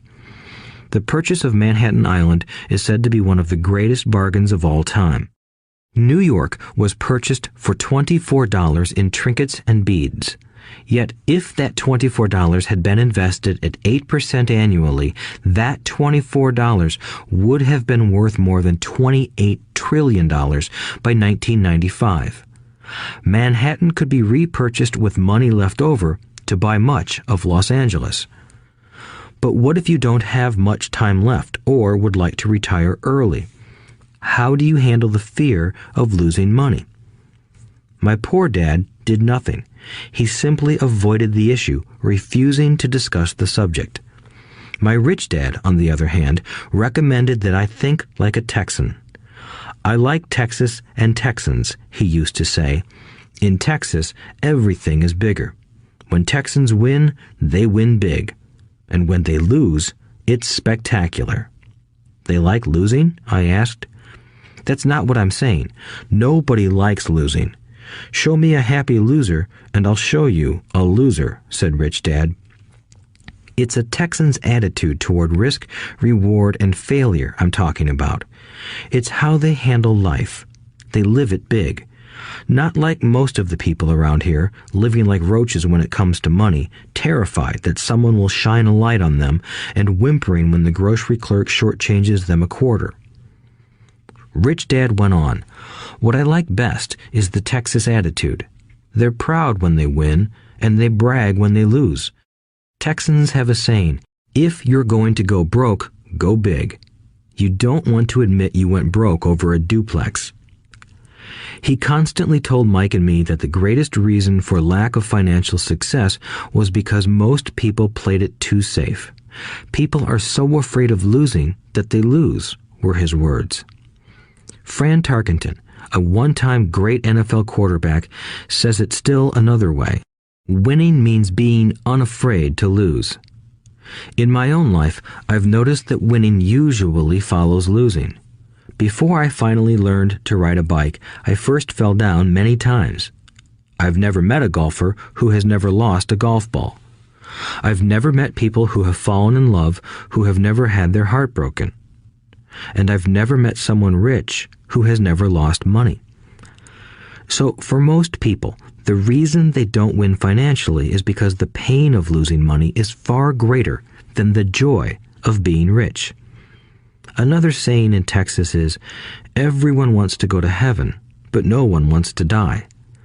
Most people dream of being rich, but are terrified of losing money, so they never get to heaven. Rich Dad used to tell Mike and me stories about his trips to Texas. If you really want to learn the attitude of how to handle risk, losing, and failure, go to San Antonio and visit the Alamo. The Alamo is a great story of brave people who chose to fight, knowing there was no hope of success. They chose to die instead of surrendering. It's an inspiring story worthy of study. Nonetheless, it's still a tragic military defeat. They got their butts kicked. So, how do Texans handle failure? They still shout, "Remember the Alamo." Mike and I heard this story a lot. He always told us this story when he was about to go into a big deal and he was nervous. After he had done all his due diligence and it was time to put up or shut up, he told us this story. Every time he was afraid of making a mistake or losing money, he told us this story. It gave him strength, for it reminded him that he could always turn a financial loss into a financial win. Rich Dad knew that failure would only make him stronger and smarter. It's not that he wanted to lose. He just knew who he was and how he would take a loss. He would take a loss and make it a win. That's what made him a winner and others losers. It gave him the courage to cross the line when others backed out. That's why I like Texans so much, he would say.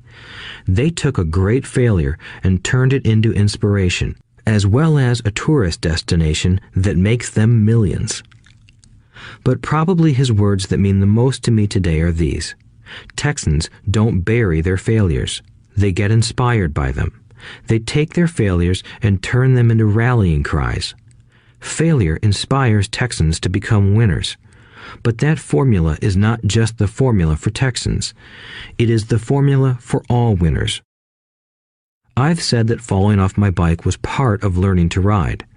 I remember falling off only made me more determined to learn to ride, not less. I also said that I have never met a golfer who has never lost a ball.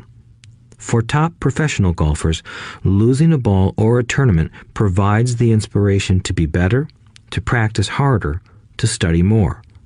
That's what makes them better. For winners, losing inspires them. For losers, losing defeats them. I like to quote John D. Rockefeller, who said, "I always tried to turn every disaster into an opportunity." And being Japanese American, I can say this. Many people say that Pearl Harbor was an American mistake. I say it was a Japanese mistake. From the movie Tora, Tora, Tora, a somber Japanese admiral says to his cheering subordinates, "I am afraid we have awakened a sleeping giant." Remember Pearl Harbor became a rallying cry. It turned one of America's greatest losses into the reason to win. This great defeat gave America strength, and America soon emerged as a world power. Failure inspires winners, and failure defeats losers. It is the biggest secret of winners. It's the secret that losers do not know. The greatest secret of winners is that failure inspires winning. Thus, they're not afraid of losing. Repeating Fran Tarkenton's quote, "Winning means being unafraid to lose." People like Fran Tarkenton are not afraid of losing because they know who they are. They hate losing, so they know that losing will only inspire them to become better. There is a big difference between hating losing and being afraid to lose. Most people are so afraid of losing money that they lose. They go broke over a duplex. Financially, they play life too safe and too small. They buy big houses and big cars, but not big investments. The main reason that over 90% of the American public struggles financially is because they play not to lose. They don't play to win. They go to their financial planners or accountants or stockbrokers and buy a balanced portfolio. Most have lots of cash in CDs, low-yield bonds, mutual funds that can be traded within a mutual fund family, and a few individual stocks. It is a safe and sensible portfolio, but it is not a winning portfolio. It is a portfolio of someone playing not to lose.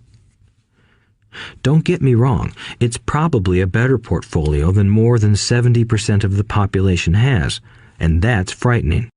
It's a great portfolio for someone who loves safety. But playing it safe and balanced on your investment portfolio is not the way successful investors play the game. If you have little money and you want to be rich, you must first be focused, not balanced. If you look at any successful person, at the start, they were not balanced. Balanced people go nowhere. They stay in one spot. To make progress, you must first go unbalanced. Just look at how you make progress walking. Thomas Edison was not balanced. He was focused. Bill Gates was not balanced. He was focused. Donald Trump is focused. George Soros is focused. George Patton did not take his tanks wide. He focused them and blew through the weak spots in the German line. The French went wide with the Maginot Line, and you know what happened to them. If you have any desire to be rich, you must focus. Do not do what poor and middle-class people do, put their few eggs in many baskets. Put a lot of your eggs in a few baskets and focus. Follow one course until successful. If you hate losing, play it safe. If losing makes you weak, play it safe. Go with balanced investments. If you're over 25 years old and are terrified of taking risks, don't change. Play it safe, but start early. Start accumulating your nest egg early because it will take time. But if you have dreams of freedom, of getting out of the rat race, the first question to ask yourself is, how do I respond to failure? If failure inspires you to win, maybe you should go for it, but only maybe.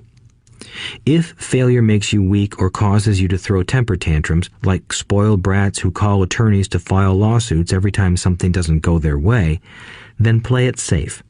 Keep your daytime job, or buy bonds or mutual funds. But remember, there is risk in those financial instruments also, even though they may appear safe.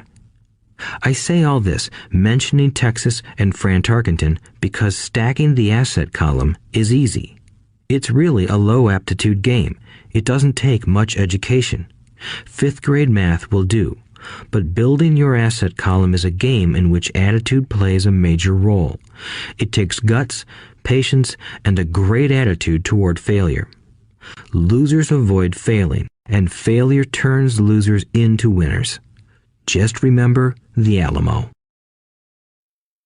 Overcoming cynicism. The sky is falling. The sky is falling. Most of us know the story of Chicken Little, who ran around warning the barnyard of impending doom.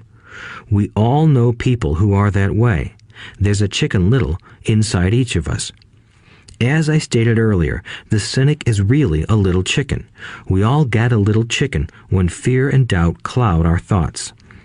All of us have doubts. I'm not smart. I'm not good enough. So-and-so is better than me. Our doubts often paralyze us. We play the what-if game. What if the economy crashes right after I invest? What if I lose control and I can't pay the money back? What if things don't go as I planned? Or we have friends or loved ones who will remind us of our shortcomings. They often say, "What makes you think you can do that? If it's such a good idea, how come someone else hasn't done it? That will never work. You don't know what you're talking about." These words of doubt often get so loud that we fail to act. A horrible feeling builds in our stomach. Sometimes we can't sleep. We fail to move forward. So we stay with what is safe, and opportunities pass us by. We watch life passing by as we sit immobilized with a cold knot in our body. We have all felt this at one time in our lives, some more than others. Peter Lynch of Fidelity Magellan Mutual Fund fame refers to warnings about the sky falling as noise, and we all hear it. Noise is either created inside our heads or comes from outside, often from friends, family, co-workers, and the media. Lynch recalls the time during the 1950s when the threat of nuclear war was so prevalent in the news that people began building fallout shelters and storing food and water. If they had invested that money wisely in the market, instead of building a fallout shelter, they'd probably be financially independent today. When violence breaks out in a city, gun sales go up all over the country.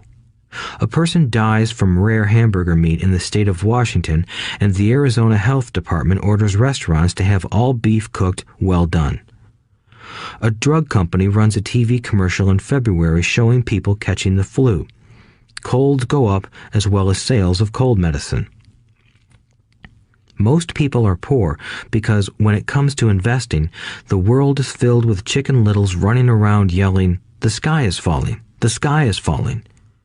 And Chicken Littles are effective because every one of us is a little chicken. It often takes great courage to not let rumors and talk of doom and gloom affect your doubts and fears. But a savvy investor knows that the seemingly worst of times is actually the best of times to make money. When everyone else is too afraid to act, they pull the trigger and are rewarded.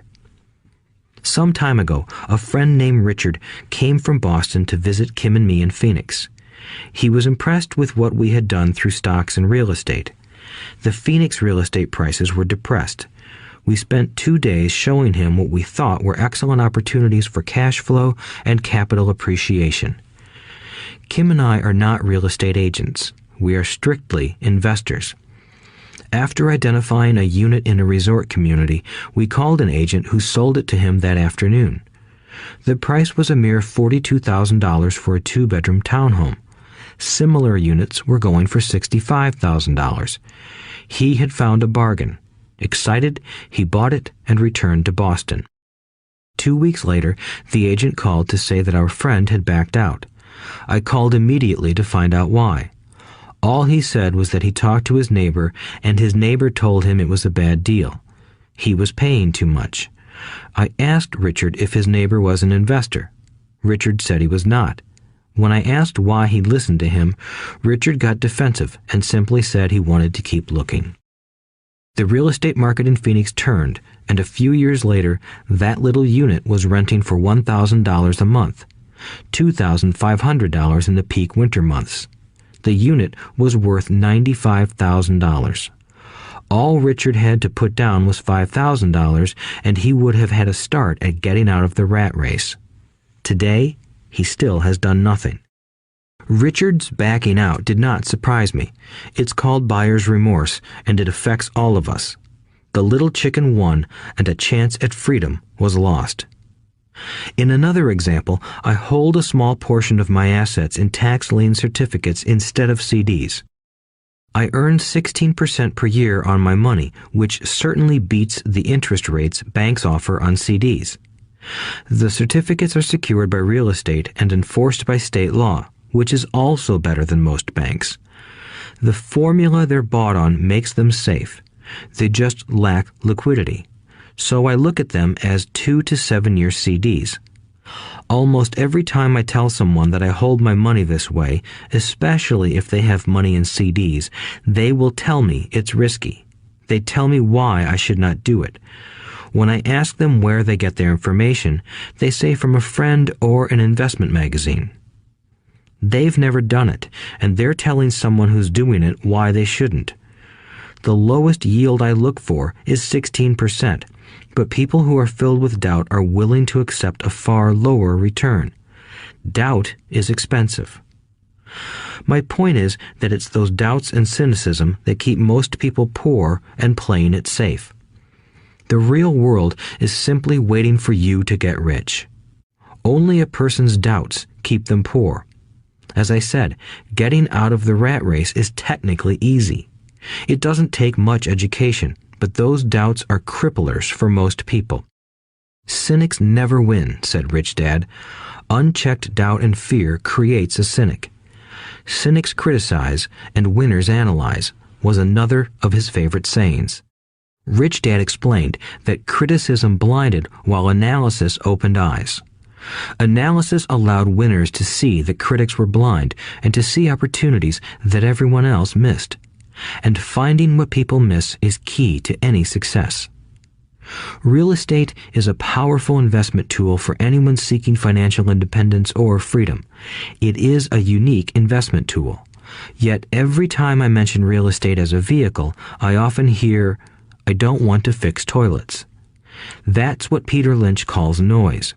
That's what my rich dad would say is the cynic talking, someone who criticizes and does not analyze, someone who lets their doubts and fears close their mind instead of open their eyes.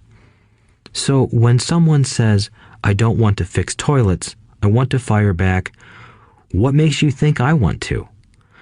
They're saying a toilet is more important than what they want. I talk about freedom from the rat race, and they focus on toilets. That is the thought pattern that keeps most people poor. They criticize instead of analyze. I don't once hold the key to your success, Rich Dad would say, because I too do not want to fix toilets. I shop hard for a property manager who does fix toilets. And by finding a great property manager who runs houses or apartments, well, my cash flow goes up. But more importantly, a great property manager allows me to buy a lot more real estate since I don't have to fix toilets. A great property manager is key to success in real estate.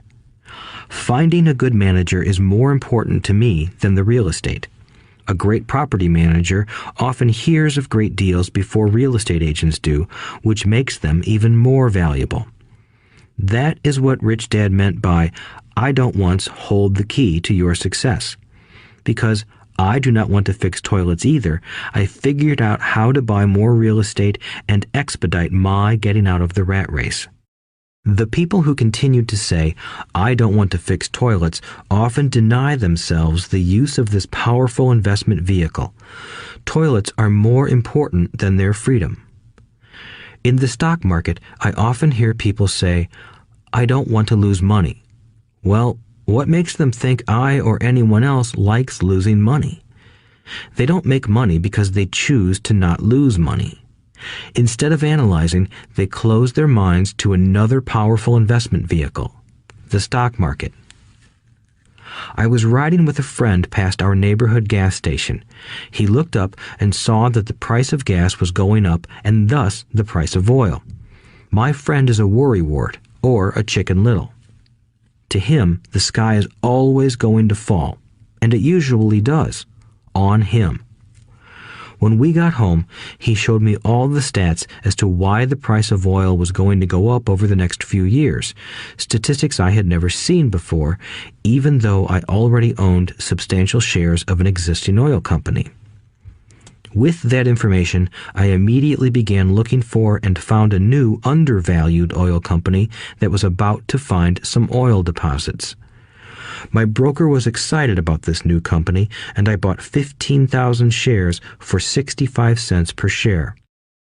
3 months later, this same friend and I drove by the same gas station, and sure enough, the price per gallon had gone up nearly 15%. Again, the Chicken Little worried and complained. I smiled, because a month earlier, that little oil company hit oil, and those 15,000 shares went up to more than $3 per share since he had first given me the tip. And the price of gas will continue to go up if what my friend says is true. If most people understood how a stop worked in stock market investing, there would be more people investing to win instead of investing not to lose.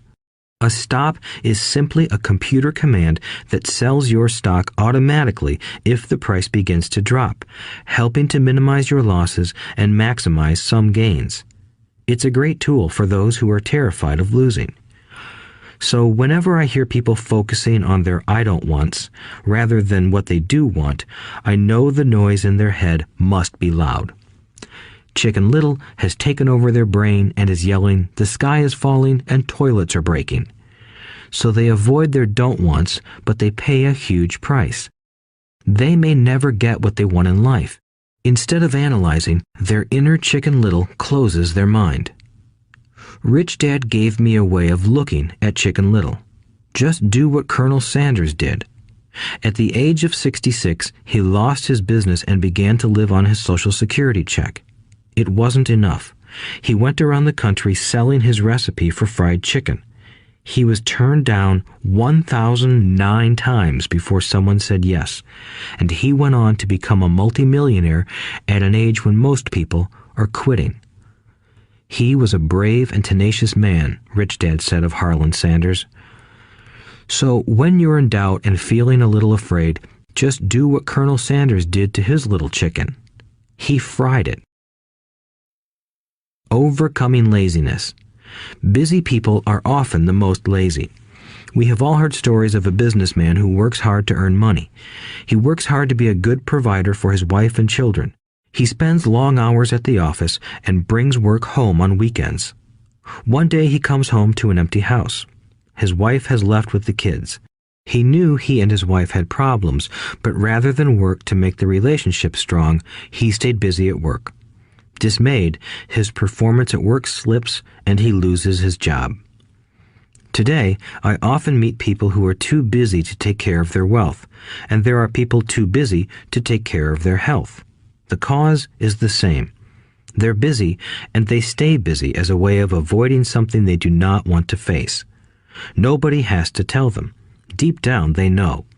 In fact, if you remind them, they often respond with anger or irritation. If they aren't busy at work or with the kids, they're often busy watching TV, fishing, playing golf, or shopping. Yet deep down, they know they are avoiding something important. That's the most common form of laziness.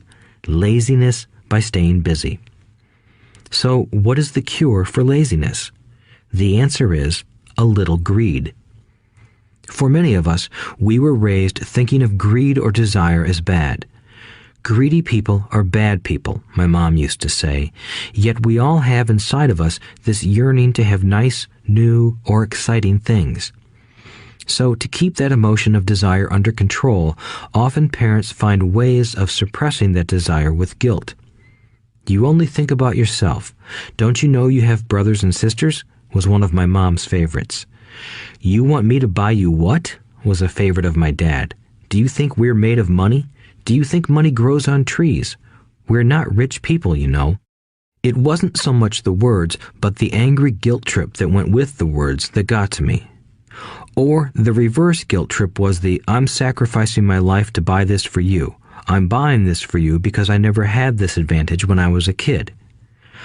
I have a neighbor who is stone broke but can't park his car in his garage. The garage is filled with toys for his kids.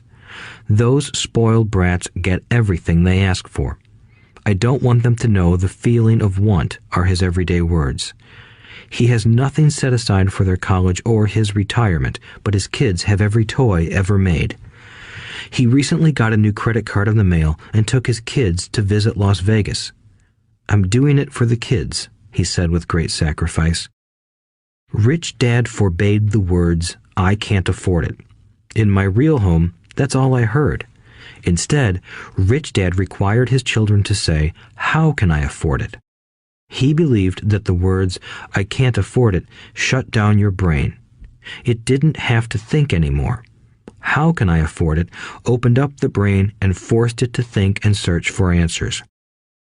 But most importantly, he felt the words, I can't afford it, were a lie, and the human spirit knows it. The human spirit is very, very powerful, he would say. It knows it can do anything. By having a lazy mind that says, I can't afford it, a war breaks out inside you. Your spirit is angry, and your lazy mind must defend its lie. The spirit is screaming, come on, let's go to the gym and work out. And the lazy mind says, but I'm tired. I worked really hard today. Or the human spirit says, I'm sick and tired of being poor. Let's get out there and get rich. To which the lazy mind says, rich people are greedy. Besides, it's too much bother. It's not safe. I might lose money. I'm working hard enough as it is. I've got too much to do at work anyway. Look at what I have to do tonight. My boss wants it finished by morning. I can't afford it also causes sadness, a helplessness that leads to despondency and often depression. How can I afford it opens up possibilities, excitement, and dreams.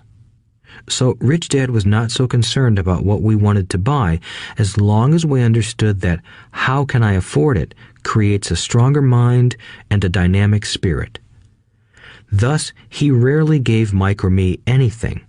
He would instead ask, how can you afford it? And that included college, which we paid for ourselves. It was not the goal, but the process of attaining the goal that he wanted us to learn.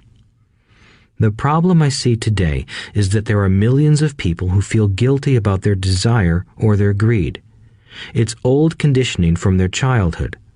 While they desire to have the finer things that life offers, most have been conditioned subconsciously to say, I can't have that, or I'll never be able to afford that. When I decided to exit the rat race, it was simply a question of how can I afford to never work again? And my mind began to kick out answers and solutions. The hardest part was fighting my real parents' dogma. We can't afford that. Stop thinking only about yourself. Why don't you think about others? And other similar sentiments designed to instill guilt to suppress my greed. So, how do you beat laziness? Once again, the answer is a little greed. It's that radio station WIIFM, which stands for What's in it for me? A person needs to sit down and ask, what would my life be like if I never had to work again? What would I do if I had all the money I needed? Without that little greed, the desire to have something better, progress is not made. Our world progresses because we all desire a better life. New inventions are made because we desire something better. We go to school and study hard because we want something better. So whenever you find yourself avoiding something you know you should be doing, then the only thing to ask yourself is, what's in it for me? Be a little greedy. It's the best cure for laziness. Too much greed, however, as anything in excess can be, is not good. But just remember what Michael Douglas said in the movie Wall Street. Greed is good. Rich Dad said it differently. Guilt is worse than greed, for guilt robs the body of its soul. I think Eleanor Roosevelt said it best. Do what you feel in your heart to be right, for you'll be criticized anyway. You'll be damned if you do, and damned if you don't. Overcoming bad habits. Our lives are a reflection of our habits more than our education. After seeing the movie Conan the Barbarian, starring Arnold Schwarzenegger, a friend said, "I'd love to have a body like Schwarzenegger." Most of the guys nodded in agreement. "I even heard he was really puny and skinny at one time," another friend added. "Yeah, I heard that too," another one said. "I heard he has a habit of working out almost every day in the gym." "Yeah, I'll bet he has to." "Nah," said the group's cynic. "I'll bet he was born that way. Besides, let's stop talking about Arnold and get some beers." This is an example of habits controlling behavior. I remember asking my rich dad about the habits of the rich. Instead of answering me outright, he wanted me to learn through example, as usual. "When does your dad pay his bills?" Rich Dad asked. "The first of the month," I said. "Does he have anything left over?" he asked. "Very little," I said. "That's the main reason he struggles," said Rich Dad. "He has bad habits. Your dad pays everyone else first. He pays himself last, but only if he has anything left over." "Which he usually doesn't," I said. "But he has to pay his bills, doesn't he? You're saying he shouldn't pay his bills?" "Of course not," said Rich Dad. "I firmly believe in paying my bills on time. I just pay myself first, before I pay even the government." "But what happens if you don't have enough money?" I asked. "What do you do then?" "The same," said Rich Dad. "I still pay myself first, even if I'm short of money. My asset column is far more important to me than the government." "But," I said, "don't they come after you?" "Yes, if you don't pay," said Rich Dad. "Look, I did not say not to pay. I just said I pay myself first, even if I'm short of money." "But," I replied, "how do you do that?" "It's not how. The question is why," Rich Dad said. "Okay, why?" "Motivation," said Rich Dad. "Who do you think will complain louder if I don't pay them? Me or my creditors?" "Your creditors will definitely scream louder than you," I said, responding to the obvious. "You wouldn't say anything if you didn't pay yourself." So you see, after paying myself, the pressure to pay my taxes and the other creditors is so great that it forces me to seek other forms of income. The pressure to pay becomes my motivation. I've worked extra jobs, started other companies, traded in the stock market, anything, just to make sure those guys don't start yelling at me. That pressure made me work harder, forced me to think, and all in all, made me smarter and more active when it comes to money. If I had paid myself last, I would have felt no pressure, but I'd be broke. So it is the fear of the government or other people you owe money to that motivates you? That's right, said Rich Dad. You see, government bill collectors are big bullies. So are bill collectors in general. Most people give in to those bullies. They pay them and never pay themselves. You know the story of the 98-pound weakling who gets sand kicked in his face? I nodded. I see that ad for weightlifting and bodybuilding lessons in the comic books all the time. Well, most people let the bullies kick sand in their faces. I decided to use the fear of the bully to make me stronger. Others got weaker. Forcing myself to think about how to make extra money is like going to the gym and working out with weights. The more I work my mental money muscles out, the stronger I get. Now, I'm not afraid of those bullies. I liked what Rich Dad was saying, so if I pay myself first, I get financially stronger mentally and fiscally. Rich Dad nodded. And if I pay myself last, or not at all, I get weaker. So, people like bosses, managers, tax collectors, bill collectors, and landlords push me around all my life just because I don't have good money habits. Rich Dad nodded, just like the 98-pound weakling. Overcoming arrogance. What I know makes me money. What I don't know loses me money. Every time I have been arrogant, I have lost money. Because when I'm arrogant, I truly believe that what I don't know is not important, Rich Dad would often tell me. I have found that many people use arrogance to try to hide their own ignorance. It often happens when I am discussing financial statements with accountants or even other investors. They try to bluster their way through the discussion. It is clear to me that they don't know what they're talking about. They're not lying, but they are not telling the truth. There are many people in the world of money, finances, and investments who have absolutely no idea what they're talking about. Most people in the money industry are just spouting off sales pitches like used car salesmen. When you know you are ignorant in a subject, start educating yourself by finding an expert in the field or a book on the subject. Chapter 8. Getting Started. There is gold everywhere. Most people are not trained to see it. I wish I could say acquiring wealth was easy for me, but it wasn't. So in response to the question, how do I start, I offer the thought process I go through on a day-to-day basis. It really is easy to find great deals. I promise you that. It's just like riding a bike. After a little wobbling, it's a piece of cake. But when it comes to money, it takes determination to get through the wobbling. That's a personal thing. To find million-dollar deals of a lifetime requires us to call on our financial genius. I believe that each of us has a financial genius within us. The problem is that our financial genius lies asleep, waiting to be called upon. It lies asleep because our culture has educated us into believing that the love of money is the root of all evil. It has encouraged us to learn a profession so we can work for money, but failed to teach us how to have money work for us.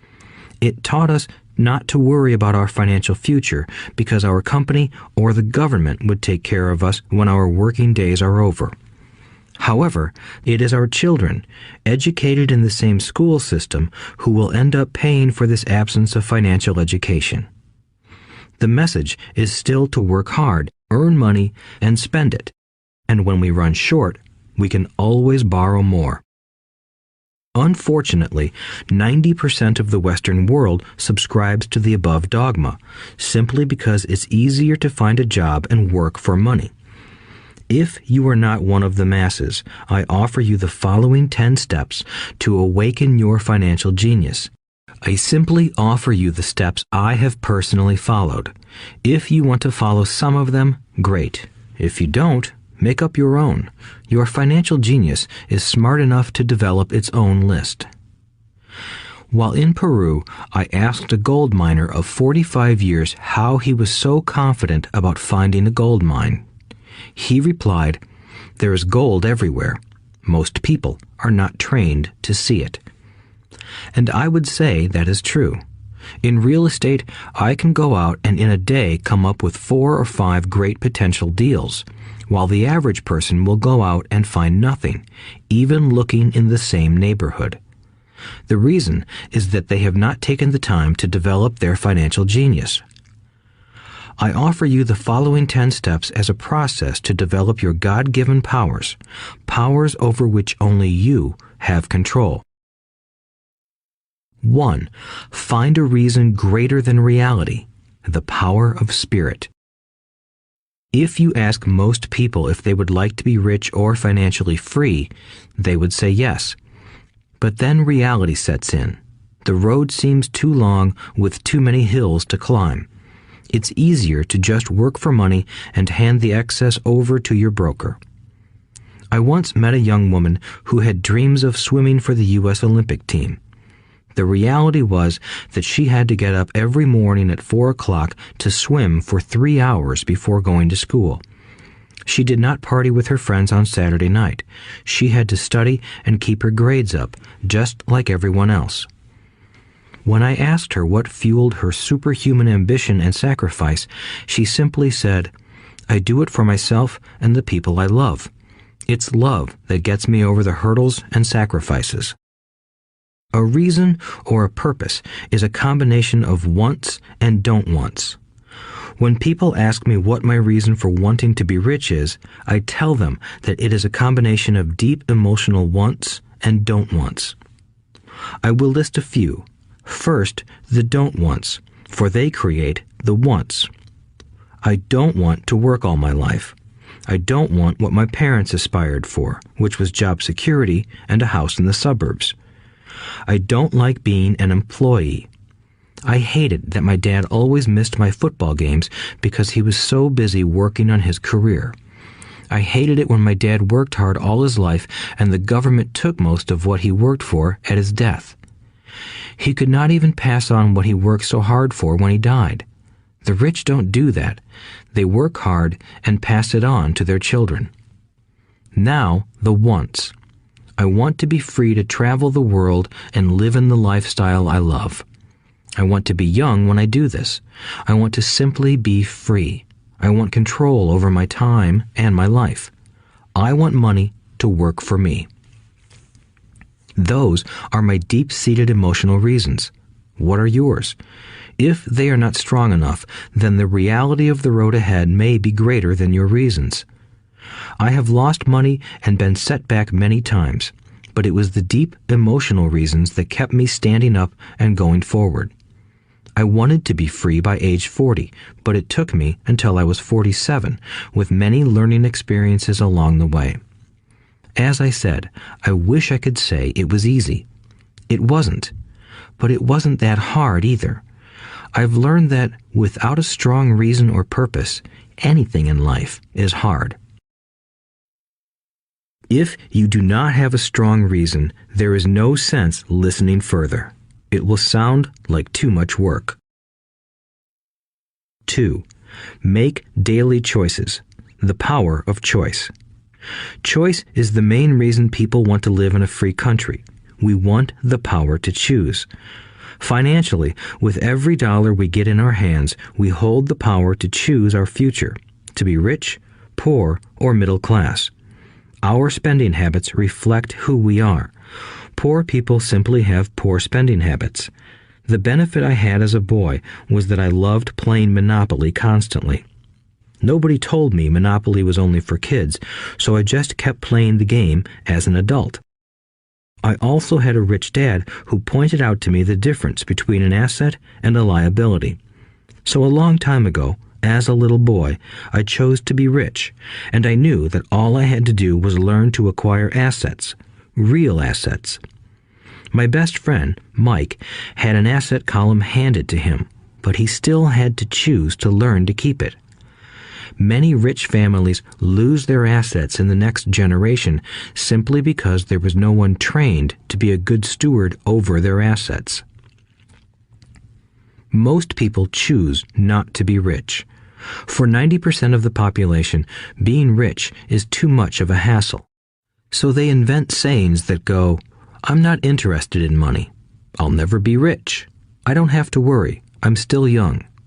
When I make some money, then I'll think about my future." My husband or wife handles the finances. The problem with those statements is that they rob the person who chooses to think such thoughts of two things. One is time, which is your most precious asset. The second is learning. Having no money should not be an excuse to not learn, but that is a choice we all make daily. The choice of what we do with our time, our money, and what we put in our heads. That is the power of choice. All of us have choice. I just choose to be rich, and I make that choice every day. Invest first in education. In reality, the only real asset you have is your mind, the most powerful tool we have dominion over. Each of us has the choice of what we put in our brain once we're old enough. You can watch TV, read golf magazines, or go to ceramics class or a class on financial planning. You choose. Most people simply buy investments rather than first investing in learning about investing. A friend of mine recently had her apartment burglarized.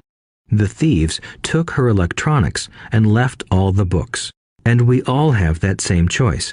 90% of the population buys TV sets, and only about 10% buy business books. So what do? I go to seminars. I like it when they are at least 2 days long because I like to immerse myself in a subject. In 1973, I was watching this guy on TV who was advertising a 3-day seminar on how to buy real estate for nothing down. I spent $385, and that course has made me at least $2 million, if not more. But more importantly, it bought me life. I don't have to work for the rest of my life because of that one course. I go to at least 2 such courses every year. I love CDs and audiobooks. The reason? I can easily review what I just heard. I was listening to an investor say something I completely disagreed with. Instead of becoming arrogant and critical, I simply listened to that 5-minute stretch at least 20 times, maybe more. But suddenly, by keeping my mind open, I understood why he said what he said. It was like magic. I felt like I had a window into the mind of one of the greatest investors of our time. I gained tremendous insight into the vast resources of his education and experience. The net result? I still have the old way I used to think, and I now have a new way of looking at the same problem or situation. I have 2 ways to analyze a problem or trend, and that is priceless. Today, I often say, how would Donald Trump do this, or Warren Buffett, or George Soros? The only way I can access their vast mental power is to be humble enough to read or listen to what they have to say. Arrogant or critical people are often people with low self-esteem who are afraid of taking risks. That's because if you learn something new, you are then required to make mistakes in order to fully understand what you have learned. If you have listened this far, arrogance is not one of your problems. Arrogant people rarely read or listen to experts. Why should they? They are the center of the universe. There are so many intelligent people who argue or defend when a new idea clashes with the way they think. In this case, their so-called intelligence combined with arrogance equals ignorance. Each of us knows people who are highly educated or believe they are smart, but their balance sheet paints a different picture. A truly intelligent person welcomes new ideas, for new ideas can add to the synergy of other accumulated ideas. Listening is more important than talking. If that were not true, God would not have given us 2 ears and only 1 mouth. Too many people think with their mouth instead of listening in order to absorb new ideas and possibilities. They argue instead of asking questions. I take a long view on my wealth. I do not subscribe to the get-rich-quick mentality most lottery players or casino gamblers have. I may go in and out of stocks, but I am long on education. If you want to fly an airplane, I advise taking lessons first. I am always shocked at people who buy stocks or real estate but never invest in their greatest asset, their mind. Just because you bought a house or two does not make you an expert at real estate. 3. Choose friends carefully. The power of association. First of all, I do not choose my friends by their financial statements. I have friends who have actually taken a vow of poverty, as well as friends who earn millions every year. The point is that I learn from all of them. Now, I will admit that there are people I have actually sought out because they had money. But I was not after their money. I was seeking their knowledge. In some cases, these people who had money have become dear friends. I've noticed that my friends with money talk about money. They don't do it to brag. They're interested in the subject. So I learn from them, and they learn from me. My friends who are in dire financial straits do not like talking about money, business, or investing. They often think it rude or unintellectual. So I also learn from my friends who struggle financially. I find out what not to do. I have several friends who have generated over $1 billion in their short lifetimes. The 3 of them report the same phenomenon. Their friends who have no money have never come to them to ask them how they did it, but they do come asking for one of 2 things, or both, a loan or a job. Warning: don't listen to poor or frightened people. I have such friends, and while I love them dearly, they are the Chicken Littles of life. To them, when it comes to money, especially investments, it's always, the sky is falling, the sky is falling. They can always tell you why something won't work. The problem is that people listen to them. But people who blindly accept doom and gloom information are also Chicken Littles. As that old saying goes, birds of a feather flock together. If you watch business channels on TV, they often have a panel of so-called experts. One expert will say the market is going to crash, and the other will say it's going to boom. If you're smart, you listen to both. Keep your mind open, because both have valid points. Unfortunately, most poor people listen to Chicken Little. I have had many close friends try to talk me out of a deal or an investment. Not long ago, a friend told me he was excited because he found a 6% certificate of deposit. I told him I earned 16% from the state government. The next day, he sent me an article about why my investment was dangerous. I have received 16% for years now, and he still receives 6%. I would say that one of the hardest things about wealth building is to be true to yourself and to be willing to not go along with the crowd. This is because, in the market, it is usually the crowd that shows up late that is slaughtered. If a great deal is on the front page, it's too late in most instances. Look for a new deal. As we used to say as surfers, there is always another wave. People who hurry and catch a wave late usually are the ones who wipe out. Smart investors don't time the markets. If they miss a wave, they search for the next one and get themselves in position. This is hard for most investors because buying what is not popular is frightening. Timid investors are like sheep going along with the crowd. Or their greed gets them in when wise investors have already taken their profits and moved on. Wise investors buy an investment when it's not popular. They know their profits are made when they buy, not when they sell. They wait patiently. As I said, they do not time the market. Just like a surfer, they get in position for the next big swell. It's all insider trading. There are forms of insider trading that are illegal, and there are forms of insider trading that are legal. But either way, it's insider trading. The only distinction is, how far away from the inside are you? The reason you want to have rich friends is because that is where the money is made. It's made on information. You want to hear about the next boom, get in and get out before the next bust. I'm not saying do it illegally, but the sooner you know, the better your chances are for profits with minimal risk. That is what friends are for, and that is financial intelligence. 4. master a formula, and then learn a new one. The power of learning quickly. In order to make bread, every baker follows a recipe, even if it's only held in their head. The same is true for making money. Most of us have heard the saying, "You are what you eat." I have a different slant. I say, "You become what you study." In other words, be careful what you learn, because your mind is so powerful that you become what you put in your head. For example, if you study cooking, you then tend to cook. If you don't want to be a cook anymore, then you need to study something else.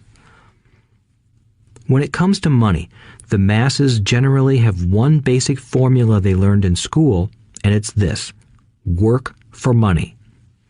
The predominant formula I see in the world is that every day millions of people get up, go to work, earn money, pay bills, balance checkbooks, buy some mutual funds, and go back to work. That is the basic formula, or recipe. If you're tired of what you're doing, or you're not making enough, it's simply a case of changing the formula via which you make money.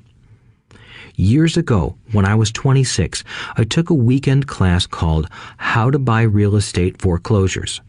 I learned a formula.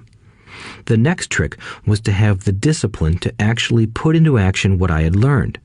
That is where most people stop.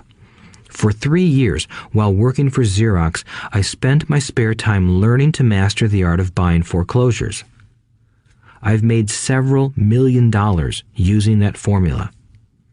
So, after I mastered that formula, I went in search of other formulas.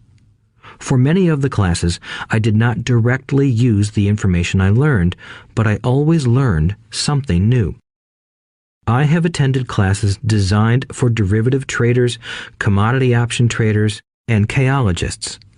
I was way out of my league, being in a room full of people with doctorates in nuclear physics and space science. Yet, I learned a lot that made my stock and real estate investing more meaningful and lucrative. Most junior colleges and community colleges have classes on financial planning and buying traditional investments. They are good places to start, but I always search for a faster formula. That is why, on a fairly regular basis, I make more in a day than many people will make in their lifetime. Another side note, in today's fast-changing world, it's not so much what you know anymore that counts, because often what you know is old. It is how fast you learn. That skill is priceless. It's priceless in finding faster formulas, recipes, if you will, for making dough. Working hard for money is an old formula born in the day of cavemen. 5. Pay yourself first.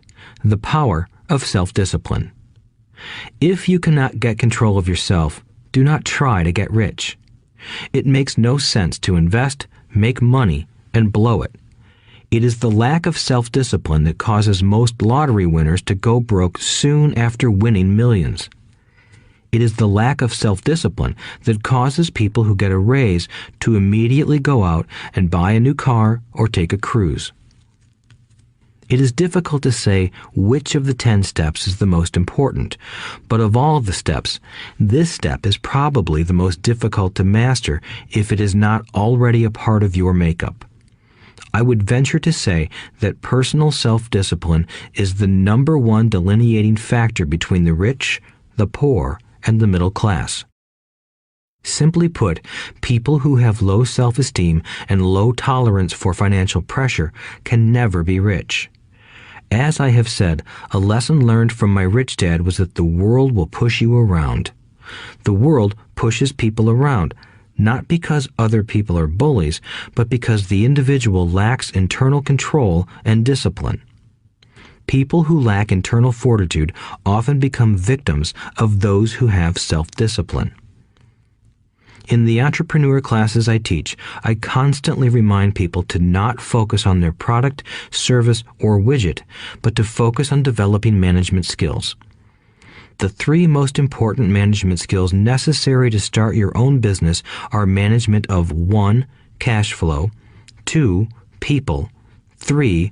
Personal time. I would say the skills to manage these three apply to anything, not just entrepreneurs. The three matter in the way you live your life as an individual or as part of a family, a business, a charitable organization, a city, or a nation. Each of these skills is enhanced by the mastery of self-discipline. I do not take the saying, "pay yourself first," lightly. The statement, "pay yourself first," comes from George Clason's book, The Richest Man in Babylon. Millions of copies have been sold. But while millions of people freely repeat that powerful statement, few follow the advice. As I said, financial literacy allows one to read numbers, and numbers tell the story. By looking at a person's income statement and balance sheet, I can readily see if people who spout the words, "pay yourself first," actually practice what they preach. In reality, each month, many allocate money to their asset column before they pay their monthly expenses. Although millions of people have read Clason's book and understand the words, "pay yourself first," in reality, they pay themselves last. Now, I can hear the howls from those of you who sincerely believe in paying your bills first, and I can hear all the responsible people who pay their bills on time. I am not saying be irresponsible and not pay your bills. All I am saying is do what the book says, which is pay yourself first. If you can truly begin to understand the power of cash flow, you will soon realize why 90% of people work hard all their lives and need government support like Social Security when they are no longer able to work. Kim and I have had many bookkeepers, accountants, and bankers who have had a major problem with this way of looking at pay yourself first. The reason is that these financial professionals actually do what the masses do. They pay themselves last. There have been times in my life when, for whatever reason, cash flow was far less than my bills. I still paid myself first. My accountant and bookkeeper screamed in panic. "They're going to come after you. The IRS is going to put you in jail. You're going to ruin your credit rating. They'll cut off the electricity." I still paid myself first. Why, you ask? Because that's what the story, The Richest Man in Babylon, was all about. The power of self-discipline and the power of internal fortitude. As my rich dad taught me the first month I worked for him, most people allow the world to push them around. A bill collector calls and you pay or else. A sales clerk says, "Oh, just put it on your charge card." Your real estate agent tells you, "Go ahead. The government allows you a tax deduction on your home." That is what the book is really about. Having the guts to go against the tide and get rich. You may not be weak, but when it comes to money, many people get wimpy. I am not saying be irresponsible. The reason I don't have high credit card debt and doodad debt is because I pay myself first. The reason I minimize my income is because I don't want to pay it to the government. That is why my income comes from my asset column through a Nevada corporation. If I work for money, the government takes it. Although I pay my bills last, I am financially astute enough to not get into a tough financial situation. I don't like consumer debt. I actually have liabilities that are higher than 99% of the population, but I don't pay for them. Other people pay for my liabilities. They're called tenants. So rule number 1 in paying yourself first is don't get into debt in the first place. Although I pay my bills last, I set it up to have only small, unimportant bills that are due. When I occasionally come up short, I still pay myself first. I let the creditors and even the government scream. I like it when they get tough. Why? Because those guys do me a favor. They inspire me to go out and create more money. So I pay myself first, invest the money, and let the creditors yell. I generally pay them right away anyway. Kim and I have excellent credit. We just don't cave into pressure and spend our savings or liquidate stocks to pay for consumer debt. That is not too financially intelligent. To successfully pay yourself first, keep the following in mind. 1. Don't get into large debt positions that you have to pay for. Keep your expenses low. Build up assets first. Then buy the big house or nice car. Being stuck in the rat race is not intelligent. 2. When you come up short, let the pressure build and don't dip into your savings or investments. Use the pressure to inspire your financial genius to come up with new ways of making more money and then pay your bills. You will have increased your ability to make more money as well as your financial intelligence. So many times I have gotten into financial hot water and used my brain to create more income while staunchly defending the assets in my asset column. My bookkeeper has screamed and dived for cover, but I was like a good soldier defending the fort. Fort assets. Poor people have poor habits. A common bad habit is innocently called dipping into savings. The rich know that savings are only used to create more money, not to pay bills. I know that sounds tough, but as I said, if you're not tough inside, the world will always push you around anyway. If you do not like financial pressure, then find a formula that works for you. A good one is to cut expenses, put your money in the bank, pay more than your fair share of income tax, buy safe mutual funds, and take the vow of the average. But this violates the pay yourself first rule. This rule does not encourage self-sacrifice or financial abstinence. It doesn't mean pay yourself first and starve. Life was meant to be enjoyed. If you call on your financial genius, you can have all the goodies of life, get rich, and pay bills. And that is financial intelligence. 6. Pay your brokers well. The power of good advice. Sometimes I see people posting a sign in front of their house that says, "For sale by owner," or I see people on TV claiming to be discount brokers. My rich dad taught me to take the opposite approach. He believed in paying professionals well, and I have adopted that policy also. Today, I have expensive attorneys, accountants, real estate brokers, and stockbrokers. Why? Because if, and I do mean if, the people are professionals, their services should make you money. And the more money they make, the more money I make. We live in the information age. Information is priceless. A good broker should provide you with information as well as take the time to educate you. I have several brokers who do that for me. Some taught me when I had little or no money, and I am still with them today.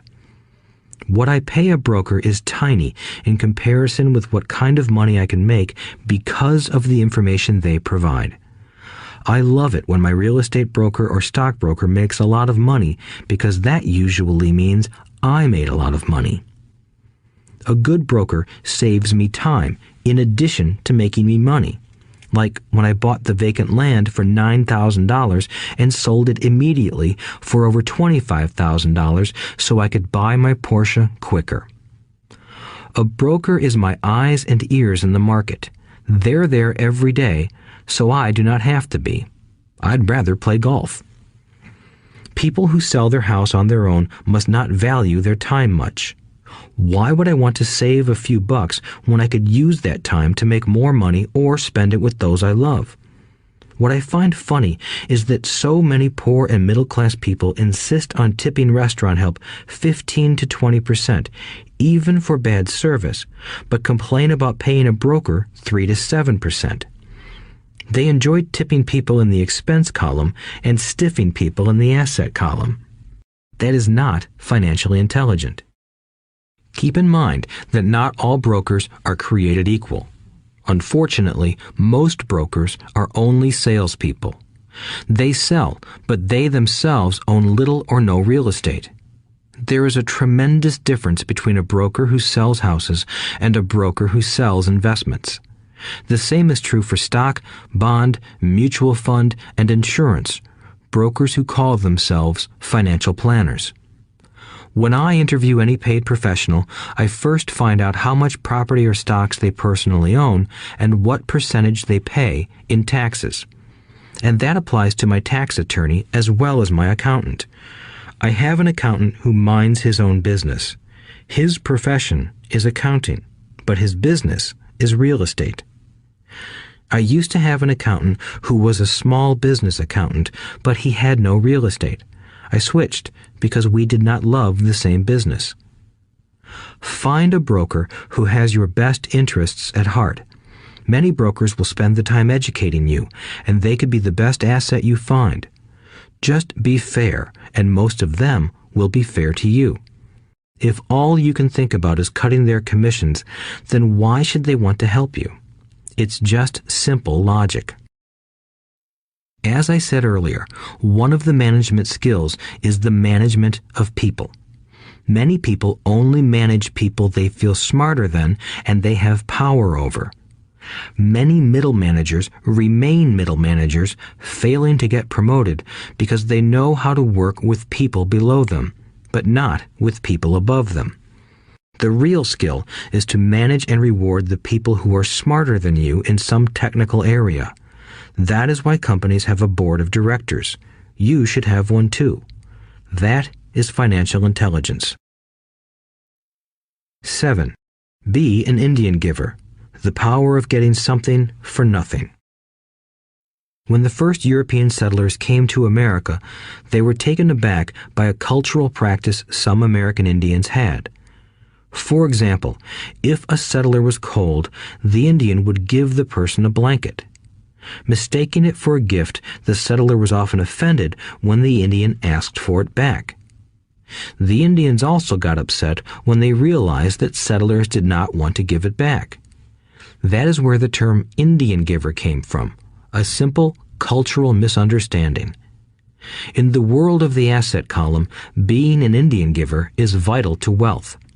The sophisticated investor's first question is, how fast do I get my money back? They also want to know what they get for free, also called a piece of the action. That is why the ROI, or return on investment, is so important. For example, I found a small condominium that was in foreclosure a few blocks from where I lived. The bank wanted $60,000 and I submitted a bid for $50,000, which they took simply because, along with my bid, was a cashier's check for $50,000. They realized I was serious. Most investors would say, "Aren't you tying up a lot of cash? Would it not be better to get a loan on it?" The answer is, not in this case. My investment company uses this condominium as a vacation rental in the winter months when the snowbirds come to Arizona. It rents for $2,500 a month for 4 months out of the year. For rental during the off-season, it rents for only $1,000 a month. I had my money back in about 3 years. Now I own this asset, which pumps money out for me, month in and month out. The same is done with stocks. Frequently, my broker calls and recommends I move a sizable amount of money into the stock of a company that he feels is just about to make a move that will add value to the stock, like announcing a new product. I will move my money in for a week to a month while the stock moves up. Then I pull my initial dollar amount out and stop worrying about the fluctuations of the market because my initial money is back and ready to work on another asset. So my money goes in, and then it comes out, and I own an asset that was technically free. True, I have lost money on many occasions, but I only play with money I can afford to lose. I would say, on an average 10 investments, I hit home runs on 2 or 3, while 5 or 6 do nothing, and I lose on 2 or 3. But I limit my losses to only the money I have in at that time. People who hate risk put their money in the bank. In the long run, safe savings are better than no savings. But it takes a long time to get your money back, and, in most instances, you don't get anything for free with it.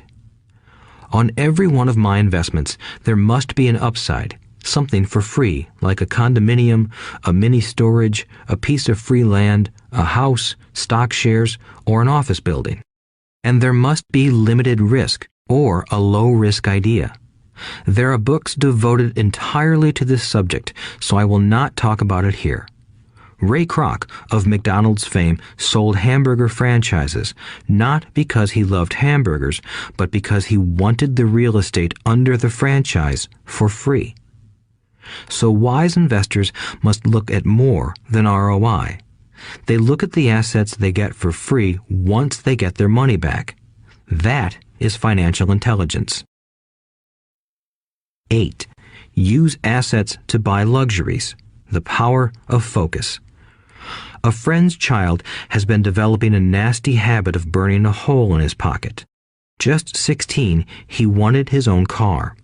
The excuse? All his friends' parents gave their kids cars. The child wanted to go into his savings and use it for a down payment. That was when his father called me and then came to see me. Do you think I should let him do it, or should I just buy him a car? I answered, it might relieve the pressure in the short term, but what have you taught him in the long term? Can you use this desire to own a car and inspire your son to learn something? Suddenly, the lights went on and he hurried home. 2 months later, I ran into my friend again. Does your son have his new car? I asked. No, he doesn't, but I gave him $3,000 for the car. I told him to use my money instead of his college money. Well, that's generous of you, I said. Not really. The money came with a hitch. So what was the hitch? I asked. Well, first we played your cash flow game. We then had a long discussion about the wise use of money. After that, I gave him a subscription to the Wall Street Journal and a few books on the stock market. Then what? I asked. What was the catch? I told him that $3,000 was his, but he could not directly buy a car with it. He could use it to find a stockbroker and buy and sell stocks. Once he had made $6,000 with the $3,000, the money would be his for the car, and the $3,000 would go into his college fund. And what are the results? I asked. Well, he got lucky early in his trading, but lost everything a few days later. Then he really got interested. Today, I would say he is down $2,000, but his interest is up. He has read all the books I bought him, and he's gone to the library to get more. He reads the Wall Street Journal voraciously, watching for indicators. He's only got $1,000 left, but his interest and learning are sky high.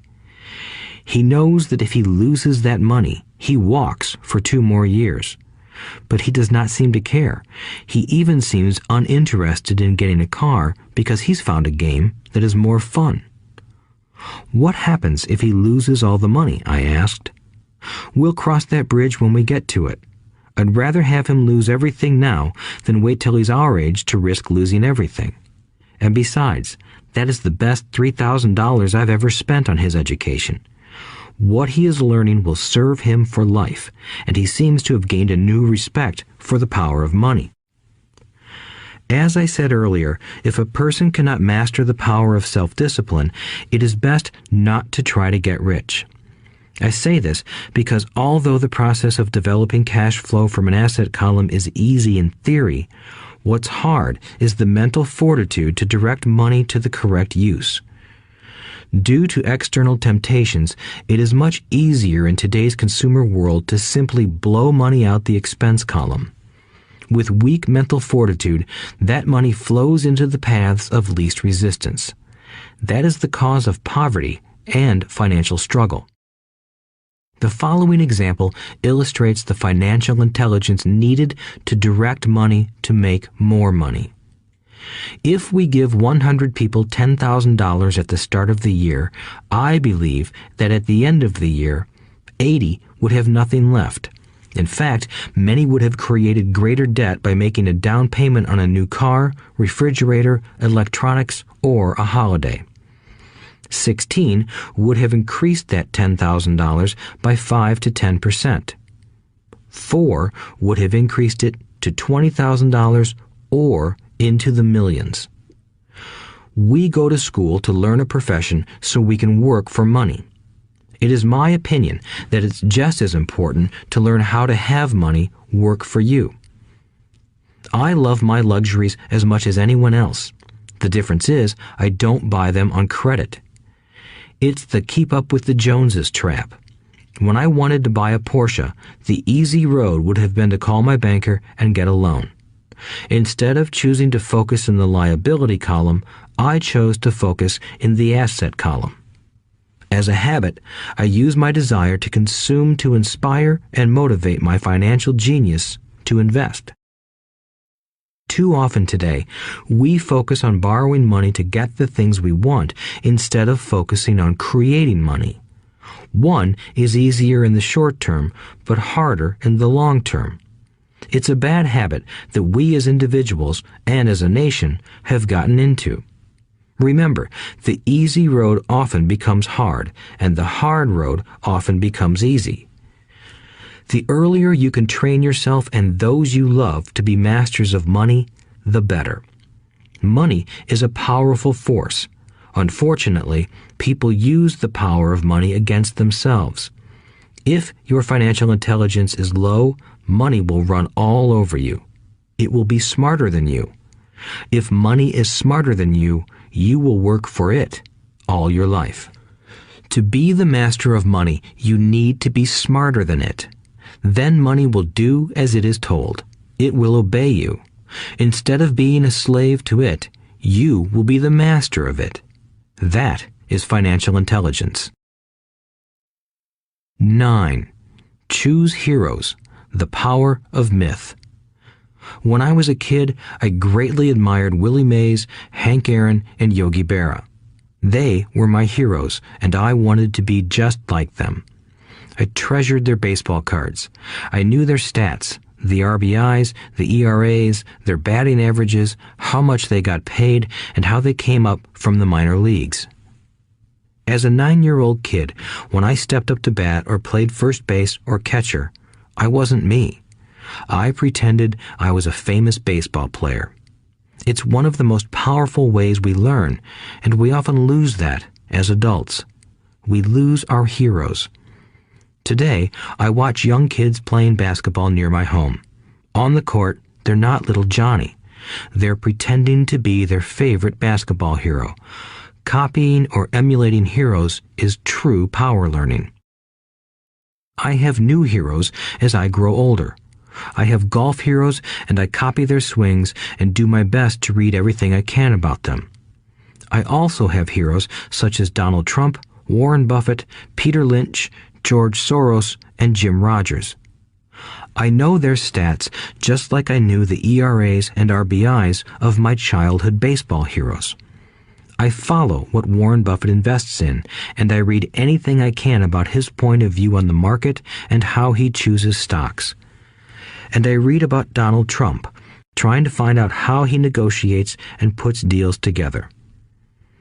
Just as I was not me when I was up to bat, when I'm in the market or I'm negotiating a deal, I am subconsciously acting with the bravado of Trump. Or, when analyzing a trend, I look at it as though Warren Buffett were doing it. By having heroes, we tap into a tremendous source of raw genius. But heroes do more than simply inspire us. Heroes make things look easy. Making it look easy convinces us to want to be just like them. If they can do it, so can I. When it comes to investing, too many people make it sound hard. Instead, find heroes who make it look easy. 10. Teach and you shall receive. The power of giving. Both of my dads were teachers. My rich dad taught me a lesson I have carried all my life, the necessity of being charitable or giving. My educated dad gave a lot of his time and knowledge, but almost never gave away money. He usually said that he would give when he had some extra money, but of course, there was rarely any extra. My rich dad gave money as well as education. He believed firmly in tithing. If you want something, you first need to give, he would always say. When he was short of money, he gave money to his church or to his favorite charity. If I could leave one single idea with you, it is that idea. Whenever you feel short or in need of something, give what you want first, and it will come back in buckets. That is true for money, a smile, love, or friendship. I know it is often the last thing a person may want to do, but it has always worked for me. I trust that the principle of reciprocity is true, and I give what I want. I want money, so I give money, and it comes back in multiples. I want sales, so I help someone else sell something, and sales come to me. I want contacts, and I help someone else get contacts. Like magic, contacts come to me. I heard a saying years ago that went, God does not need to receive, but humans need to give. My rich dad would often say, poor people are more greedy than rich people. He would explain that if a person was rich, that person was providing something that other people wanted. In my life, whenever I have felt needy or short of money or short of help, I simply went out or found in my heart what I wanted and decided to give it first. And when I gave, it always came back. It reminds me of the story of the guy sitting with firewood in his arms on a cold, freezing night. He is yelling at the pot-bellied stove, "When you give me some heat, then I'll put some wood in you." And when it comes to money, love, happiness, sales, and contacts, all one needs to remember is to give first. Often, just the process of thinking of what I want and how I could give that to someone else breaks free a torrent of bounty. Whenever I feel that people aren't smiling at me, I simply begin smiling and saying hello. Like magic, the next thing I know, I'm surrounded by smiling people. It is true that your world is only a mirror of you. So that's why I say, teach and you shall receive. I have found that the more I teach those who want to learn, the more I learn. If you want to learn about money, teach it to someone else. A torrent of new ideas and finer distinctions will come in. There are times when I have given and nothing has come back, or what I have received is not what I wanted. But upon closer inspection and soul-searching, I was often giving to receive in those instances instead of giving for the joy that giving itself brings. My dad taught teachers, and he became a master teacher. My rich dad always taught young people his way of doing business. In retrospect, it was their generosity with what they knew that made them smarter. There are powers in this world that are much smarter than we are. You can get there on your own, but it's easier with the help of the powers that be. You only need to be generous with what you have. Chapter 9. Still want more? Here are some to-dos. Many people may not be satisfied with my 10 steps. They see them more as philosophies than actions. I think understanding the philosophy is just as important as the action. There are many people who want to do instead of think, and then there are people who think but do not do. I would say that I am both. I love new ideas, and I love action. So for those who want a to-do list on how to get started, I will share with you some of the things I do in abbreviated form. Stop doing what you're doing. In other words, take a break and assess what is working and what is not working. The definition of insanity is doing the same thing over and over and expecting a different result. Stop doing what is not working and look for something new. Look for new ideas. For new investing ideas, I go to bookstores and search for books on different and unique subjects. I call them formulas. I buy how-to books on formulas I know nothing about. For example, in the bookstore I found the book The 16% Solution by Joel Moskowitz. I bought the book and read it, and the next Thursday I did exactly as the book said. Most people do not take action, or they let someone talk them out of whatever new formula they are studying. My neighbor told me why 16% would not work. I did not listen to him because he's never done it.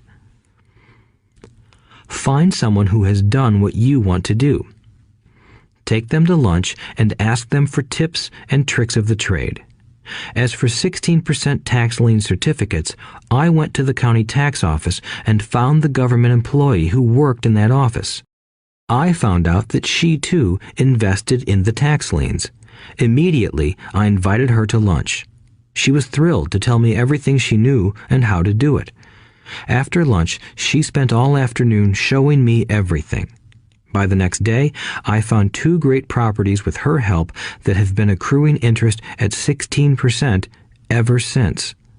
It took a day to read the book, a day to take action, an hour for lunch, and a day to acquire 2 great deals.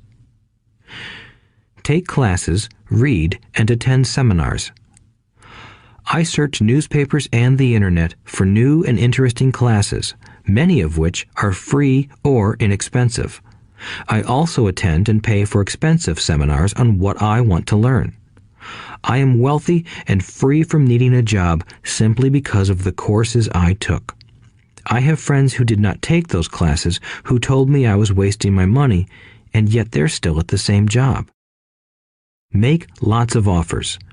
When I want a piece of real estate, I look at many properties and generally write an offer. If you don't know what the right offer is, neither do I. That is the job of the real estate agent. They make the offers. I do as little work as possible. A friend wanted me to show her how to buy apartment houses. So one Saturday, she, her agent, and I went and looked at 6 apartment houses. 4 were dogs, but 2 were good. I said to write offers on all 6, offering half of what the owners asked for. She and the agent nearly had heart attacks. They thought it was rude and would offend the sellers, but I really don't think the agent wanted to work that hard. So they did nothing and went on looking for a better deal. No offers were ever made, and that person is still looking for the right deal at the right price. Well, you don't know what the right price is until you have a second party who wants to deal. Most sellers ask too much. It is rare that a seller asks a price that is less than something is worth. Moral of the story: make offers. People who are not investors have no idea what it feels like to try to sell something. I have had a piece of real estate that I wanted to sell for months. I would have welcomed any offer. They could have offered me 10 pigs and I would have been happy. Not at the offer, but just because someone was interested. I would have countered, maybe for a pig farm in exchange. But that's how the game works. The game of buying and selling is fun. Keep that in mind. It's fun and only a game. Make offers. Someone might say yes. I always make offers with escape clauses. In real estate, I make an offer with language that details subject to contingencies, such as the approval of a business partner. Never specify who the business partner is. Most people don't know that my partner is my cat. If they accept the offer, and I don't want the deal, I call home and speak to my cat. I make this ridiculous statement to illustrate how absurdly easy and simple the game is. So many people make things too difficult and take it too seriously.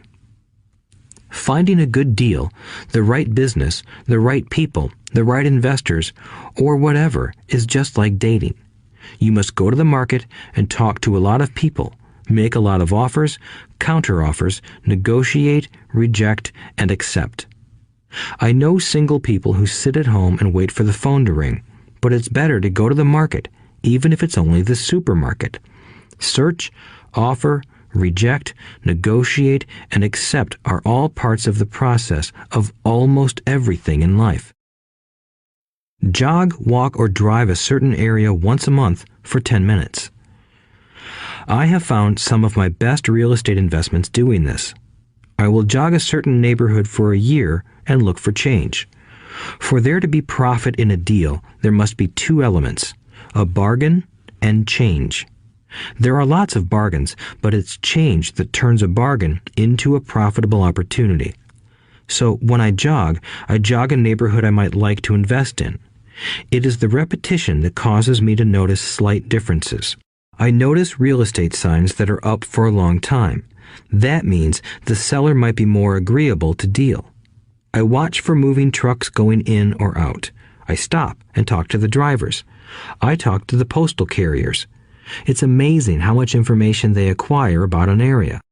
I find a bad area, especially an area that the news has scared everyone away from. I drive it for sometimes a year, waiting for signs of something changing for the better.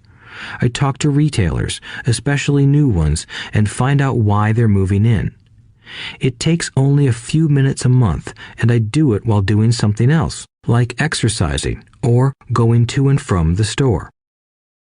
Shop for bargains in all markets. Consumers will always be poor. When the supermarket has a sale, say on toilet paper, the consumer runs in and stocks up. But when the housing or stock market has a sale, most often called a crash or correction, the same consumer often runs away from it. When the supermarket raises its prices, the consumer shops somewhere else. But when housing or the stock market raises their prices, the same consumer often rushes in and starts buying.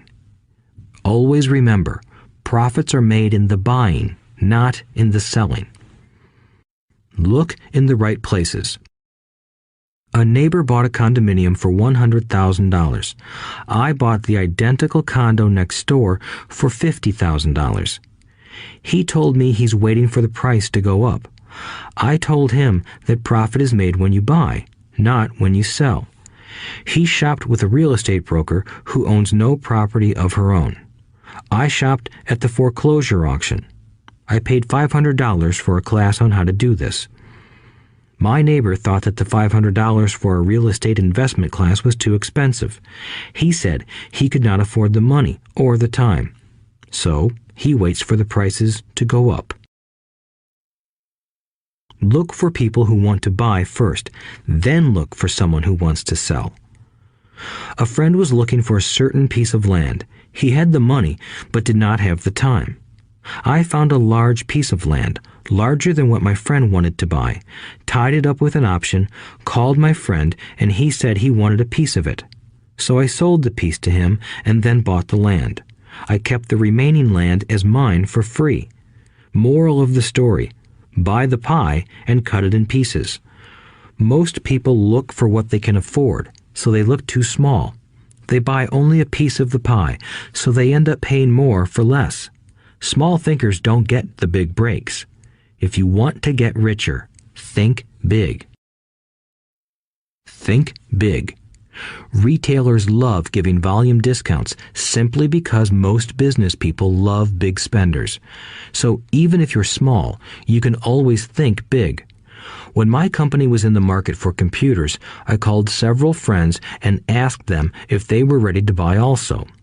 We then went to different dealers and negotiated a great deal because we wanted to buy so many. I have done the same with stocks.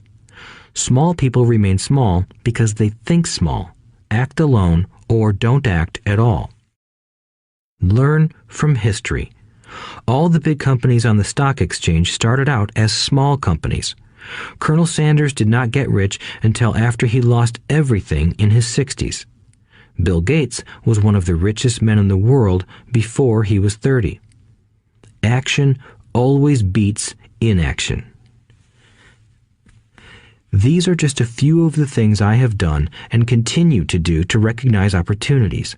The important words are have done and do. As repeated many times throughout this audiobook, you must take action before you can receive the financial rewards. Act now. Final thoughts. I would like to share some final thoughts with you. The main reason I wrote this book, and the reason it has remained a bestseller since 2000, was to share insights into how increased financial intelligence can be used to solve many of life's common problems. Without financial training, we all too often use the standard formulas to get through life. Work hard, save, borrow, and pay excessive taxes. Today, more than ever, we need better information. I use the following story as an example of a financial problem that confronts many young families today. How do you afford a good education for your children and provide for your own retirement?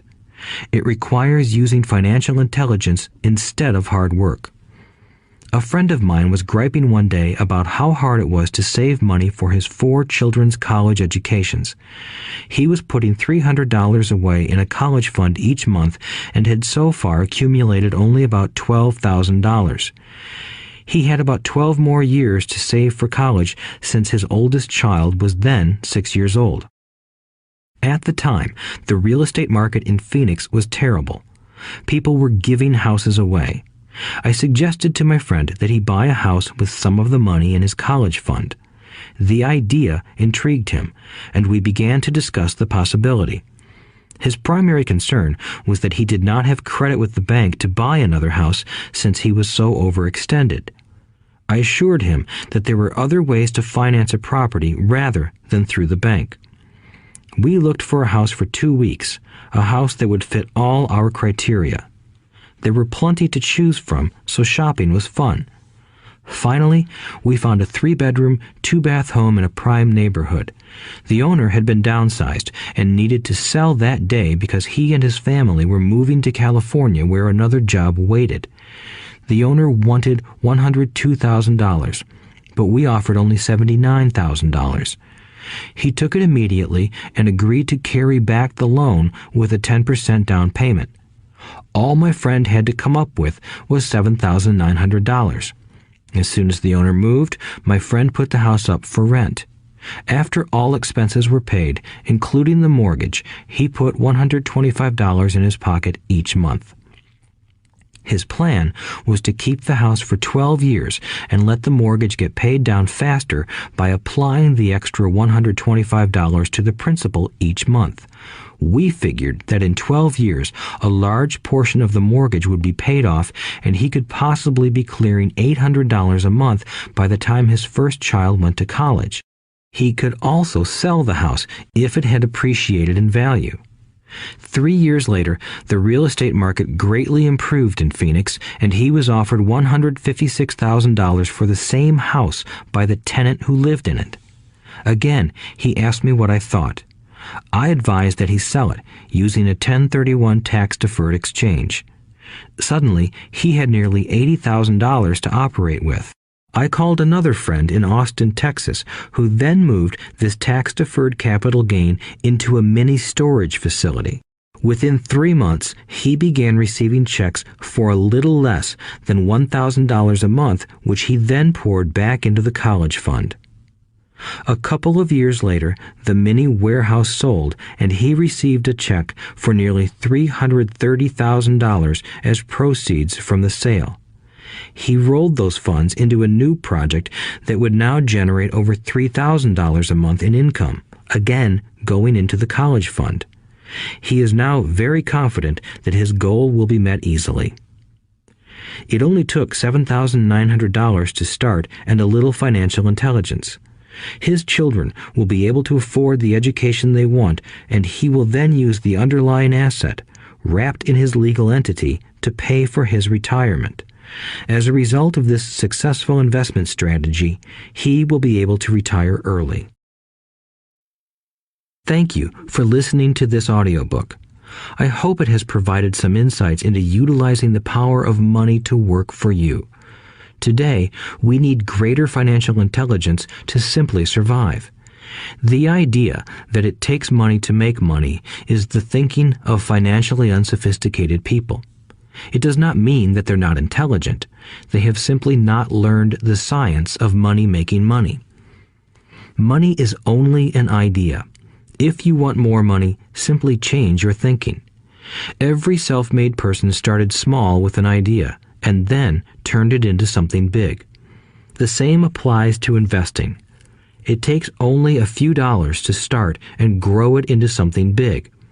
I meet so many people who spend their lives chasing the big deal or trying to amass a lot of money to get into a big deal. But to me, that is foolish. Too often, I have seen unsophisticated investors put their large nest egg into one deal and lose most of it rapidly. They may have been good workers, but they were not good investors. Education and wisdom about money are important. Start early. Buy a book. Go to a seminar. Practice. Start small. I turned $5,000 cash into a $1 million asset, producing $5,000 a month cash flow in less than 6 years. But I started learning as a kid. I encourage you to learn because it's not that hard. In fact, it's pretty easy once you get the hang of it. I think I have made my message clear. It's what is in your head that determines what is in your hands. Money is only an idea. There is a great book called Think and Grow Rich. The title is not Work Hard and Grow Rich. Learn to have money work hard for you, and your life will be easier and happier. Today, don't play it safe. Play it smart. The 3 incomes. In the world of accounting, there are 3 different types of income. 1. Ordinary earned. 2. Portfolio. 3. Passive.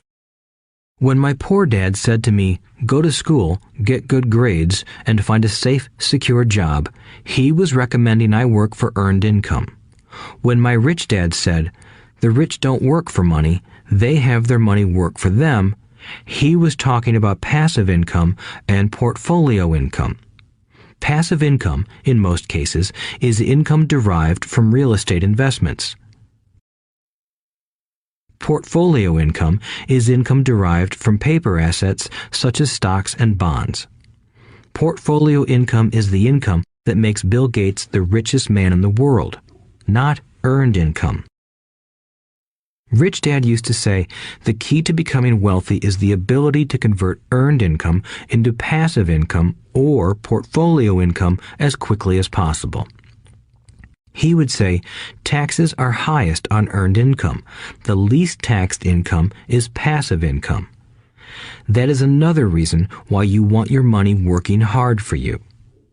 The government taxes the income you work hard for more than the income your money works hard for. In my second book, Rich Dad's Cash Flow Quadrant, I explain the 4 different types of people who make up the world of business. They are E, employee, S, self-employed, B, business owner, and I, investor. Most people go to school to learn to be an E or an S. The cash flow quadrant is written about the core differences of these 4 types and how people can change their quadrant. In fact, most of our products are created for people in the B and I quadrants. In Rich Dad's Guide to Investing, book number 3 in the Rich Dad series, I go into more detail on the importance of converting earned income into passive and portfolio income. Rich Dad used to say, all a real investor does is convert earned income into passive and portfolio income. If you know what you're doing, investing is not risky. It's just common sense. The key to financial freedom. The key to financial freedom and great wealth is a person's ability to convert earned income into passive and/or portfolio income. My rich dad spent a lot of time teaching Mike and me this skill. Having this ability is the reason my wife Kim and I are financially free, never needing to work again. We continue to work because we choose to. Today, we own a real estate investment company for passive income and participate in private placements and initial public offerings of stock for portfolio income. We also went back to work to build a financial education company so that we can continue to create and publish books and games. All of our educational products are created to teach the same skills my rich dad taught me, the skills of converting earned income into passive and portfolio income. The games we create are important because they teach what books cannot teach. For example, you would never learn to ride a bicycle by only reading a book. Our cash flow games for adults and cash flow for kids game are designed to teach players the basic investment skills of converting earned income into passive and portfolio income. They also teach the principles of accounting and financial literacy. These games are the only educational products in the world that teach people all of these skills simultaneously. Cashflow 202 is the advanced version of Cashflow 101 and requires the game board from 101 as well as a full understanding of 101 before it can be played. Cashflow 101 and Cashflow for Kids teach the principles of fundamental investing. Cashflow 202 teaches the principles of technical investing. Technical investing involves advanced trading techniques such as short selling, call options, put options, and straddles. A person who understands these advanced techniques is able to make money when the market goes up, as well as when the market comes down. As my rich dad would say, a real investor makes money in an up market and a down market. That is why they make so much money. One of the reasons they make more money is simply because they have more self-confidence. Rich Dad would say they have more self-confidence because they are less afraid of losing. In other words, the average investor does not make as much money because they are so afraid of losing money. The average investor does not know how to protect themselves from losses, and that is what Cashflow 202 teaches. Average investors think investing is risky because they have not been formally trained to be professional investors. As Warren Buffett, America's richest investor, says, risk comes from not knowing what you're doing. My board games teach the simple basics of fundamental investing and technical investing while people are having fun. I occasionally hear someone say, your educational games are expensive, which poses the question of ROI, the return on investment, or the value returned for the price paid. I nod my head and reply, yes, they may be expensive, especially when compared to entertainment board games. But my games are not as expensive as a college education, working hard all your life for earned income, paying excessive taxes, and then living in terror of losing all of your money in the investment markets. When someone walks away mumbling about the price, I can hear my rich dad saying, if you want to be rich, you must know what kind of income to work hard for, how to keep it, and how to protect it from loss. That is the key to great wealth. Rich Dad would also say, if you do not understand the differences in those three incomes and do not learn the skills on how to acquire and protect those incomes, you will probably spend your life earning less than you could and working harder than you should. My poor dad thought a good education, a good job, and years of hard work were all you needed to be successful. My rich dad also thought a good education was important. But to him, it was also important that Mike and I know the differences in the three incomes and what kind of income to work hard for. To him, that was basic financial education. Knowing the differences in the three incomes and learning the investment skills of how to acquire the different incomes is basic education for anyone who strives to acquire great wealth and achieve financial freedom, a special kind of freedom that only a few will ever know. As Rich Dad states in lesson number 1, the rich do not work for money. They know how to have money work hard for them. Rich Dad said, earned income is money you work for, and passive and portfolio income is money working for you. Knowing that little difference has been significant in my life. Or, as Robert Frost ends his poem, and that has made all the difference. Take action. All of you were given two great gifts, your mind and your time. It is up to you to do what you please with both. With each dollar bill that enters your hand, you and only you have the power to determine your destiny. Spend it foolishly, and you choose to be poor. Spend it on liabilities, and you join the middle class. Invest it in your mind and learn how to acquire assets, and you will be choosing wealth as your goal and your future. The choice is yours, and only yours. Every day, with every dollar, you decide to be rich, poor, or middle class. Choose to share this knowledge with your children, and you choose to prepare them for the world that awaits. No one else will. You and your children's future will be determined by choices you make today, not tomorrow. I wish you great wealth and much happiness with this fabulous gift called life. Robert Kiyosaki.